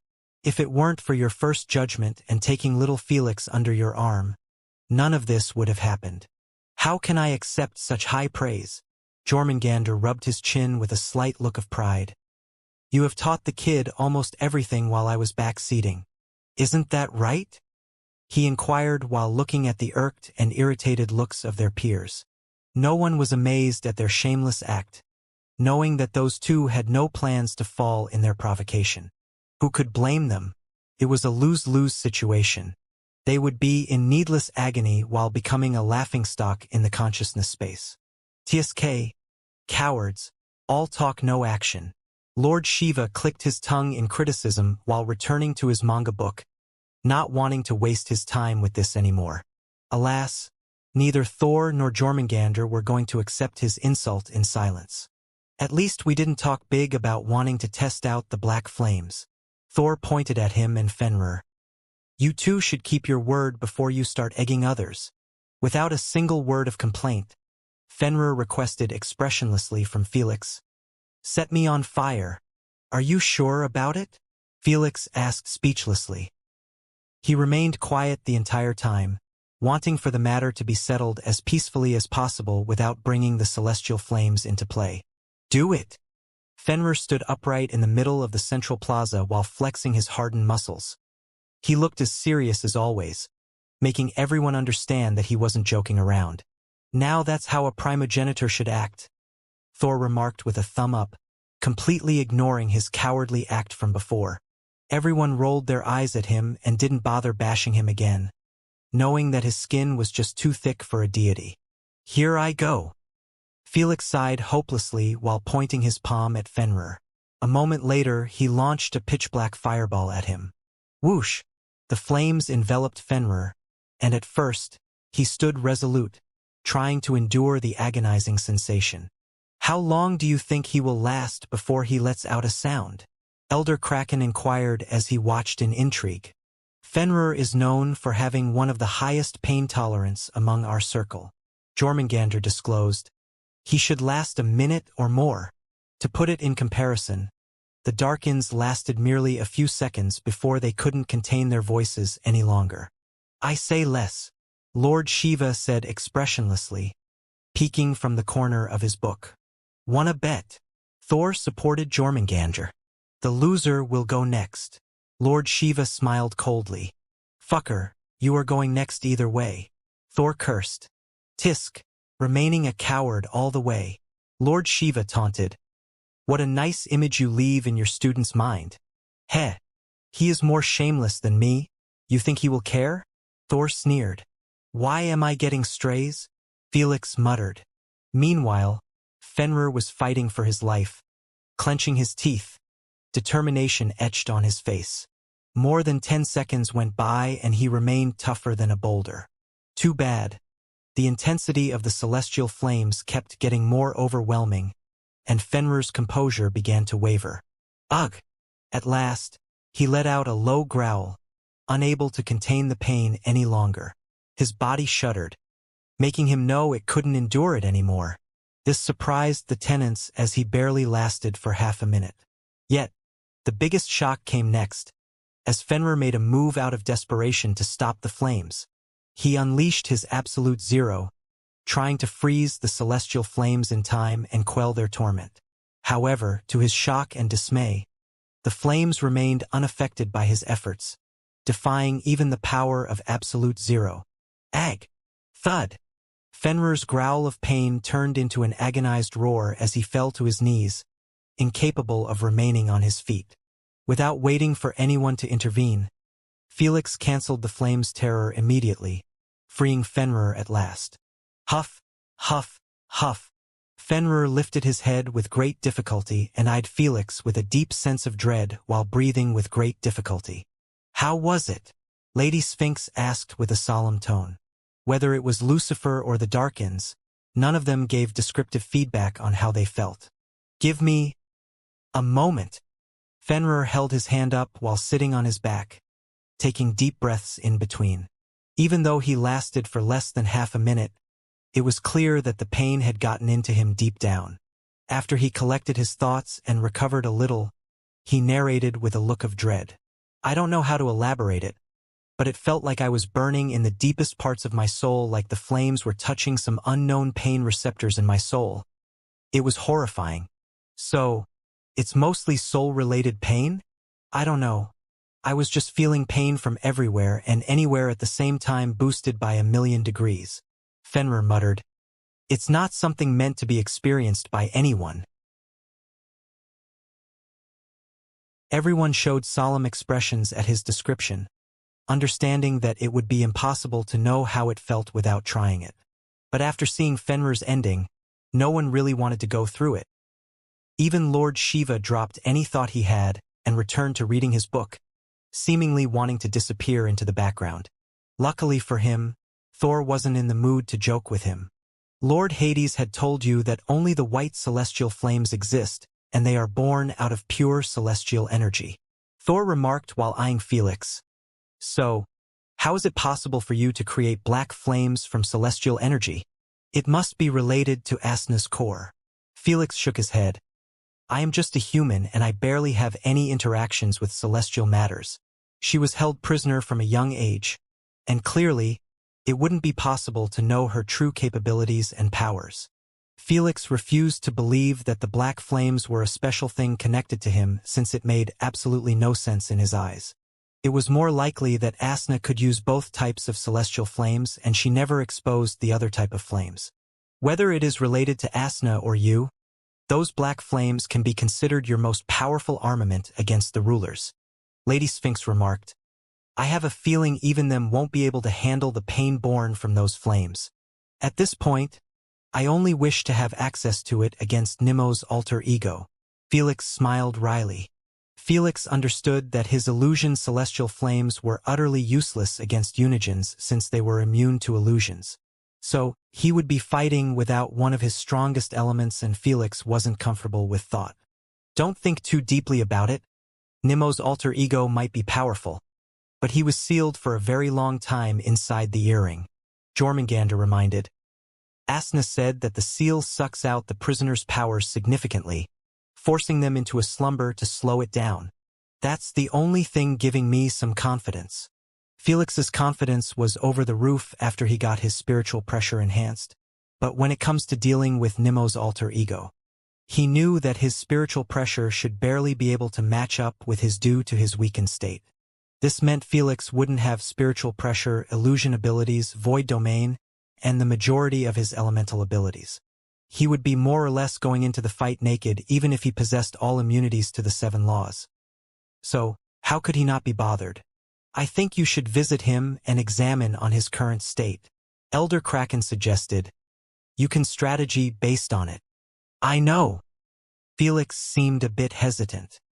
His masters swiftly discerned that he wasn't frightened or anything, but worried about a scenario that would ruin his entire plans if it happened. What if Nemo's alter ego decided to merge with Nemo? Felix would be put in a situation where he would need to choose between devouring Nemo or giving up on this method to save Asna. Unfortunately, it didn't seem like there were any other ways to become a Uni-Jin. Felix didn't want to imagine being put in that position, as he knew that while the decision was extremely difficult, it would be simplest to make. Don't worry. If he wanted to merge with Nemo, he would have reached out long ago, Thor said. We will find out later. For now, it's time to receive your gifts. Felix switched his focus back to his main consciousness, where the Darkins were still bowing before him in utter silence. You may rise. At last, Felix allowed them to get up. Put your wisps inside my consciousness space, Felix ordered while extending his hand at them. Fuck. Sigh. The Darkins knew that Felix was going to make such a demand, but still, it didn't make them feel any better to hear it. Although they hated getting humiliated by Felix, at least he was powerful enough to defeat them, and their relationship with him wasn't as strong as the Asgardians. They had been fighting off against the Asgardian for God knows how long, and now they were going to be their slaves. It didn't feel good in the slightest. Alas, crying about it wasn't going to do anything. Without delay, the Darkins sent wisps inside Felix's consciousness space. The instant they manifested in the central plaza and opened their eyes, they were left startled by the sight of the tenants' numbers. Welcome fresh meat. Thor grinned diabolically while gulping down alcohol like there was no tomorrow. It's about time we have some new servants. Bring me grape juice. Lord Shiva commanded almost immediately, not giving a shit about their primogenitor status. In his eyes, the instant they knelt before Felix, they had lost their title as primogenitors and they were nothing more than high-quality slaves. "You heard him," Felix uttered indifferently, uncaring about the Darkin's sore looks. "Right away." Saurus was the first to make a move, teleporting in front of Lord Shiva and creating a purplish grape juice with the gray mist. "What's this?" Lord Shiva gave him a cold side glance. "Your juice. I told you to bring me one, not make it." Lord Shiva pointed at the open bar with his eyes and didn't add anything else. "Okay." Saurus swallowed his anger and humiliation as he turned around, wanting to teleport to the open bar. Alas, before he could do so, Jormungandr informed, "Servants are banned from teleportation. Always walk." Saurus nodded in understanding and walked to the open bar under everyone's eyes. He was feeling like an animal on display, a feeling he never thought a deity like him would ever experience. Yet still, he had no thoughts of rebelling, keeping his frustration to himself as he made the juice by hand and delivered it to Lord Shiva. "Candace, you want something?" Felix asked. No. Candace shook her hands in rejection, feeling a bit overwhelmed. While Felix and the primogenitors felt absolutely nothing from ordering the Darkins around, she was still incapable of accepting them below her. It was like a mortal ordering a god. Even if he could, it wouldn't sit right within him. "Candy, from now on, those two are the new maids, and you should feel comfortable ordering them with anything you desire." Felix smiled as he helped her get some courage. "If they dare reject you or even look at you the wrong way, just tell me." When Felix said the last part, he manifested the black flames on his palms as he eyed the Darkins indifferently. "I will make sure to show them a good time." Shivers coursed down Saurus and Wendigo's spine at the thought of getting tortured again.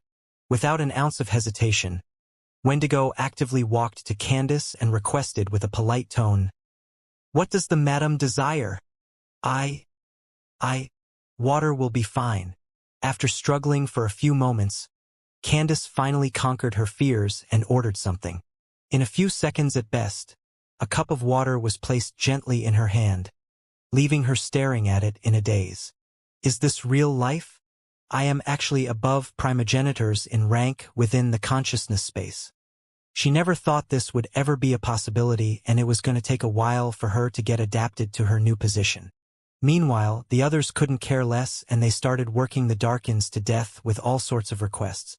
From giving them massages, entertaining them, bringing them stuff, cleaning their houses, overseeing their games, and the list goes on and on. Some couldn't be bothered like Lady Sphinx, while some made sure to let the Darkins recognize their worth in their eyes. Their fall from grace was way too steep, and if the other primogenitors saw them like this, they would honestly be left too dumbfounded to react. Meanwhile, Felix had embarked on his journey towards the Void Nation's dimensional pocket. He didn't ask for help from Lord Quaz since he wasn't in a rush any longer, and it would be impolite to keep asking him to transport him here and there. He wasn't his personal chauffeur after all. During his journey, Felix decided to pay Nemo's alter ego a short visit. He reached out to his golden earring with his finger and closed his eyes. The moment a connection was established, his consciousness went inside the earring's spatial space. When Felix opened his eyes, he was greeted with the same ceiling hall without any changes to it. The soldiers' statues were there, holding tightly into chains, which were connected to a platform in the middle. Above the platform, a small black flame was flickering non-stop. The atmosphere was quiet and eerie, giving Felix some flashbacks of his intrusion in his previous life. Just as Felix was about to step closer, the small black flame started burning intensely and growing bigger until it resembled a giant burning horse with devious red eyes. Those eyes reflected nothing but utter hatred and anger while they were affixed to Felix. "You are still alive?" Nemo's alter ego asked with a suppressed tone. "I am not easily killable," Felix replied without a hint of shame, having no intentions of letting him know that he died and got revived. "If you are here to persuade me on merging with that soft retard, then you better scram." Nemo's alter ego snickered. "I would rather rot here. Stubborn as always." Felix acted like the news bothered him, but in reality, he couldn't be any happier. I just have to bide my time. There will come a day where you will die and the earrings will break apart, freeing me. Nemo's alter ego gave a sinister laugh. I promise you then, I will have you revived and pay you back for everything you have done to me. Everything. In his mind, the ceiling hall could only weaken his powers and not kill him. Meanwhile, neither Felix nor the earrings were unbreakable, and all he needed to do was wait patiently. Nothing more, nothing less. I wish you good luck in fulfilling your fantasy. Felix turned around and waved a peace sign, leaving the ceiling hall without wasting any more of his time chatting with him. He entered the ceiling hall to figure out his strength, but no matter how hard he tried to sense his powers, he couldn't pick a damn thing. This wasn't too promising, as it made him understand that Nemo's alter ego, even weakened, was still a force to reckon with. However, at least he got a confirmation that Nemo's alter ego sought sole ownership of his entity and nothing was going to change his mind. What's your next plan? Candace asked with a curious tone as she was receiving a shoulder massage from Saurus, already getting used to bossing them around. I have to enhance my physical strength at all costs. I don't know how strong Nemo is, but my physical strength must be a joke compared to his. Felix said with a solemn tone. Since I can't enter the origin realm, this leaves me with the dragon/devourer marks and absorbing purities. At the moment, Felix was at the 9th dragon mark and the 13th devourer's mark. This meant the dragon marks enhanced his strength by 180k, while the devourer's marks helped him obtain 130k. Devourer marks are peaked at 30 marks while dragons are infinite. Lady Sphinx remarked, though, the resources required to fulfill each mark keep doubling, and I don't think absorbing them like before is efficient. I know.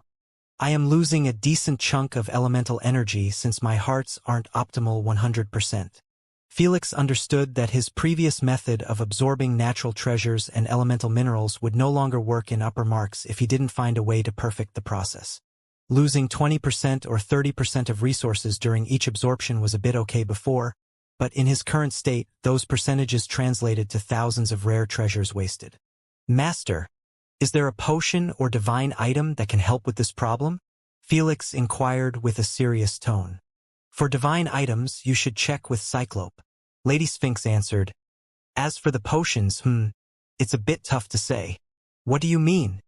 Rank 6 potions are the potions capable of affecting primogenitors either positively or negatively. However, I have made only a dozen recipes of them since they are extremely challenging to create. Lady Sphinx clarified, not a single one is related to enhancing elemental energy absorption from natural treasures. Felix always heard about rank 6 potions and never learned how to concoct one. Time wasn't his ally and he was always giving his attention to other fields, which would help him receive an instant strength enhancement. So, his potion making had been stagnated for a long while now. I think it's time to learn how to create my recipes. Felix remarked, if there isn't any, I just need to create it. I love the enthusiasm, but it's not going to be easy. Lady Sphinx warned. You can't be half-hearted with this. You will spend decades, if not more, experimenting and trialing unique combinations for the sake of creating the perfect recipe. In addition, rank 6 potions require only SSS plus natural treasures and materials, which are almost impossible to locate through effort. Most of the ones found were through sheer luck. Since you will be creating a new recipe, this means you will need to find new undiscovered SSS plus natural treasures to experiment on. I have already tried every possible combination with the discovered ones, and they gave birth to the recipes in my possession. This does sound a bit too difficult and heavily reliant on fortune. Felix frowned. Felix had no problems with working hard, but to find new undiscovered SSS plus natural treasures? That's something unrelated to hard work or effort. The only new undiscovered SSS plus natural treasure he managed to find was the dark moss in the ancestral dragon dimension, and it happened purely through chance. Not willing to give up so easily, Felix wondered. Is it possible to minimize the luck factor through heavy studying and using the analytic powers of my wisdom eye? In his eyes, he believed that it was possible to predict the existence of the super-rare natural treasures and materials if he managed to study geography, history, weather, biology, evolution, and previous data of discovered SSS plus treasures, whether extinct or not. It's not guaranteed to work, but I believe it might help you minimize the luck factor by a small percentage. Lady Sphinx nodded. Even though the SSS plus natural treasures seemed heavily reliant on luck, they just didn't pop off randomly across the universe. Many strict conditions needed to be fulfilled for their birth and cultivation. Felix believed that if he managed to find those conditions, it would help him predict a natural treasure's birth without knowing about it beforehand. Though, even if he pulled this off and there was a natural treasure at the end of his calculations, nothing guaranteed it would be a super rare one. Many low-graded natural treasures were also born under strict conditions. Wait! I have illusion domain. I don't need to go out and search for natural treasures after reading data. Felix exclaimed. With wisdom eye and enough data, I can cultivate my natural treasures in an illusionary garden and see if there is any area in the universe where their birth checks out. That's quite smart, Candace praised. In another sense, Felix would be playing the role of bioresearcher in his illusion domain, crossbreeding plants, accelerating time, feeding them with different types of elemental energy, and the list goes on. Later on, if an SSS plus natural treasure was born in his illusion domain, he would already have the conditions and he would just need to search for a location that matched them. This way, he was guaranteed to at least not end up finding lower-grade natural treasures. You could do this in the UVR too. Lord Loki shared lazily. I can remove the time restrictions in your private room. It's cool. I prefer using my illusion domain. It gives me more freedom and knowledge about everything in it. Felix rejected the offer politely. Even with the time manipulation restriction taken off, the UVR had many other limitations and Felix was more comfortable with his domain. Plus, since he would be using his domain in his private room, he wouldn't be wasting any elemental energy in the process. As you wish. Without wasting time, Felix entered his private room and embarked on a grand endeavor to create a vast and diverse garden that would serve as a hub for cultivating and researching new plant life.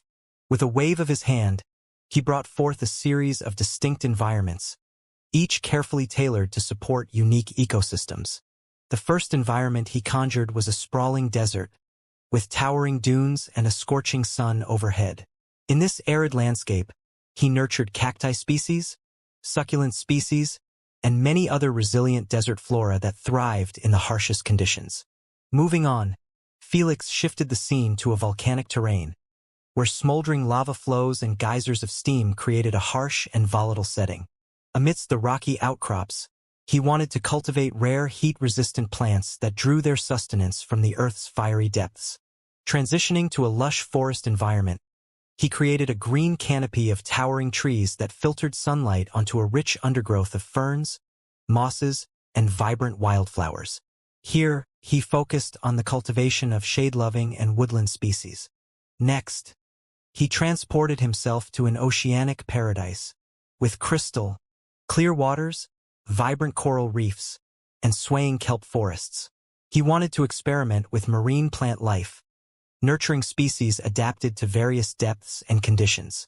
Felix continued to craft diverse habitats within his garden, including alpine meadows, subterranean caves, and even a celestial grove bathed in moonlight.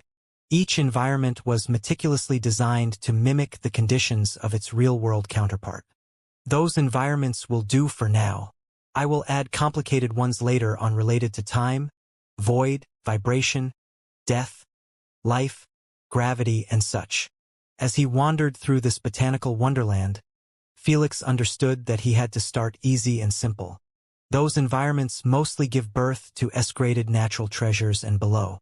The SSS Plus usually were related to rare elements, which was one of the reasons it was nearly impossible to find them in the first place. But he was still a beginner at this, and it was best to level up his experience and knowledge gradually. Fortunately, he had a biology Excel at behind him. Since we are doing this, I might as well teach you genetic manipulation to become a true alchemist at last. Lady Sphinx informed while entering his garden. I will be honored. Felix smiled joyfully. He always wanted to excel at the genetic manipulation field and other fields of alchemy, but Lady Sphinx insisted that he needed to master potion-making first. With his current tools and available free time, there was no better period to excel at all aspects and transform into an alchemist. Since your knowledge about natural treasures and materials is already great, we will start with crossbreeding, Lady Sphinx informed. Usually, one would need to learn about plants and such before going into complex details, but Felix's knowledge was already at its peak. He had studied and memorized all books handed to him by Lady Sphinx to assist with his potion-making. Of course, those books were merely concentrated on natural treasures and their details like grade, history, evolutionary tree, etc. So, he was still quite ignorant about crossbreeding and other fields of botany. Without wasting time, she began her explanation by selecting two particularly unique plants for their lesson. Now, let's use these two remarkable plants. Lady Sphinx gestured to a tall, slender flower with glossy, silver petals, which she called the lunar silk flower, and a low-lying bush with fiery red blossoms, known as the phoenix firebloom. These two are both B-graded natural treasures in their own right, she explained. But imagine if we could combine their qualities into a single plant.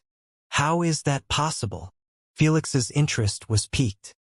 He was always fascinated by the biology of natural treasures with all the readings he had done on them. Obviously, he was referring mostly to plant-based natural treasures.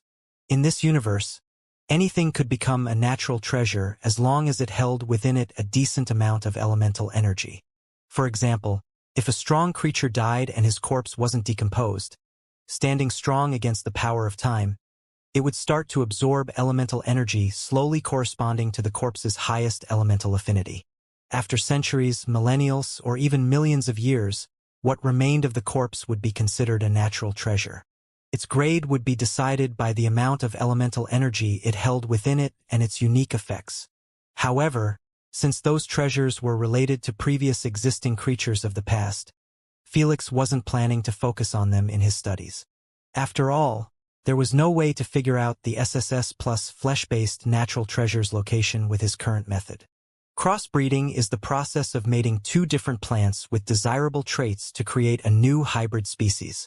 In this case, we aim to merge the lunar silkflower's hardiness and its ability to thrive in tough conditions with the phoenix firebloom's fire-resistant capabilities. Lady Sphinx carefully plucked a blossom from the phoenix firebloom and gathered some of its pollen on a brush. Moving to the lunar silkflower, she brushed the pollen onto the silver petals while explaining. By pollinating the lunar silkflower with the phoenix firebloom's pollen, we encourage the lunar silkflower to inherit some of the firebloom's traits.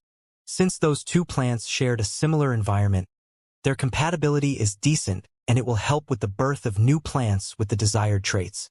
What if they weren't compatible? Felix inquired. If two plants weren't compatible at all, it doesn't mean that crossbreeding them will end up in failure. It just means that the failure percentage will be in the higher ends. Lady Sphinx shared. However, if a miracle occurred and against all odds, the crossbreeding succeeded, the new plant would be stronger than both plants combined. That's because it will inherit the strengths of its parent plants, and since their environments were different, it will allow the new plant to survive tougher situations. In other words, the new plant will be given more time to evolve and enhance its genetic pool, which will increase its grade slowly over time. Felix commented with a look of intrigue. Exactly, time and environmental hazards are the primary killers of natural treasures. However, if they survive and evolve, it's almost a guarantee to turn into a high-graded treasure. Lady Sphinx nodded. No wonder it's impossible to cultivate S-graded and above natural treasures even if the right environment was given. Felix knew that there were many botanists in the Alliance working on cultivating natural treasures either for research purposes or for sale. None of them had yet to cultivate an S-graded natural treasure in the real world. That's because for their evolution to happen, they require specific extremely harsh conditions plus a very, very long period. No one would want to invest trillions of coins in such a project when even the end rewards might not come after thousands of years of struggle. So, almost all botanists focus on cultivating A-graded natural treasures and below. Even those natural treasures weren't easy to get. Time is the biggest wall any botanist faces. Even I have managed to cultivate only 4 SS natural treasures, and 1 SSS natural treasure after countless trials and errors. Lady Sphinx shared. That's already too impressive. Felix raised an eyebrow in surprise. Lady Sphinx didn't have any time manipulation abilities, so she had to wait for God knows how many years for each natural treasure to reach its peak evolution. Such godly patience and resolve only true researchers possessed. With Illusion Domain, it will be 1,000,000 times easier to run controlled simulations. For example, Lady Sphinx requested while pointing at the silk flower, speed up the time by 100 and increase the richness of fire elemental energy around it. Felix did as he was told and created a small invisible bubble around the flower filled with fire elemental energy. Then he sped the time specifically inside the bubble. With the time sped up by 100, Felix and the rest were able to watch with anticipation as the seeds began to sprout and grow at an astonishing rate. Within moments, the slender shoots burst forth from the earth, their petals a rich, silvery green. As they stretched toward the sky, the buds at their tips started to unfurl, revealing a new breed of flowers. They bore the same fiery hue as the phoenix firebloom's blossoms, but retained the unique shimmer of the lunar silkflower's petals. Felix couldn't help but smile as he witnessed the birth of this extraordinary creation. Lunar firebloom, high-quality, B-graded natural treasure. If consumed raw, it gives the user a decent 1% to 3% fire affinity rating with a few stomach-related side effects. But the majority of people use it as the main ingredient to concoct rank 3 fire shell potion. He shared, it gives the user a temporary 7 days peak resistance to fire, making it high in demand for anyone desiring to explore hot areas. Lady Sphinx nodded. It's a crossbreed that incorporates the best of both parent plants. It possesses the lunar silkflower's resilience and adaptability, while the fiery blossoms enhanced its absorption of fire elemental energy and heat resistance. Even though the grade remained the same, the treasure's quality and effects make it extremely desirable compared to its parents. Felix smiled. Crossbreeding is truly a universe with endless possibilities. I have been giving books related to natural treasures and their details. Lady Sphinx manifested a mountain of books next to Felix and said, those are specific for crossbreeding, Batonic genetics understanding, biochemistry, and more. Use your clones to read them, and when you are done, we can start straight away with crossbreeding some new variations. I understand, Felix replied while staring at the mountain of books.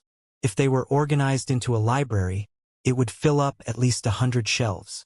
Felix knew that even with his clone's assistance and wisdom eye, it would take him a week or less to integrate and condense such a heavy load of information in his brain. Lady Sphinx wasn't going to let the week go to waste. For now, let's return to potion making. Lady Sphinx said, it's time you mastered some rank 6 potions. I am more than ready, Felix replied with a hint of excitement as he had been waiting for this day for a long time now. Who could blame him? Potions capable of affecting primogenitors were similar in rank to high-quality divine equipment. In other words, Felix could use them in his battles.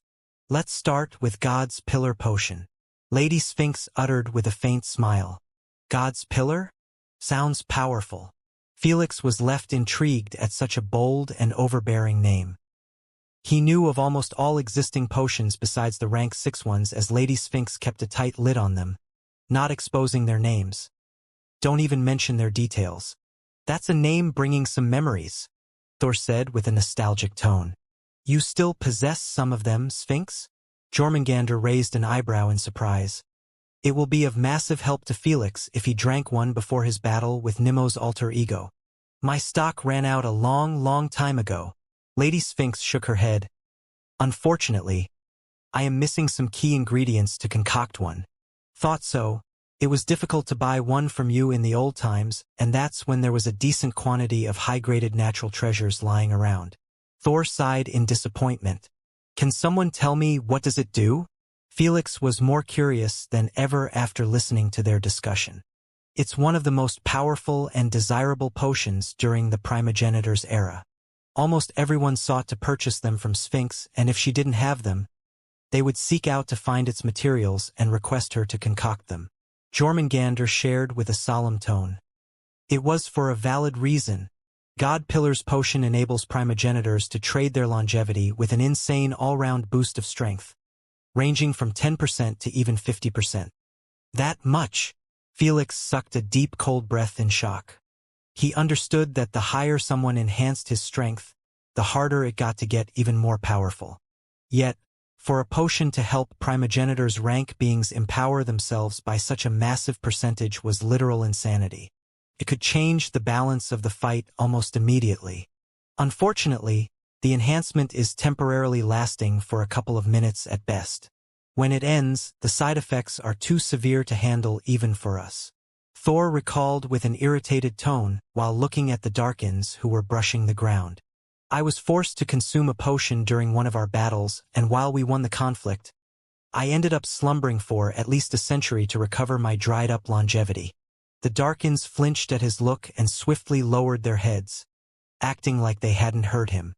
But how does your longevity get affected when you are immortal? Felix was slightly confused by this. Let me put it this way. Mortal's longevity is like an unrecoverable life essence. Once consumed either naturally or through other methods, the mortal ends up dead after an aging process. End of story. Thor clarified. However, for us primogenitors and all immortals in the universe, our life essence could be recovered with time even when consumed wholly.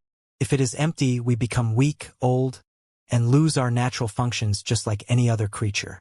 To help with its recovery, we tend to sleep to reduce energy intake and let the body focus wholly on restoring its life essence.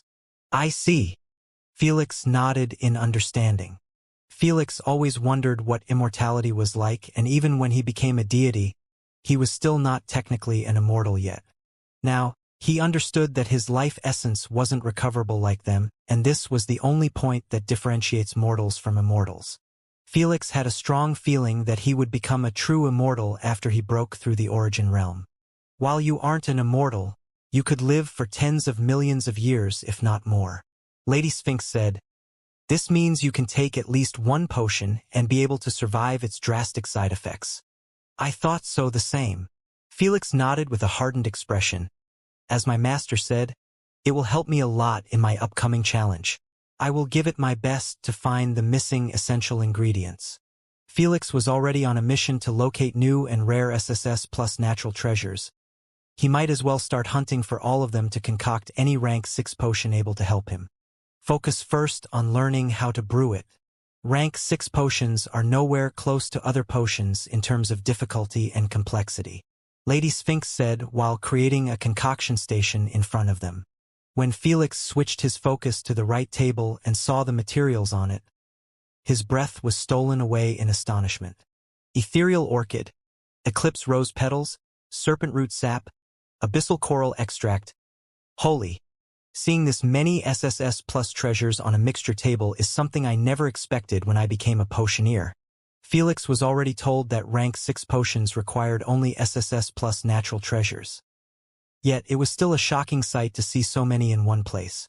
Just one of them was enough to buy an entire empire. Focus. I am going to brew it only once and it will be your turn. Lady Sphinx intoned while rolling her sleeves. Soon, Lady Sphinx began by carefully plucking the eclipse rose's petals gently and carefully. As you know, the eclipse rose can absorb the solar energy during a solar eclipse and enhance its potentness by double for some time. Unfortunately, for this mixture to work, you will need recently charged petals. Otherwise, the potion will be a dud. Felix was left speechless. He didn't think that there would be important steps before he could even begin the preparation of materials. How could you even find that you need charged petals for the potion to work? Candace inquired with a curious tone. Trials, countless trials to count. Lady Sphinx shared. Luckily, the old times were rich with high-graded natural treasures due to the elemental energies were at their highest levels and not many people to harvest them. Plus, you were getting a lot gifted from us for the sake of enhancing our chances of being the first to buy your end products. Thor chuckled. God knows how many SS plus natural treasures we bestow you. True. Lady Sphinx smiled faintly, remembering those sweet times of putting one leg after another and letting primogenitors slave for her experiments. Since the majority of primogenitors had supermassive empires stretching for many galaxies, their descendants always brought them unfamiliar natural treasures at their orders, and no one dared to steal or cheat. So, Lady Sphinx had dibs on all new undiscovered natural treasures, and the primogenitors sent them without expecting any immediate payment. If it wasn't for them, there was no way she would have created such a big number of rank 6 potions. Soon, Lady Sphinx finished plucking the petals and placed them in a small crystal vial, not too bothered if they were meshed together. She placed the veil to the side and reached out to a separate glass container. Then, she picked the serpentroot sap and the abyssal coral extract. They were both in small bottles. You will have to mix 5 drops of serpentroot sap and 1 vial of abyssal coral extract. This combination will create a synergistic effect that balances the potion's properties. Felix remained silent and kept noting down the steps in his mind. Gently crush and add 1 bloom of the ethereal orchid to the mixture. The orchid's ethereal properties will help bind the ingredients together. Let them rest for no less than 2 minutes, and after the duration ends, pour the mixture into the crystal vial containing the eclipse rose petals. Ensure that all ingredients are thoroughly mixed.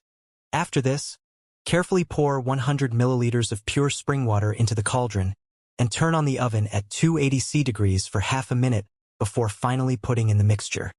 While she was explaining, Lady Sphinx was doing the exact steps one by one until the mixture was inside the cauldron.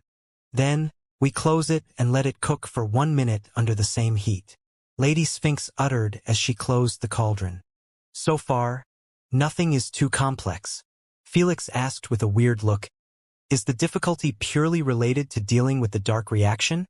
He always knew that the dark reaction was tough to handle, but when he heard about rank 6 potion difficulty and such, he expected a more complex mixture process. What did you expect? Needing to do the rain dance around the cauldron 3 times, or start fooling around with the heat for no reason? Lady Sphinx chuckled. I mean, Felix scratched his cheek a little. Don't worry, you want difficulty. You will see difficulty after 1 minute. Lady Sphinx's attitude turned composed again as she sat in a floating meditation position in front of the cauldron. Above her head, a screen appeared that showed the atomic world inside the mixture. The different molecules were in the process of breaking apart and integrating. Felix focused on the edges of the atomic world, knowing that the dark creatures always invaded the mixture from the edges and aimed to devour the molecules until they reached the center. Wait, why isn't she putting a mental barrier to prepare for the dark reaction? Felix knitted his eyebrows in confusion. He knew that potioneers were required to place the mental barrier swiftly and enlarge it as much as possible to protect the mixture before the dark reaction began. This would allow them to secure a significant chunk of the mixture after the integration process ends, and they could move on to the final enhancement step with much larger odds of concocting the potion. For example, if 30% of the mixture was saved from the dark reaction, the potioneer would have a 30% chance to succeed in his concoction. Yet, Lady Sphinx kept waiting silently for close to a minute without making a single move. What's more shocking was the fact that the dark reaction had yet to appear, which should have been impossible in Felix's eyes. How is it taking so long to manifest? More than 30% of the molecules have integra. Before Felix could finish his thought, a strange and unsettling phenomenon began to unfold within the atomic world of the mixture. The potion's cauldron emitted a faint, ominous glow as dark, microscopic organisms emerged from the depths of obscurity. These minuscule invaders, shadowy and malevolent, seemed to appear out of nowhere. The dark reaction was here. Instead of showing up from the edges like a tidal wave as he anticipated, they surged explosively across the atomic landscape, popping off randomly and uncontrollably. What the actual fuck? This sight shocked Felix to his core, forcing him to lean closer with his eyes widened to the limit. He understood that the only reason dealing with the dark reaction was manageable was due to their predictability, allowing the potioneer to prepare against them. But there was nothing to predict, nothing to defend with mental barriers, as they kept devouring and corrupting the mixture of molecular structure across the entire atomic plane. How could anyone save the mixture from this? Before this thought could take root in his mind, with swift and deliberate actions, Lady Sphinx conjured protective barriers and invoked a powerful microscopic army of sand-based golden creatures. She launched the Sand Army against the dark microscopic organisms, causing a war to rage in millions of different areas. It's always fascinating to see Lady Sphinx at her peak state. Elder Kraken shared a tone of awe as he watched the sand soldiers armed with tiny weapons that glistered with ethereal energy. The sand warriors moved in perfect harmony, their movements synchronized like a well-drilled army. They wielded their tiny weapons with incredible skill, slashing through the dark invaders as they came. There were even some sand soldiers forming defensive formations, creating protective barriers around the most vulnerable parts of the potion mixture. To be able to control such a large-sized army close to perfection while also making sure to keep an eye on newly manifested dark microorganisms, damn, I don't think it's even possible for us to pull it off if we were given the same tools. Thor supported. His eyes showed utter awe. He might not understand much about potion concoctions, but he knew that Lady Sphinx was using 100% of her mind, if not more, to keep track of such chaos. The mental prowess, intelligence, and elemental manipulation skill required to pull something off like this is on a different level. Felix murmured while wholly seized by the microscopic war. He was already considered the second greatest potioneer after Lady Sphinx. Yet, while he was watching her work, Felix couldn't help but realize that she was in a different realm than him. Even if he managed to reach or surpass her potioneer skills, she would always be much more special than him. That's called the touch of an artist, a master of a field. Meanwhile, the dark microorganisms, though numerous and relentless, found themselves outmatched by the Sand Army's determination and prowess. Slowly but surely, the tide of battle began to turn in favor of the defenders. With each swing of their ethereal weapons, the sand soldiers carved a path through the encroaching darkness. The dark microorganisms, unable to withstand the onslaught, could only fall, their sinister presence diminishing. After a whole minute, the largest known war in the universe's history was finally concluded in favor of Lady Sphinx after the mixture's integration finished. Before Felix could check on the mixture size that was saved, the cauldron shook with a sudden burst of energy, causing the ground to quiver. A golden hue emitted from the cauldron, illuminating the surroundings with an ethereal glow. Felix's eyes widened in awe as he could feel the concoction surging with great vitality. Boom! With a sudden burst of force, the lid of the cauldron was blown off, sending it into the sky. A brilliant cascade of divine light erupted from within, painting the area in a resplendent array of colors. It was a breathtaking sight, one that seemed almost otherworldly. But it was the aroma that followed that truly captivated the senses.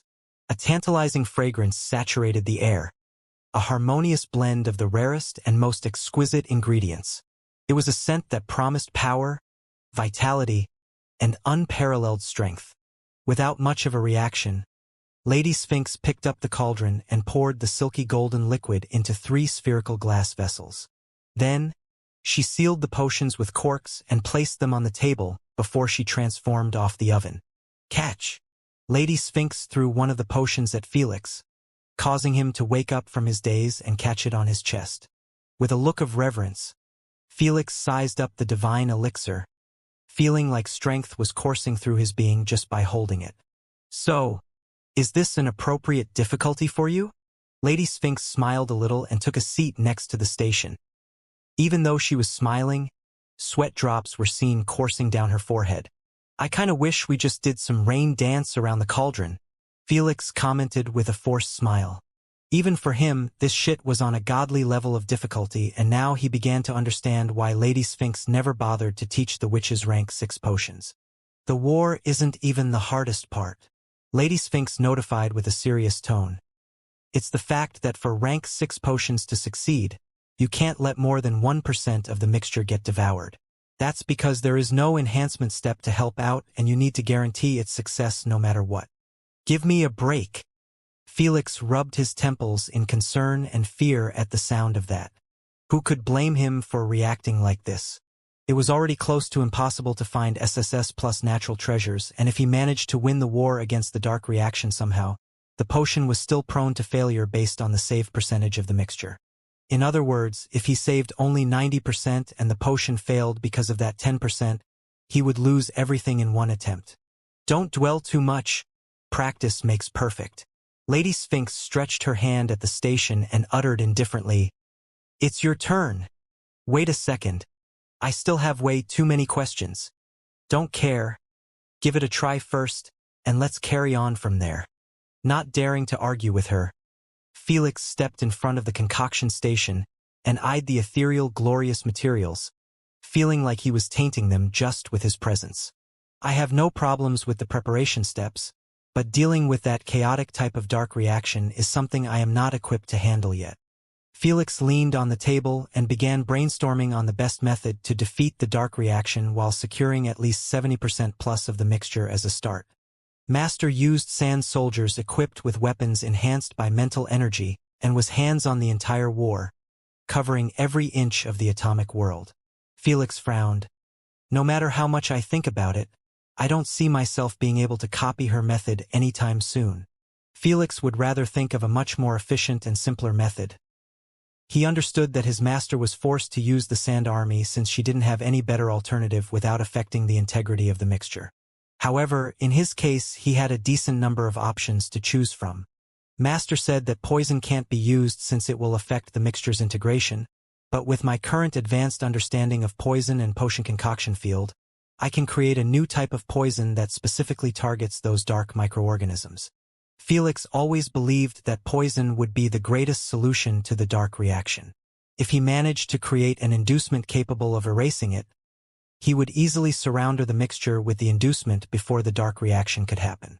When they do appear, they would die almost instantly, not eating even 1% of the mixture.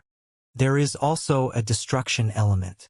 If I were able to mark the dark reaction, I could easily use concept destruction and remove it without touching the mixture. It's way easier than the poison method for sure, but Felix smiled bitterly. He understood that his concept destruction ability worked only if had close to a perfect understanding of the target. He couldn't mark just anything and erase it like when he used to possess Lord Shiva's destruction trident. With the erasure palm, he had to work tirelessly to understand concepts individually, and he still lacked many of them. Felix already knew that the dark reaction was considered a peculiar phenomenon related to spiritual energy rather than physical microscopic organisms.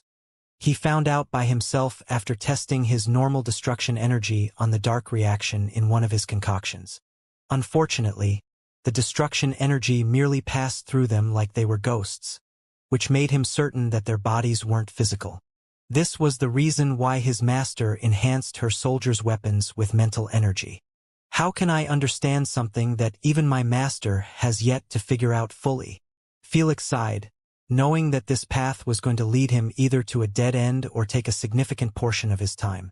Even my poison method requires me to have a deeper understanding of the dark reaction since I will be using true poison 3rd level, soul poison, to affect it. I might even need to create a whole new version of soul poison for it. Lady Sphinx listened to his thought process silently, not wanting to offer him any helping hand at the moment. At the same time, she didn't rush him to begin the concoction, understanding that he needed to find a strategy fitting him first. How about illusion? Felix thought about it for a moment. Is it possible to cast a minimized illusion domain inside the atomic world? It will give me the freedom to do whatever I want to the dark reaction. Let's start with this. Felix rolled up his sleeves and started the concoction process by following Lady Sphinx's exact steps, appearing like a male clone version of her. He was precise and careful, fast but steady. Before long, he finished the preparation and placed the mixture inside the cauldron with the pure spring water as the catalyst. He closed the cauldron and activated his quantum vision. Then, he peered into the mixture, zooming through the cauldron's lid atomic structure until he reached the mixture's area. I only have 1 minute of preparation. Felix swiftly released his illusion domain and expanded it at a rapid pace, covering quadrillion upon quadrillion atoms each moment. With his current mental prowess, he was able to cover the entire mixture's atomic world in less than half a minute. Then, Felix used his illusion domain to create a fog of concept destruction, releasing it everywhere and waiting for the dark reaction to happen. In his illusion domain, whatever he said worked as long as the illusion's effect took hold of the target. So, even if he didn't have an understanding of the dark reaction, he could erase them with his concept of destruction fog through illusion domain. Alas, the instant the dark reaction occurred and the organisms were spawned, they completely ignored the destruction fog and continued their voracious feast on the mixture's molecules, their insatiable appetite unyielding. Felix watched with a bitter smile as his normally infallible concept destruction proved to be ineffective. I guess they are immune to illusions. He was more prone to believe that his illusions were ineffective than to think that his concept destruction fog wasn't doing its job. In his eyes, if those dark organisms were able to get slayed through mental energy, then they were destroyable. Reset. Felix snapped his finger and the entire concoction station returned to its original form. He understood that his concoction attempt had failed and there was no saving it. They are even immune to illusions. I really wonder about their origin, Felix remarked with an intrigued look. So do I, Lady Sphinx replied. Is it possible to learn more about the dark reaction? Felix requested. With illusion being out of the picture, I am left with 3 options: your method, poison, and concept destruction. I prefer eliminating the other 2 options before using yours. I only have a rocky theory for its existence, Lady Sphinx shared. I believe that the shadowy response occurs when certain elements and compounds react in ways that cannot be explained by conventional alchemical principles. These reactions lead to the creation of this unknown substance, which seeks utter destruction of the end product. Felix nodded, absorbing the information as he listened intently. As for the organisms themselves, Lady Sphinx continued with a serious tone, they seem to be native to a realm beyond our understanding, a place where conventional science and alchemy cease to apply. It's as if they exist on the fringe of our reality, immune to our attempts to manipulate and control them. You mean something like creatures from the quantum realm? Felix furrowed his brow, intrigued by the complexities of this newfound challenge. That's what I believe. Lady Sphinx nodded. In my attempts to further solidify my theory, I have entered the quantum realm on many occasions. However, my low mental energy forces me to return after a short while, not enough time to truly study the realities down there. In Lady Sphinx's mind, if the origin of the dark response was the quantum realm, then there was a possibility to find an approach to lock down their invasion before it could happen. Felix managed to pick up her thought process, leaving him somewhat baffled. Why are you still trying to find ways to deal with the shadowy response, though? I can understand you wanting to learn about them, but haven't you already perfected concocting rank 6 potions? In the case of Felix, it was normal for him to seek methods to handle the shadowy reaction, but Lady Sphinx had already conquered them. He had just witnessed how they got utterly owned during her concoction, not letting them consume even 1% of the mixture. In other words, her success rate of rank 6 potions was almost a 100%. True, the shadowy response isn't an issue for me when it comes to potion making, but, Lady Sphinx uttered calmly, who told you that the dark reaction occurs only during potion concoction? Come again. Felix was left stunned at such a bombshell. Most of the tenants were also taken aback as they had never heard about this before. I was planning on telling you about this after you start getting a little better at crossbreeding and biochemistry in general, but you might as well know now. Lady Sphinx expressed, the dark reaction also occurs when crossbreeding any plant-based natural treasure above SS grade. However, the reaction itself is slightly different than the one appearing in potion concoction. This news made Felix feel his heart skip a beat. He knew that crossbreeding high-graded natural treasures was already going to be an insanely difficult task to pull. Now, he even had to deal with another type of dark reaction. Different how? Felix asked with a deep frown.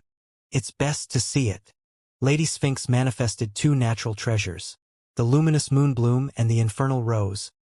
Both plants were SS-graded and considered highly sought-after marvelous treasures. As she meticulously cultivated the hybrid seeds and asked Felix to speed up their growth, everyone noticed something unusual. Is this normal? Most likely not. The plant exhibited an erratic and unpredictable growth pattern. its petals sometimes emitting dazzling bioluminescent hues and, at other times, erupting into uncontrolled flames. It was as if the fundamental laws of botany were being rewritten before their eyes. While Felix hadn't studied much about crossbreeding, he understood that a combination of those two plants should turn into an SS+ graded natural treasure called luminous infernal rose. Lady Sphinx would never fail to provide the right conditions for this plant to be born successfully. Yet, here it was seemingly collapsing on itself. In a few moments, which were translated into many years within the time bubble, the rose turned into a withering dead plant. Not an ounce of life was seen in it. As you have seen, the dark reaction in crossbreeding takes a long while to ruin the plant's life, Lady Sphinx said. Why is that?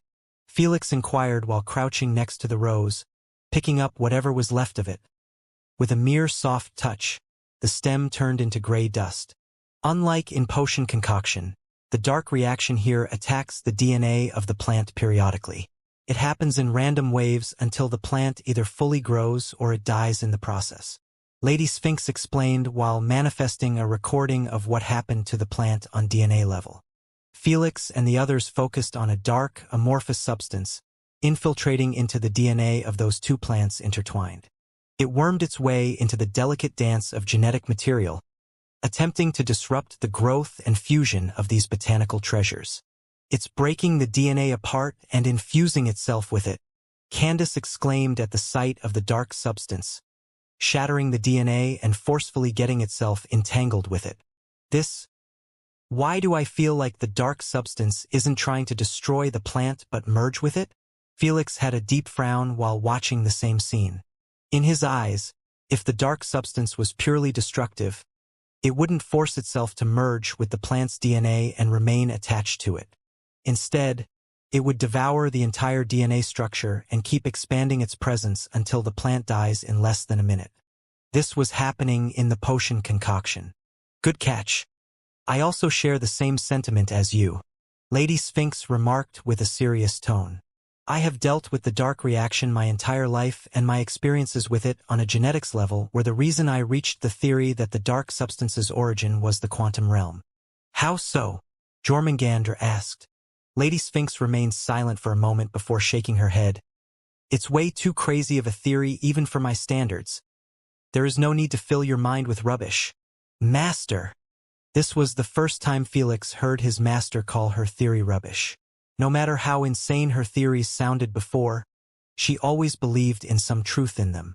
Some proved to be right and some turned to be false. Yet she always had a bit of conviction in them. Even the tenants felt that it was a weird reaction from her, and this made them even more curious about it.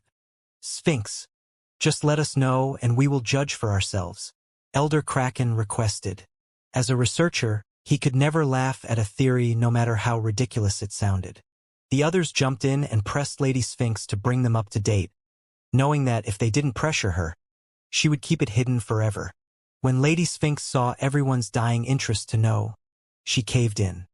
Fine, Lady Sphinx shared. The reason I have been visiting the quantum realm isn't just because I believed those microorganisms originated from there, but also that someone or something was sending them. Huh. Come again. You serious? Interesting. Whether it was Felix or Lord Shiva, all the tenants were taken aback by her ludicrous theory. For someone or something from the quantum realm to be responsible for the dark reaction. It was crazy just to think about it.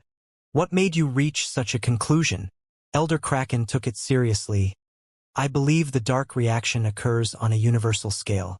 So, how could someone smaller than even an atom be responsible for such a large-scale operation? That's why I told you all that it's a rubbish theory filled with holes, Lady Sphinx remarked calmly. I understand how insane it sounds even for me, but I merely thought of it because of the little evidence it supports it. Most importantly, there isn't any other reasonable explanation for the dark reaction.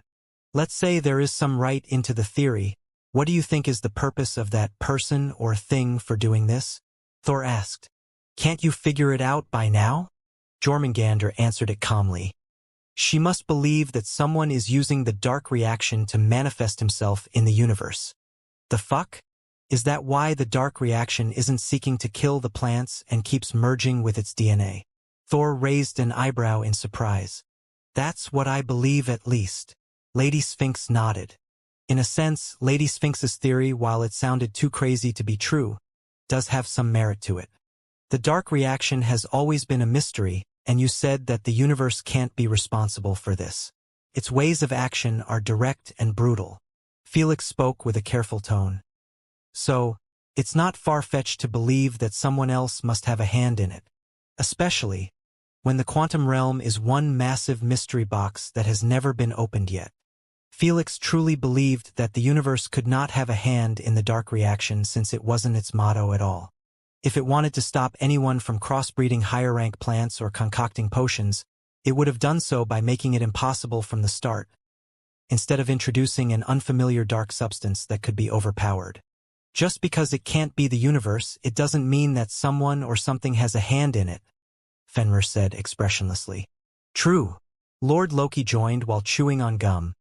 While it sounds fun that someone might be pulling the strings from the quantum realm, it doesn't explain how both dark reactions are different from one another. But, are they different? Felix narrowed his eyes. Think deeply about it. Are they really different? Felix wasn't planning to let this go for a simple reason. He could never forget those red eyes he saw when he zoomed inside the dark microorganisms many years ago. They scared the shit out of him, and they seemed alive, sinister, and just not from this universe. Meanwhile, Lady Sphinx smiled with a hint of pride as she looked at Felix, knowing that he had truly come a long way to pick on the similarities almost immediately with just one example. As for the others, even with all of the wisdom under them, it still took them some careful thinking to spot the similarities. Elder Kraken was the first to speak with a look of utter astonishment. The dark microorganism also seemed to be seeking to merge with the molecules, but since potion concoction was a delicate process and they invaded during the most critical moment of the integration, they ended up causing the entire situation to deteriorate almost instantly. Meanwhile, the crossbred plant is a slow and steady process as long as the conditions are respected. This allows the dark microorganism to invade its DNA and latch itself into it akin to a parasite without causing the plant to die immediately. Lord Loki jumped in. In other words, the dark reaction was the same, but because the conditions were different, it resulted in different outcomes. If it's like this, what's the point? Candace remarked with a puzzled tone.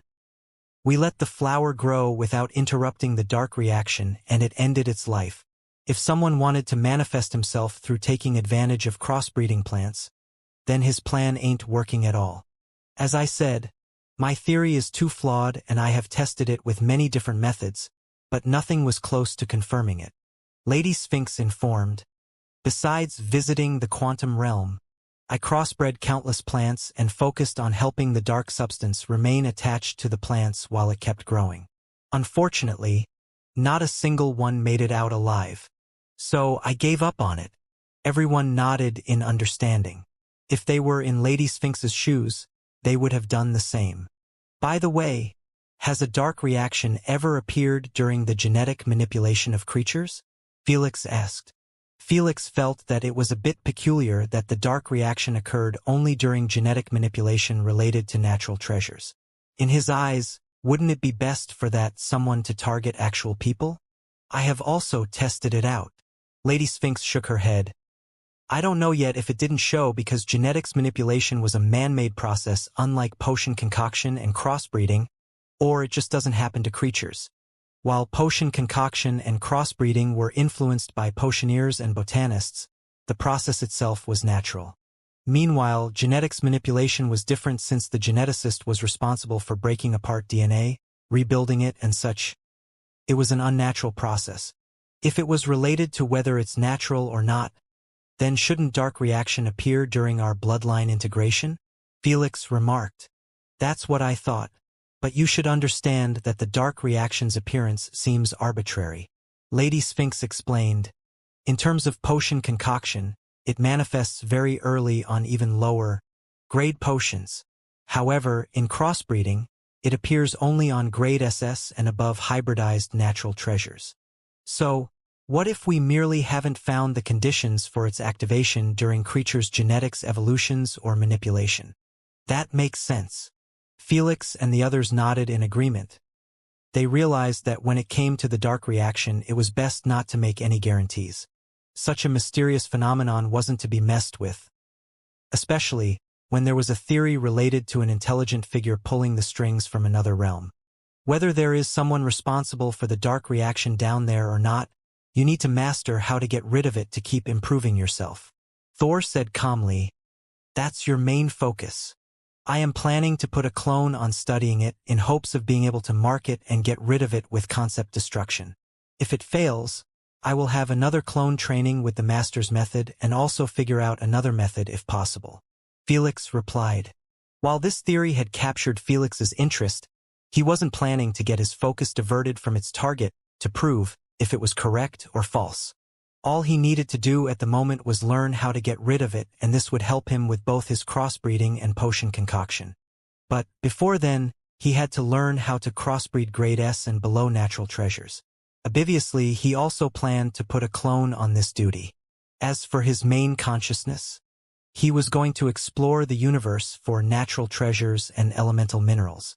Just because luck was involved, it didn't mean he wasn't going to test out if he was fortunate or not.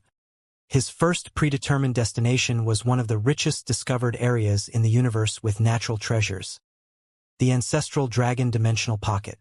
Couple of days later, Felix had returned to the Void Empire's dimensional pocket and was bestowed another immunity by Nimmo after he recovered his energy.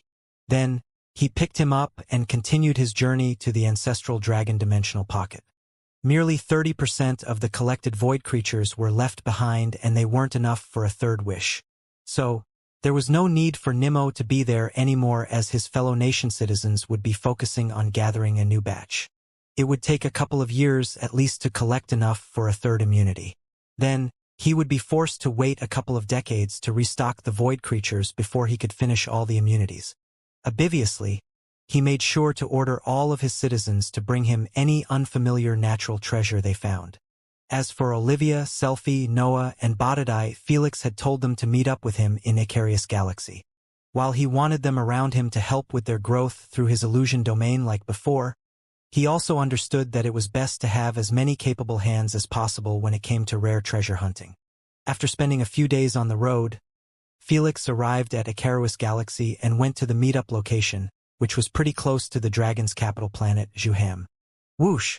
Suddenly, a small spatial rift appeared inside the Eternal Nautlau's gigantic wide-open training hall, before Botadai and Olivia jumped out of it. Feli? Felix? Just as Olivia wanted to greet Felix happily, her face was changed into puzzlement after seeing his new appearance. But by now, she was already used to his constant makeover, so she wasn't too shocked, but simply curious. "You look and feel so demonic. What happened?" she asked as she kept walking around him while smelling him akin to a curious deer. "I devoured Lucifer and got his powers," Felix answered causally, not caring anymore about hiding the truth. "Lucifer? Wasn't he already dead?" "It's a long story. I will tell you later," Felix uttered as he patted her head. "Okay." Olivia dropped the subject right away. "Boss, you better prepare a feast for me. It's too many jumps," Botadai complained while returning inside the spatial rift. "Bring the others quickly or you will be the feast," Felix uttered annoyedly. "Cough right away," Botadai muttered under his breath as he stepped into the rift. Once an asshole, always an asshole. Felix's eyelids twitched after hearing him curse, but he let it by, knowing that lazy fat worm would always be like this. After a short while, Botadai brought the others one by one until the squad was back again. The instant Selfie reunited with Felix in real life, she stuck to him akin to glue in their gathering, not bothered by his new appearance in the slightest. At this point, he could look like a tree and she wouldn't care. While Felix was a bit bothered by it, he let it be. He understood that his death was traumatizing for her and that it would take a while to get used to his return. Plus, she never pushed her clinginess and always respected his boundaries, so he was cool with it. "Noah, I got you a present," Felix uttered with a faint smile while sitting with everyone around an empty table. Noah raised his head expressionlessly, but a hint of intrigue could be seen in his eyes. "Bring the food," Felix ordered while clapping his hands twice. With heads lowered and wearing butler's outfits, and an array of food being carried telepathically around them, Saurus and Wendigo walked towards the table. You! Even though they were demonized and their appearances changed, the instant Noah looked at them, his cold body was set in flames from fury. No one understood Noah's inner fury more than Felix. The only difference between them was that Felix had the strength to get his revenge, while Noah was still trying his utmost best to obtain uttered strength and get his own. Felix knew that Noah would never get his closure unless he saved his sister, but this should make it at least a bit easier. They are now my slaves. They will do whatever I ask them, and they will gladly let you vent your suppressed anger till your heart's content. Am I right? Felix asked coldly while eyeing the Darkins. Yes, master. Yes, master. The Darkins replied simultaneously without an ounce of emotion shown on their faces. Are they? Selphie was startled after figuring out the Darkins' identity. Even Lady Yggdrasil inside her consciousness was left stunned, not expecting in the slightest to see her peers become enslaved. I have to learn about this. Without an ounce of hesitation, she reached out to her close friend Lady Sphinx, asking for details. Meanwhile, Noah's and Olivia's eyes were fixed on the Darkins. While Noah's hatred and anger were fully planted on his face, Olivia seemed frozen in place like she saw a ghost. She also lost her parents and relatives, whom she was pretty close to, unlike Felix or Noah. So, Earth's destruction caused her a great amount of pain, and it took her great effort to close that chapter in her life. Thud! With tears threatening to come out, Olivia stood up and ran away while covering her face. Little Ollie, Felix muttered, a bit taken aback by her reaction. I will take care of it. Selphie gave Felix a slightly disappointed look and chased after Olivia. Only now did Felix realize that what he did was pretty insensitive on so many levels. All he was thinking about was making Noah and Olivia inflict violence and torture on their loved ones' killers as well their loved ones' killers. But not everyone was cruel and bloodthirsty like him. Olivia might have been mad and full of hatred towards the Darkins, but she didn't let such negative emotions consume her. Instead, she received all the help and care from Lady Yggdrasil and Selphie to move on peacefully and not let her purity get corrupted. Not everyone was obsessed with revenge, and what Felix just did to Olivia was simply unforgivable. Putting her loved one's killers in front of her after she finally healed, causing her previous traumas to emerge again. How did I become this insensitive? Felix murmured while glancing at his demonic hand, feeling less and less of a human each day. The fact that he thought even Olivia would be somewhat happy with this present made him feel sick in his stomach. He knew that he would have never made such a mistake before devouring Lucifer. He would have waited until he was alone with Olivia and explained the situation to her instead of throwing the Darkins in her face. I am becoming instinctually more evil without noticing it. This isn't good, Felix said coldly. On the other hand, I can do whatever I want with them? Noah asked with a suppressed rough voice like he was holding himself from yelling. Noah was more like Felix in this department, and he loved the gift more than anything. Go ahead. Felix waved his hand and teleported him and the Darkins inside an illusion domain, somewhere else in the spaceship. He froze the Darkins in their place while weakening their spiritual pressure with his own, so they wouldn't kill Noah reflexively. Then, he manipulated the time to reflect from 1 hour to 1 year, giving Noah a whole year with the Darkins to release his hatred. Be right back. Then, he took off towards Olivia's room, wanting to make amends for his mistake. This left only Bodadai sitting on the table. He looked right and left, and then lowered his head at the packed table full of all kinds of food. A faint grin appeared on his face as he muttered, Hee, I guess more food for me. Little Ollie, may I come in? Felix asked softly after knocking on Olivia's door.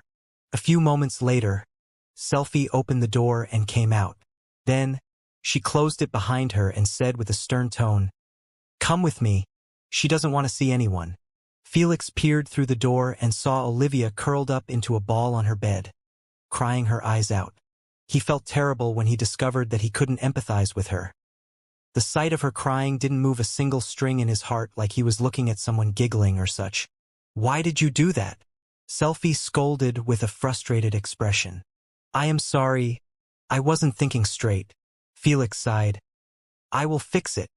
I expect you to. Selfie looked straight into Felix's eyes with concern and said, I don't know what happened, but you have changed, and not in a good way. I know. Felix smiled bitterly, understanding that such scenarios were going to be happening more and more. However, he didn't regret any of this one bit.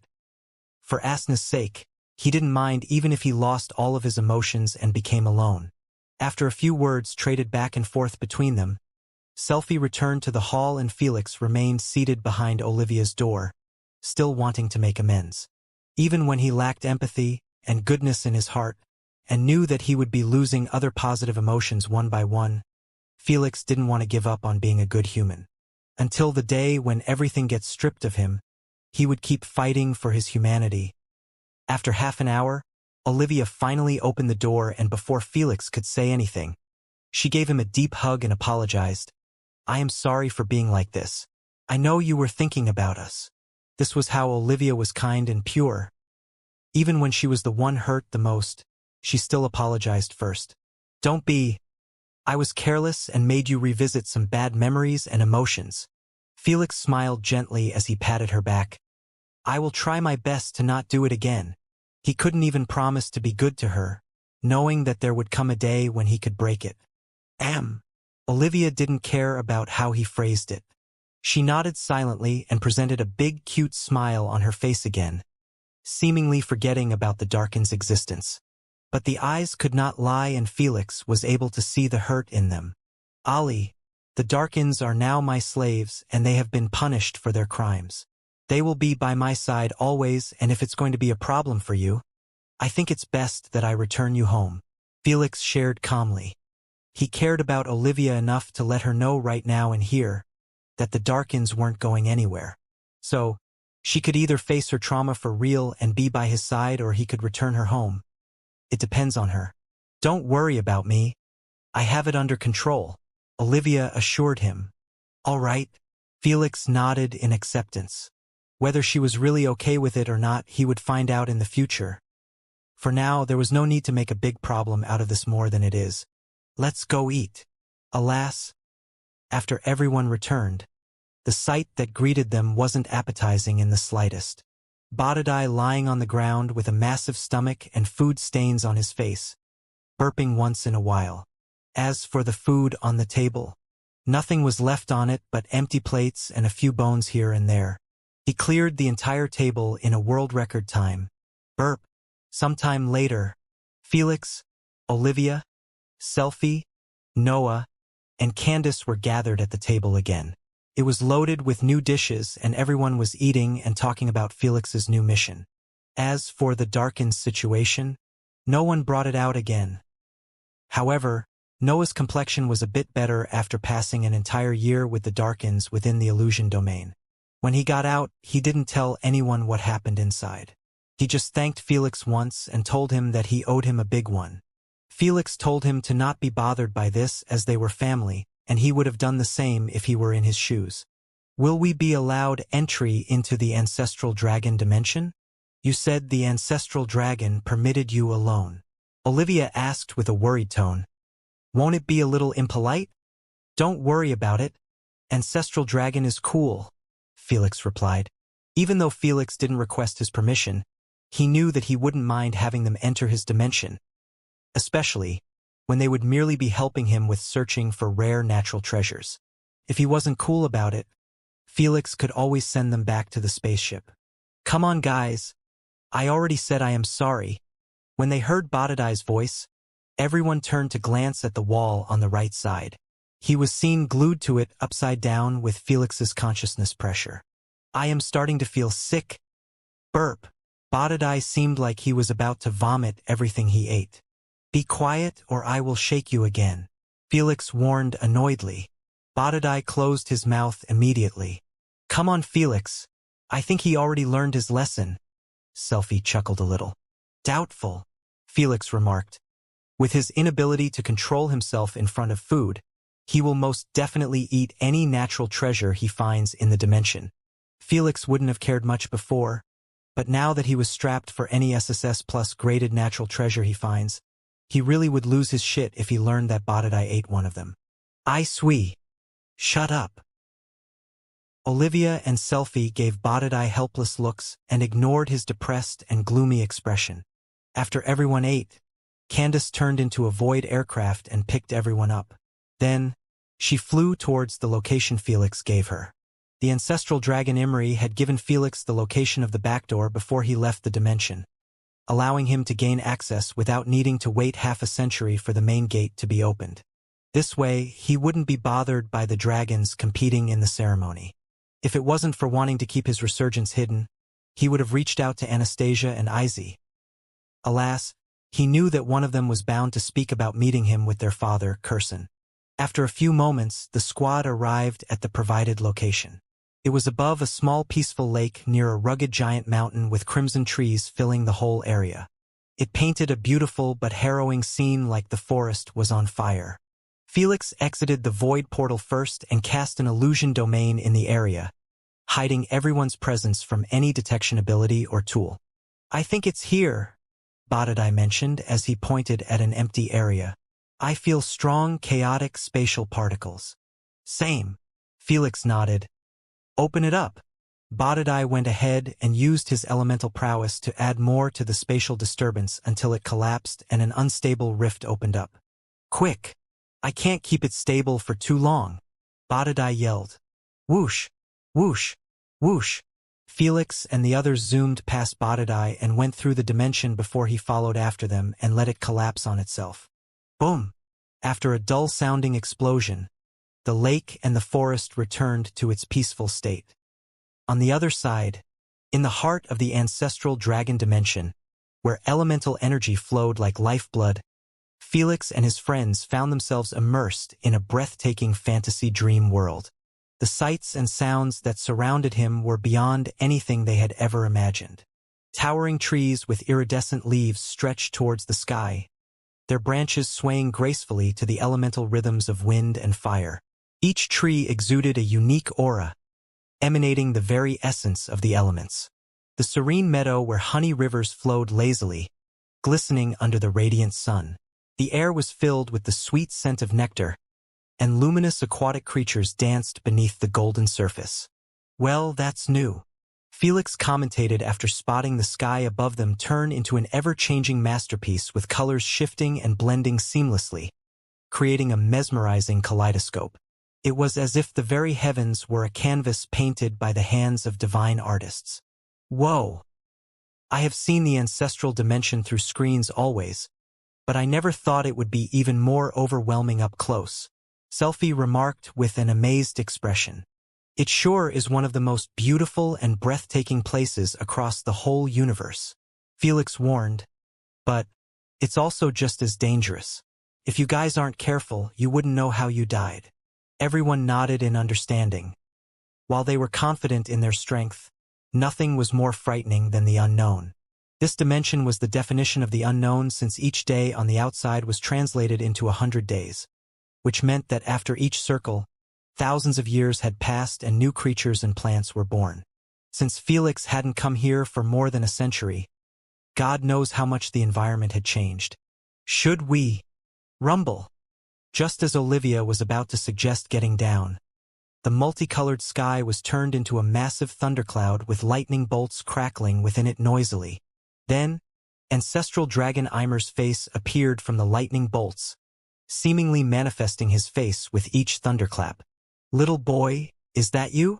Ancestral Imri's delighted voice resounded in everyone's ears, even though his entry was quite intimidating. It's me. I apologize for the intrusion, Elder. Felix bowed his head respectfully and the others swiftly copied him. Haha! I would have never guessed if it wasn't for your soul's uniqueness. You have changed. Boy, you changed so much. You gave me a scare after entering my dimension. Ancestral Ymer laughed thunderously, literally, causing the sky to seem like it was about to collapse. Before anyone could react, the sky was turned peaceful again, and a small wine jar teleported in front of them. Ancestral Ymer appeared from the jar as a withered old Dragoniad man with a hunched back, wrinkles all over his scales, an ashy gray color. Yet, he had the widest and kindest smile planted on his face as he looked at Felix. "You didn't disappoint me one bit, not one bit."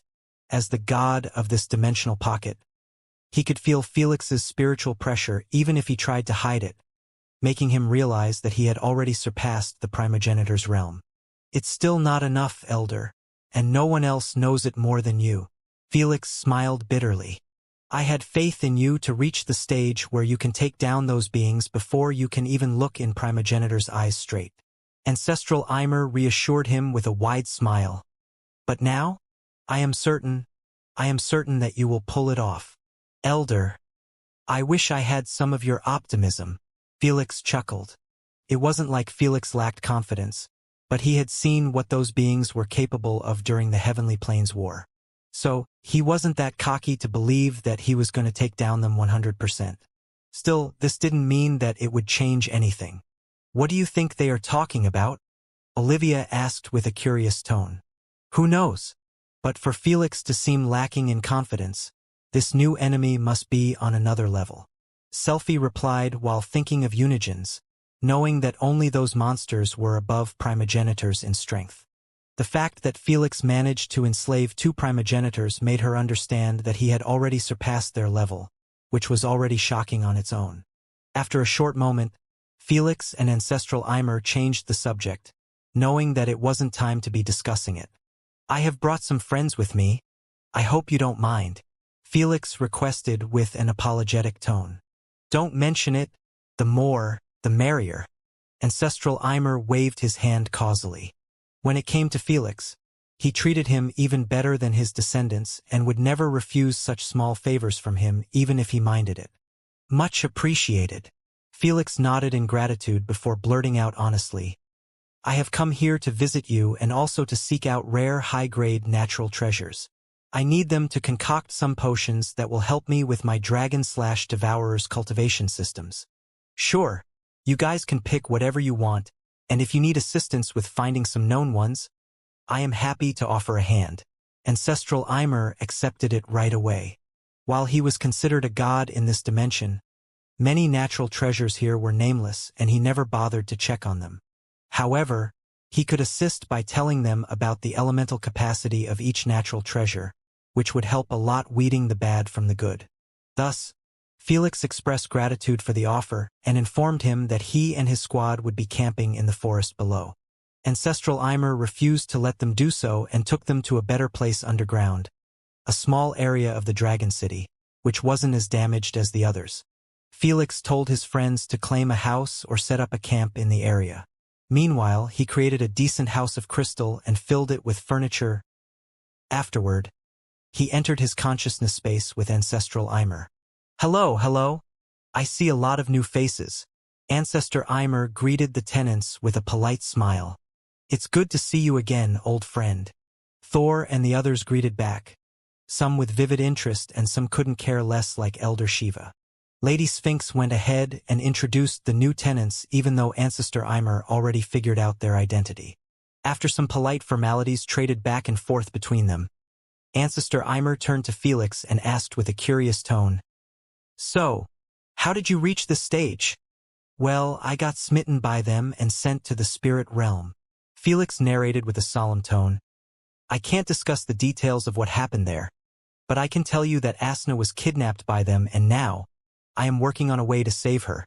"You actually made contact with them so early and they even took little Asna? No wonder I couldn't feel her presence at all in your soul." Ancestor Eimer responded with a deep, unpleasant frown. "We were also taken back," Lady Sphinx disclosed. "Felix has done nothing to provoke them and the smite just came out of nowhere." "Unprovoked? It can't be." Ancestor Eimer was more shocked by this statement. He understood that the 3 rulers never interacted with the universe's citizens in any shape or form unless they were provoked, like what he did when he wanted to barge into the Eternal Kingdom's gate. "You got smitten, sent to the spirit realm, and came back stronger than ever, and they still haven't made a move on you again?" Ancestor Eimer said, "Something fishy about this. If those beings wanted you dead, you would have been dead from the first strike.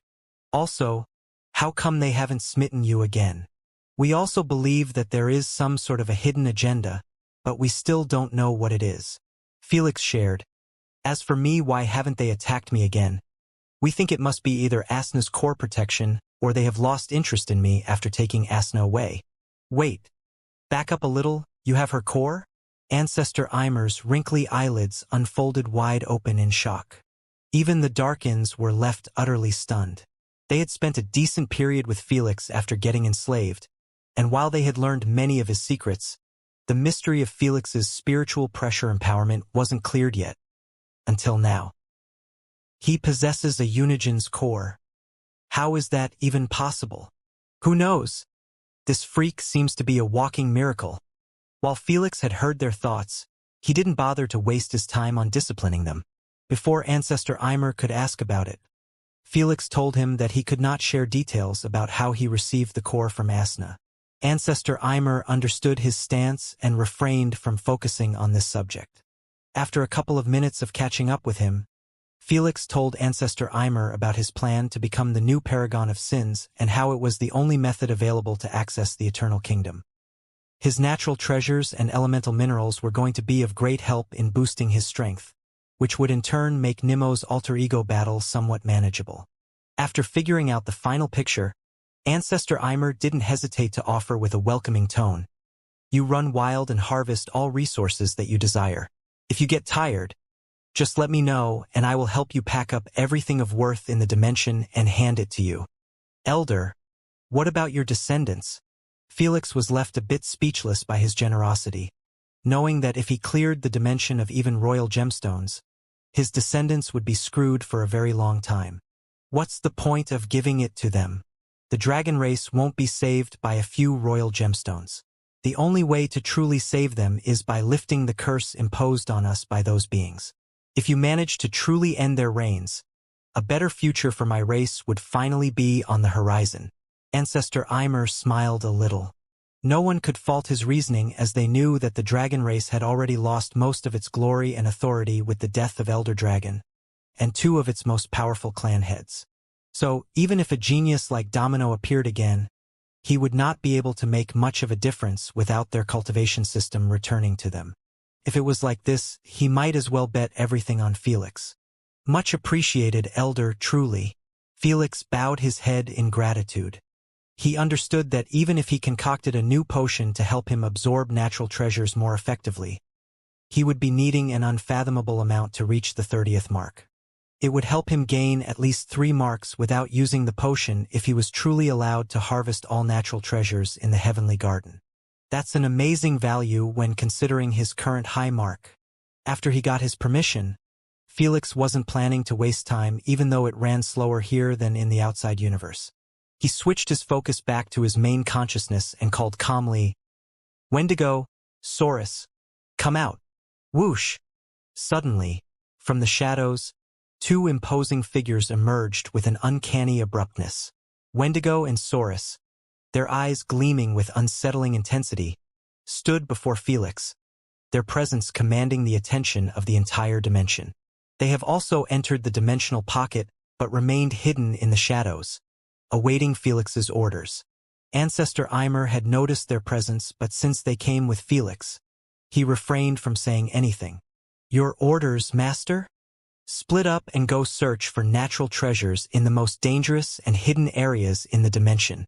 Felix ordered, if you need guidance, request it from Elder Eimer in my consciousness space. Felix didn't want to work out Elder Eimer too much, knowing that his energy was limited and each action he made in his dimension consumed a significant amount. He didn't want him to get forced into a slumber again like last time after he helped him with his training. We have it covered. The Darkins nodded expressionlessly and then took off. Felix left his crystal house and noticed that his squad was already gathered around a newly created bonfire. Even Nemo had emerged from the Void Realm and was seen sitting on Candace's lap, sleeping peacefully. We have been permitted to take all natural treasures in the dimension, Felix informed with a faint smile. So, don't be impolite and harvest anything regardless of its grade. However, don't touch plants in the budding stage.